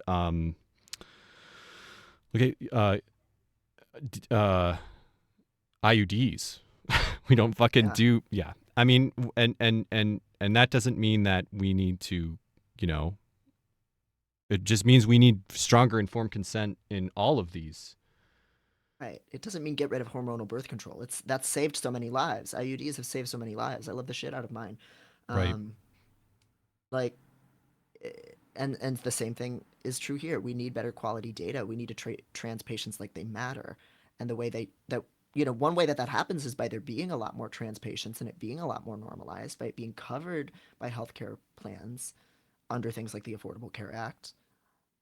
We don't get there by treating it like it's some scary thing, this scary, impossible to understand or trust thing that nobody should do. That's just not how that works. Like, Yeah. and And that's not how we treat any other medical care. right. And that is that paragraph is the extent of the argument of that, like, that um childhood, like, medical care, like affirming childhood care for trans people is possibly dangerous. Like, Mm-hmm. like I, she cites Jesse Single, and fucking Buck Angel as people that which is we're getting to that, yeah. And but like that paragraph is after that it is just, like you said, Jesse Singal has written, it would be foolish to pretend that unless you're transphobe there's nothing to discuss here, which is just, Jesse Singal's a transphobe, baby. yes, I don't care what if he calls himself a transphobe or not. He's Yeah, and he's the guy. He's the guy. that's over. And I know, he's always trying to fucking like threaten to sue people for calling him a transphobe, and says, well, where exactly did I say something transphobic? And he's come after me in that way. He's driven his mobs. It's really fucking rich to be anti-cancel culture and to be buddies with Jesse Singal, because he's literally sent mobs driving people off of platforms like Twitter. Like, he's one of the reasons Nicole Cliff is like not on any social media anymore. He does the same shit to Michael Hobbs now too. God bless him. Uh, We talked about the whole thing with the that what she wasn't even a nurse, the receptionist at the childhood trans clinic, and It was they did, completely made up shit. yep, Yeah. and all the HIPAA violations that happened in there. Yeah, astounding that after that, like if you didn't believe the people calling Jesse Singal a transphobe before that Mm-hmm. because this was just written. Yeah. Amazing that you would try to pretend that Jesse Singal is this, you know. And it really and she talks about, she was on his podcast with Katie Herzog. We've talked about this, Blocked and Reported, which they both started because they were canceled for saying transphobic things, and people saying, hey, that's transphobic. Uh, the the asymmetry here is astonishingly clear. If I'm criticized, I'm being canceled. I can say whatever I want about other people. I can make up completely fake facts. But when other people criticize me, they're overstating harm. They're being irrational. They're making things up. The burden of proof is always on the person that's against me, never on me. I should be, free to say whatever. Yeah, and like this paragraph says, in a queer world, even mentioning that there's risks involved in youth medical transition that should be taken seriously is treated as a quote right-wing dog whistle and inherently transphobic. Because it is. Because if you Mm-hmm. fucking anybody who does this for a living has shown that yet no one is saying there's no risks. There's no medical, like we've just been saying, there's no medical procedure, no medical intervention that is without risks. Of course there are risks, but the risks are not are small and absolutely outweigh all of the things that all of the dangers. Yeah. And if you care about risk, informed consent, better quality research, putting more money into this as a resource is the solution. Fear mongering is not the solution. Yeah, Obviously, the like, burden. this is not helpful. Yeah, and what I meant by that because is that the burden of truth is not on us. The burden of truth is on Clementine Morgan. You have said Mm-hmm. nothing that has proven your point. The Right. medical establishment's verdict on this almost uniformly is that transition care works, affirming care works, and it is extremely dangerous not to have those things. The burden on proof to Also, show differently is on on the other side here, and I haven't seen it. mm-hmm. I have not seen it. No, not even remotely close. And also, this goes to like the anti-pathologization kind of angle. Like, if we it isn't just a question also of long-term effects and does it work, because it's also just self-determination and body autonomy, right? Like, does a breast augmentation for a cis woman work? It doesn't have to do anything. She can still just do it, right? Like Right. like if we support somebody's body autonomy, we don't parcel out whether they deserve to get a tattoo, whether they deserve to get a haircut, like whether they deserve to do something that they want, and that will make them more comfortable. Or even, again, people have the right to be wrong. Like, if we actually believe in the project of leftism, we don't believe that the state should have the right to decide what's best for everyone about what to do with their own bodies and to impose one standard onto them.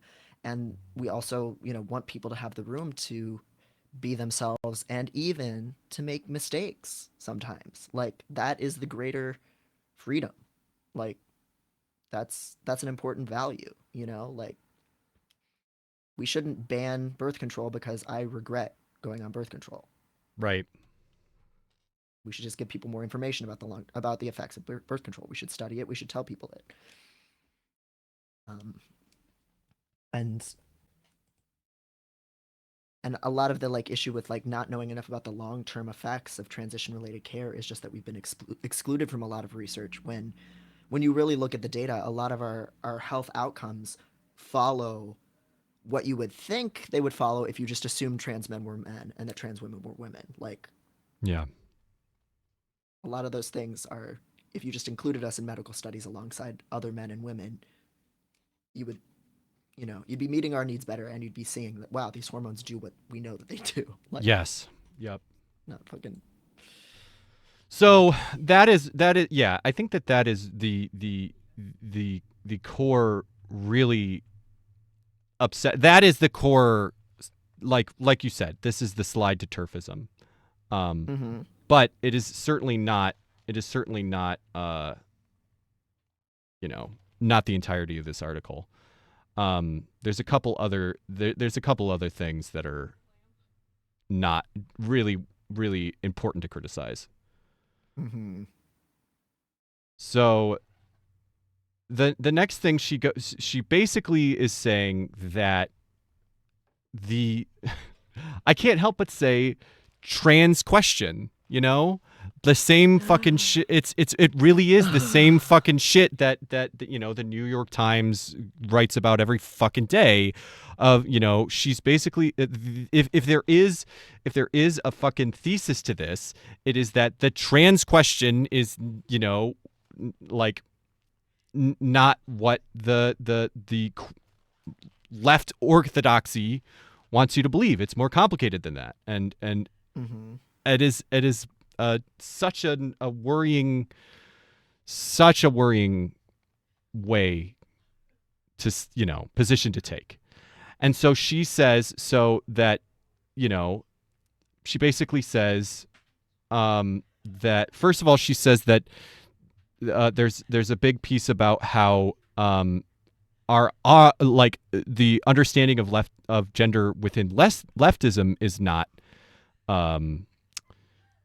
complete, or Mm-hmm. not uniform, where she basically pits transmedicalism against, I don't know, more progressive gender understandings. Right. Yeah. And this is where it kind of in some ways gets like even worse. It's like, oh my god, you didn't just like really credulously like absorb Jesse Single's fear mongering about the effects of like hormones. Like, you're saying, oh, it's reasonable for people to think maybe I won't raise my kid as the gender that they say they are. That it's like reasonable to have these philosophical debates about what gender even is. Like, Yeah. it makes sense people have different opinions on these questions. Like, what opinions are we talking about here? Like, Yeah. I mean, first of all, just I mean, she is both sidesing transmedicalism, and mm-hmm. I mean, she is explicitly saying, well, I don't think I can make this decision, but Mm-hmm. I mean, I would argue that transmedicalism is so, and like, I think she gives a pretty good description of it if you scroll back up to her description Oh, did I pass of it? yeah, I think it's that, or maybe no, or no, Okay. I think you were on it, actually, sorry. Okay. Yeah. Got it. Many people believe in the world that there are two genders, and that those genders align with biological sex. The idea that I'm sorry, I'm not sure where we are now. I forget, but um, yeah, basically the idea that being transsexual is a specific thing that you have to you have to desire and undergo like hormone replacement therapy in order to be transsexual, and you have to have dysphoria, and that I mean, and one thing that I really think is gross is that she really does not the one thing that she doesn't describe in transmedicalism is that it is inherently anti. It is inherently a binary, like gender binary is real. Mm-hmm. I mean, I won't say that every single transmedicalist believes that, but that is even the ones that give lip service to non-binary identities are so often like having dog whistles to the effect of, oh, this person isn't real because their gender identity is not within the binary. Right. And she and it's so gross that the first opening paragraph, or in one of the first couple paragraphs, she says, oh, well, you know, I voraciously defend people that use they them and call out people that they them trans women, and then just pretend that that's not part, that validity of non-binary identities is not part of this fucking discussion, Right. which is so gross. And also, say, you know, say Buck Angel, you know, has been canceled or whatever for legitimate feelings, even if he's like, what does it say? Something like, even if he's a little aggressive about it or something, Oh like my as if God. it's tone policing that the people that are critical of him is the Yeah, problem. he's entitled to have opinions on the topic and is a trans elder who is utterly dehumanized and treated with contempt. He Yeah, no, he's not entitled to say that trans people not on hormones are delusional. Like, yeah, he's not entitled to say that and still, consider himself a voice of our community. He's not a trans elder. He doesn't want to be part of us. He's like ashamed to be part of us. He's not yeah. he doesn't want to be one of us. He can't speak for us. Like, yeah, yeah, we feel contempt for him because his opinions are terrible and hurt a lot of people And he in our consorts, community. Like, he consorts with right, not only TERFs but also people explicitly on the right, explicitly, you know, alt-right people. Like he's, you know, he's like him and Blair White and shit like that. It's yeah, really, really awful. yeah. Buck Angel is his name for people in the chat wondering. Yeah, he's been a piece of shit since day one when he was fucking outing like one of the Wachowskis against her consent. Like, he's never been somebody that we should look to for like any kind of sign of like a shared political project of like advancing positive outcomes for trans people. That's never been his deal. Yeah, it is not a tone problem. No, um the problem so isn't that he's intense. Yeah. So basically, she said the rest of her argument is basically, so we aren't in agreement. We aren't in agreement on the left, because she is, you know, falsely, showing these two things that are not equivalent at all as false Mm-hmm. equivalency: transmedicalism and progressive gender theory, I guess.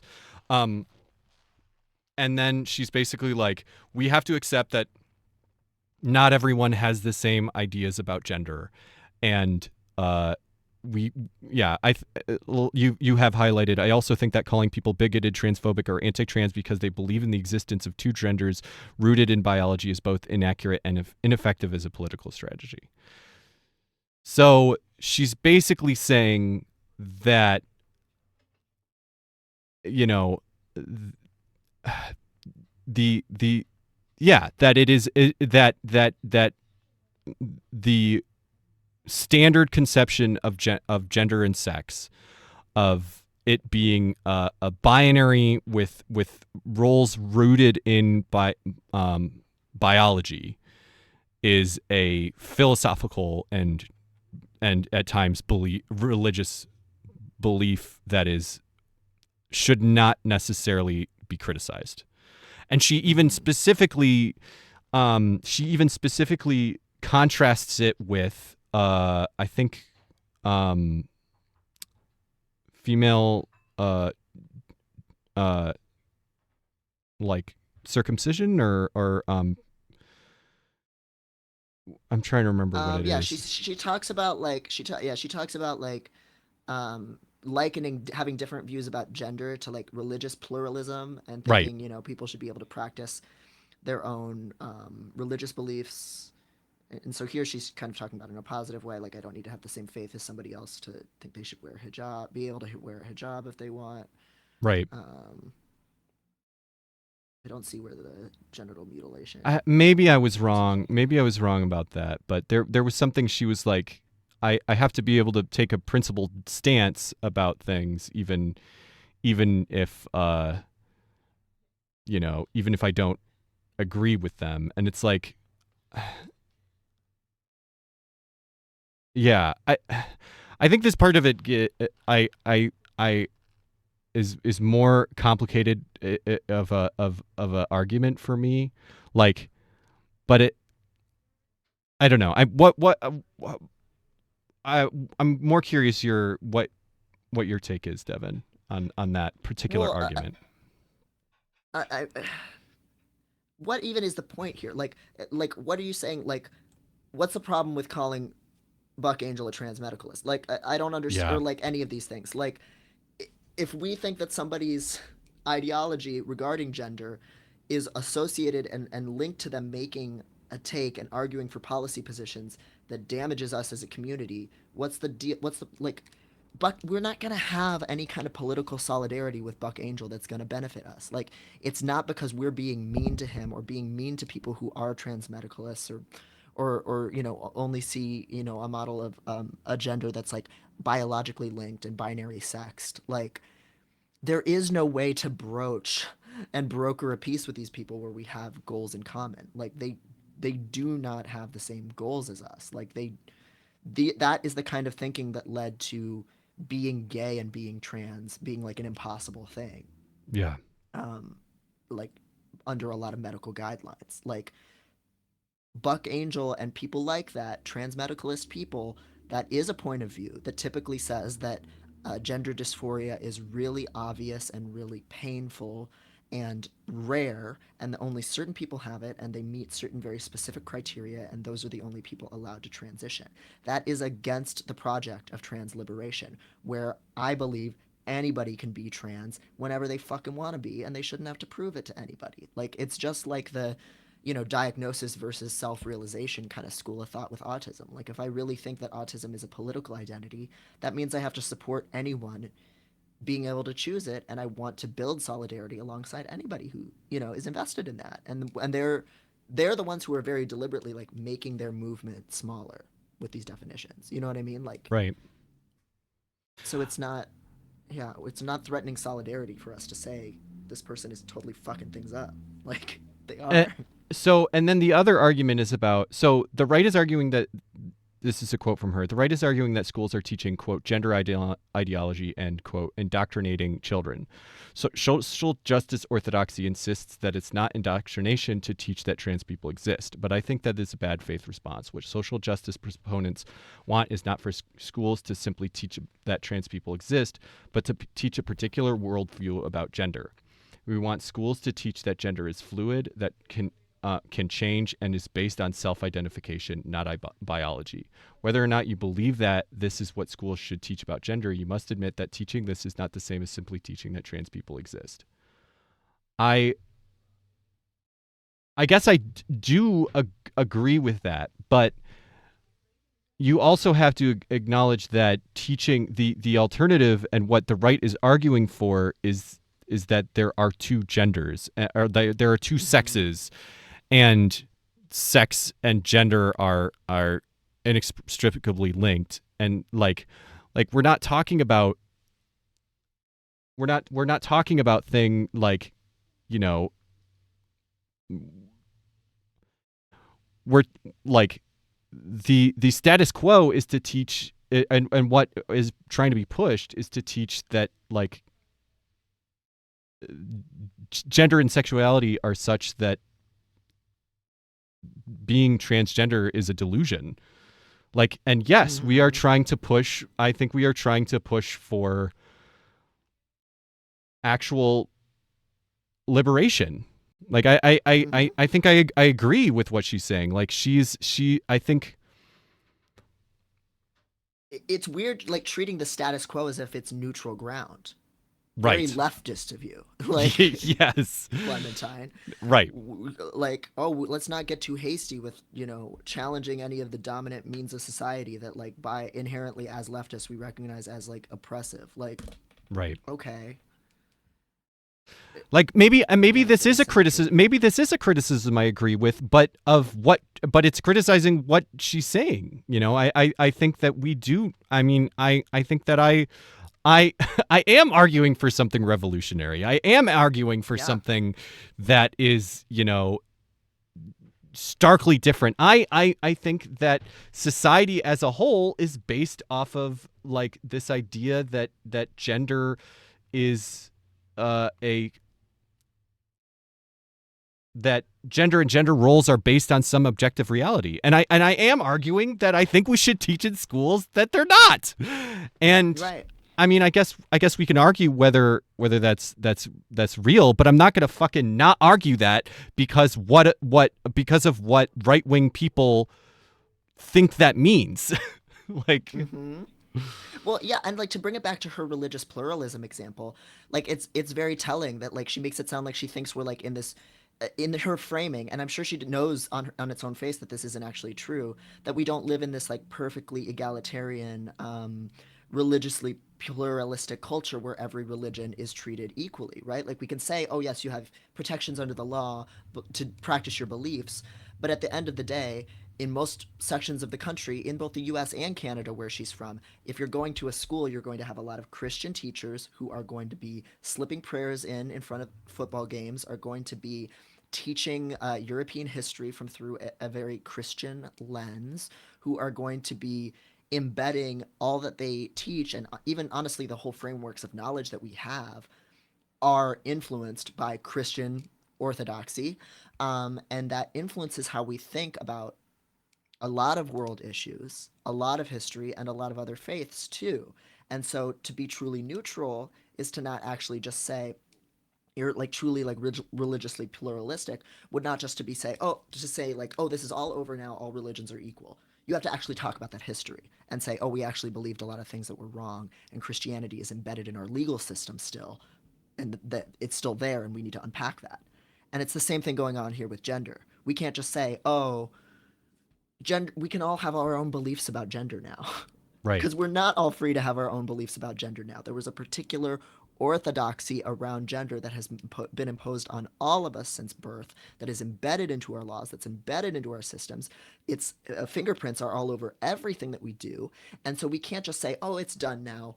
Everything's equal. We can all sit around and agree. We have to be able to talk about that history and disprove a lot of the shoddy science that was originally believed around it, and say that, oh, actually, certain beliefs, this idea that certain beliefs about gender are like supreme, is wrong. Right. Like you can't just like, and this is like a core like premise of a lot of leftism, and it's really fucking annoying that that she's so obtuse about this in general. Like we can't, we do have to talk about a history of like systemic racism if we want to talk about class. Like we have to. Yeah. And we have to talk about the history of binary transmedic, or I'm sorry, not transmedicalist, binary The just medicalists. Like, transmedicalism that the pilgrims, that the founders wrote into the Constitution. You have to have dysphoria no, to be trans. that's yeah. No, but like, but Tommy Jefferson with her the Miku, original truth or scum. yeah, with his Miku fucking binder. We couldn't go this long with being serious. We had to. Oh my god. But you guys know what I'm saying. Like, Yeah. there is no like this weird. It's such a liberal idea. Stop calling yourself a leftist, Clementine Morrigan. You're obviously a moderate liberal who doesn't like any idea of like social change, like on any level. You want this like liberal pluralism, which is, oh, everybody's free to do their own thing as long as like, we're not gonna acknowledge history. We're not gonna acknowledge systemic oppression. You can't say that you're fighting for any kind of systemic change if you think that we can just wave a magic wand and say all gender beliefs are equal. There was never any pressure to believe some kind of gender belief that is not supported by the evidence. There's never been any bad science on this. It's all equal. We can all just think whatever we think. That's not true. We've all been made to think something that isn't true and is oppressive. Like, come on. Yeah. Yep. Ooh. Yep. So I think I mean there's definitely other shit in there that I very much disagree with, and I think that uh but like there's other specific stuff, but I think that's kind of the thrust of it is those major points. Um Yes. The one thing that she does kind of wrap up on is talking about these like kind of you know religious working class kind of people who have very different views about how to raise their children, and she kind of says, the people marching in the 1 million march for children, people like that are the very people we need to reach and learn to work alongside if we want to have even the slightest chance against climate change and many other horrors of capitalism.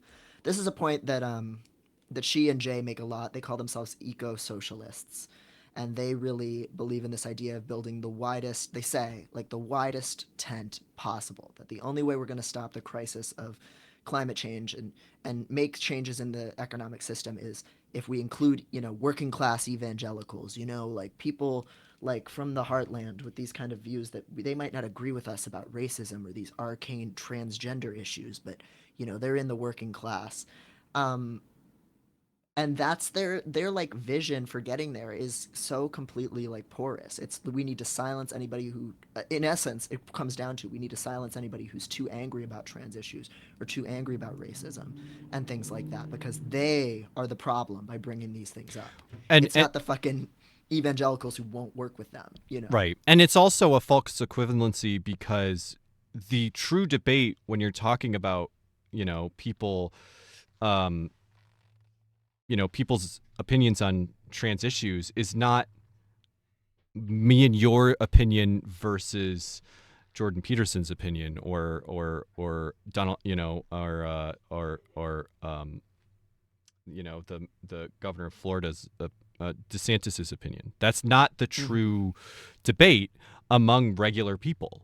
In fact, Right. regular people mostly don't think about trans people like this. There's a very loud minority that is getting louder because their views are getting amplified, and Mm-hmm. pieces like this are like scaremongering about the risks about what our children and all that shit. Yes, but that is a loud minority, and mostly people want trans people to fucking just live and let live, which is close. If Mm-hmm. anything, is closest to I think our fucking what we think about it. Yes. We've talked about this before. Like, part of why DeSantis flopped, other than, them hating to see an autistic king winning, is that trans issues do not poll well. They do not poll well with conservatives. Like, Yeah, look at the and, midterm. and, Look at the American midterms. yeah. Just as Malvalence just said in the chat, like, we can't assume that working class people are transphobic. A lot of them are like, who cares? Like, they might have absorbed ignorant points of view because of all these systemic forces we've just been talking about. But most people are, even a lot of conservatives, are pretty live and let live once you actually like interact with them. Yep. And I hate these fucking I'm the true salt of the earth leftists because I know all working class people are racist. Like the fuck they're not. Have you not Yeah. actually hung out with working class people? Like they are some of the most like racially diverse, gender diverse, like tolerant spaces, even regardless of who somebody's actually voting for. Like there are people like that who can be brought over to the idea of leftism. But the way that we do that is not by pandering to evangelicalism or racist people or transphobic people. Like those are movements that pull them away from leftism. Like Yeah. like explicitly. Like it's just such a weird misunderstanding. It feels like like they're trying to uh uh like be like, well, I know I have these racist beliefs, but we have to, be okay with that because that's what these people think. It's Yeah, like it's apologizing for their own racism. right. Yeah, and it's just not actually the majority value or the majority point of view. Trillbilly Workers Party, that podcast talks about this really, really brilliantly. Just like there's just like a lot of people like those the the hillbilly Republican that's like fantasized about in countless New York Times articles. A lot of those people actually do think racism is a bad thing. They've been Yeah. fed a lot of weird lies about what to be afraid of, but they actually don't think racism is cool. A lot of them, Yeah. and to the extent that they do, it's when they've been like fed from the above from these like political movements trying to make them more racist, trying to make them more transphobic. So it's completely just backwards understanding of how this stuff works.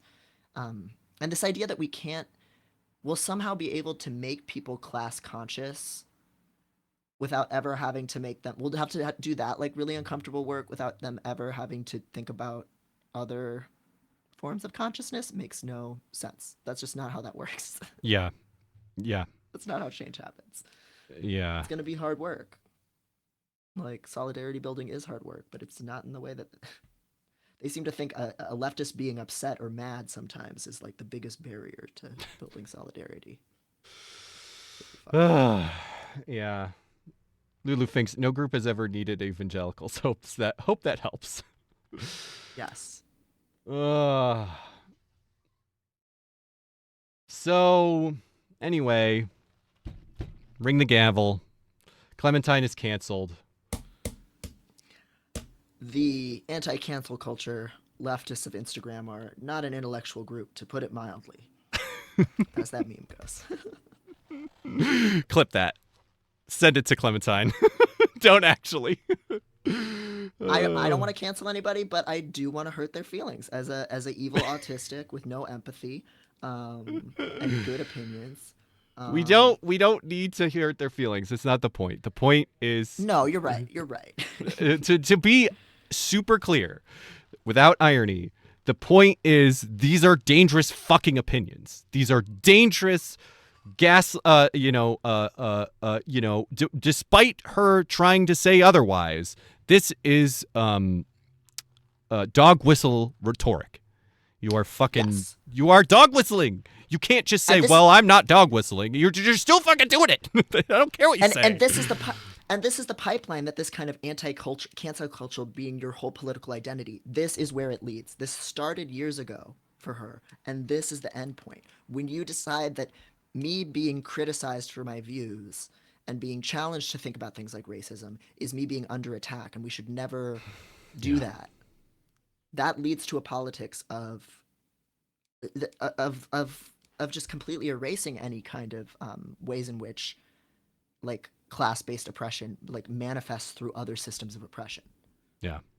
That's where this was always going to go, and here it is. You've made your bed. This is the bed Yes. you made. Mm-hmm.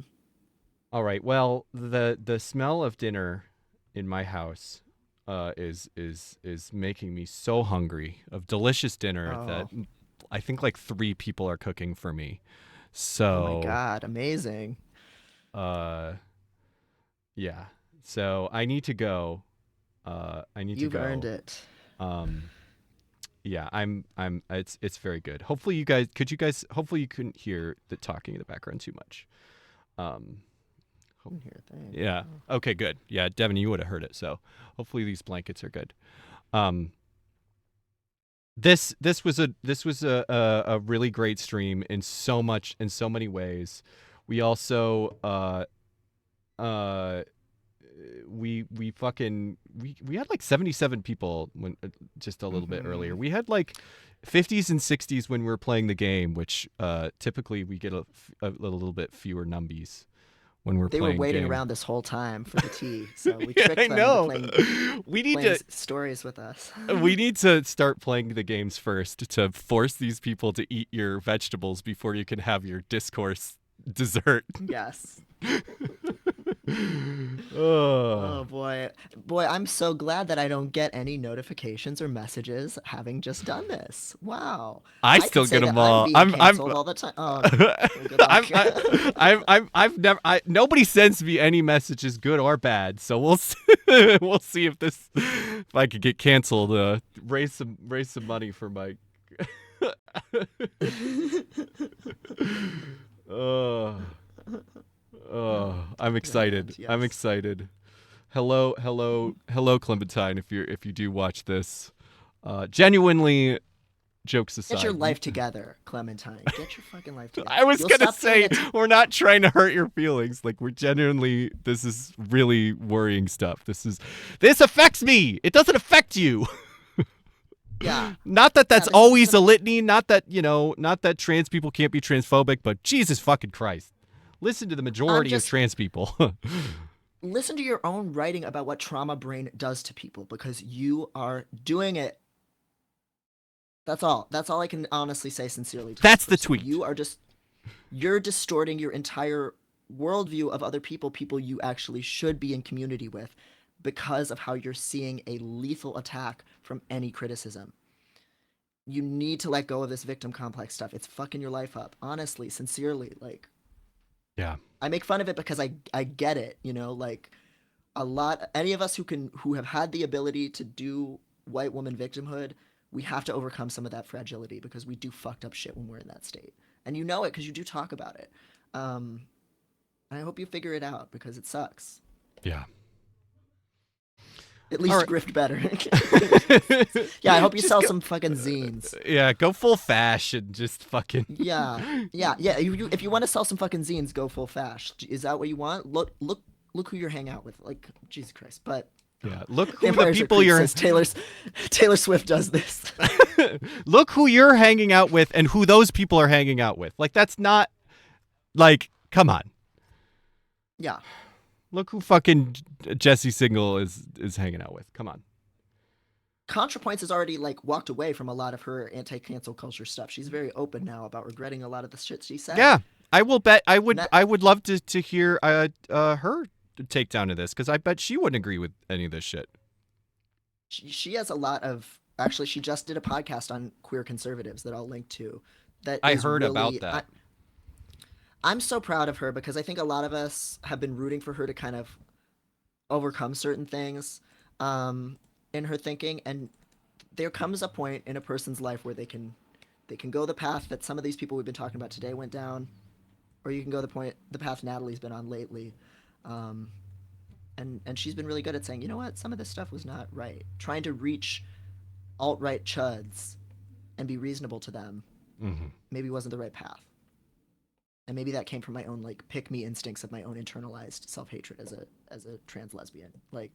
Yeah. A lot of us have this impulse, and I don't know. I'm really happy with her redemption arc. So take notes, y'all. Talk to her. Yes. All right. Not Katie Herzog. So you want to raid Hassan? Yes.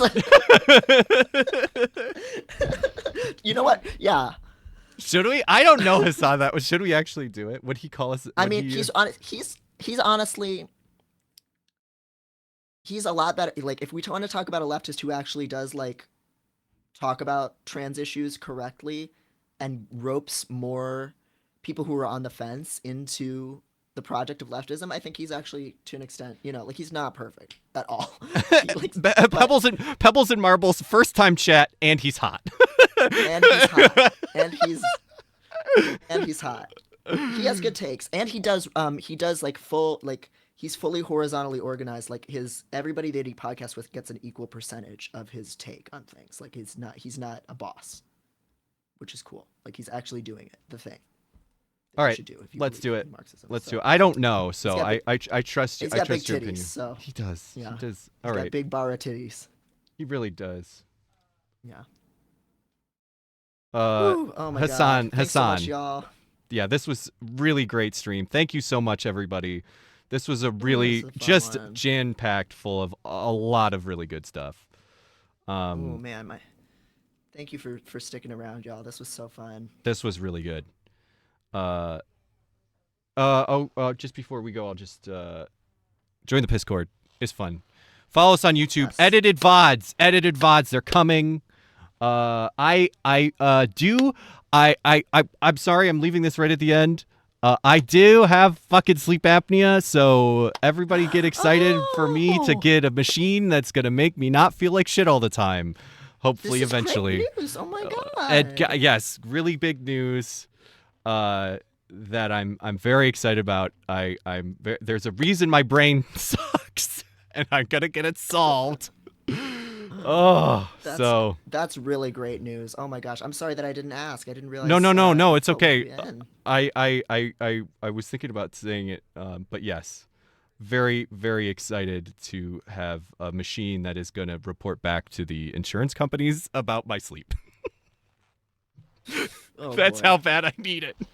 Join the Discord. Go join the Discord, and you can see a picture of me doing the sleep, all wired up for the sleep study. Watch. Yes, if you have a medical kink, it's cool. I Oh, and can't- that's it. Now we're on Hassan. it forced us.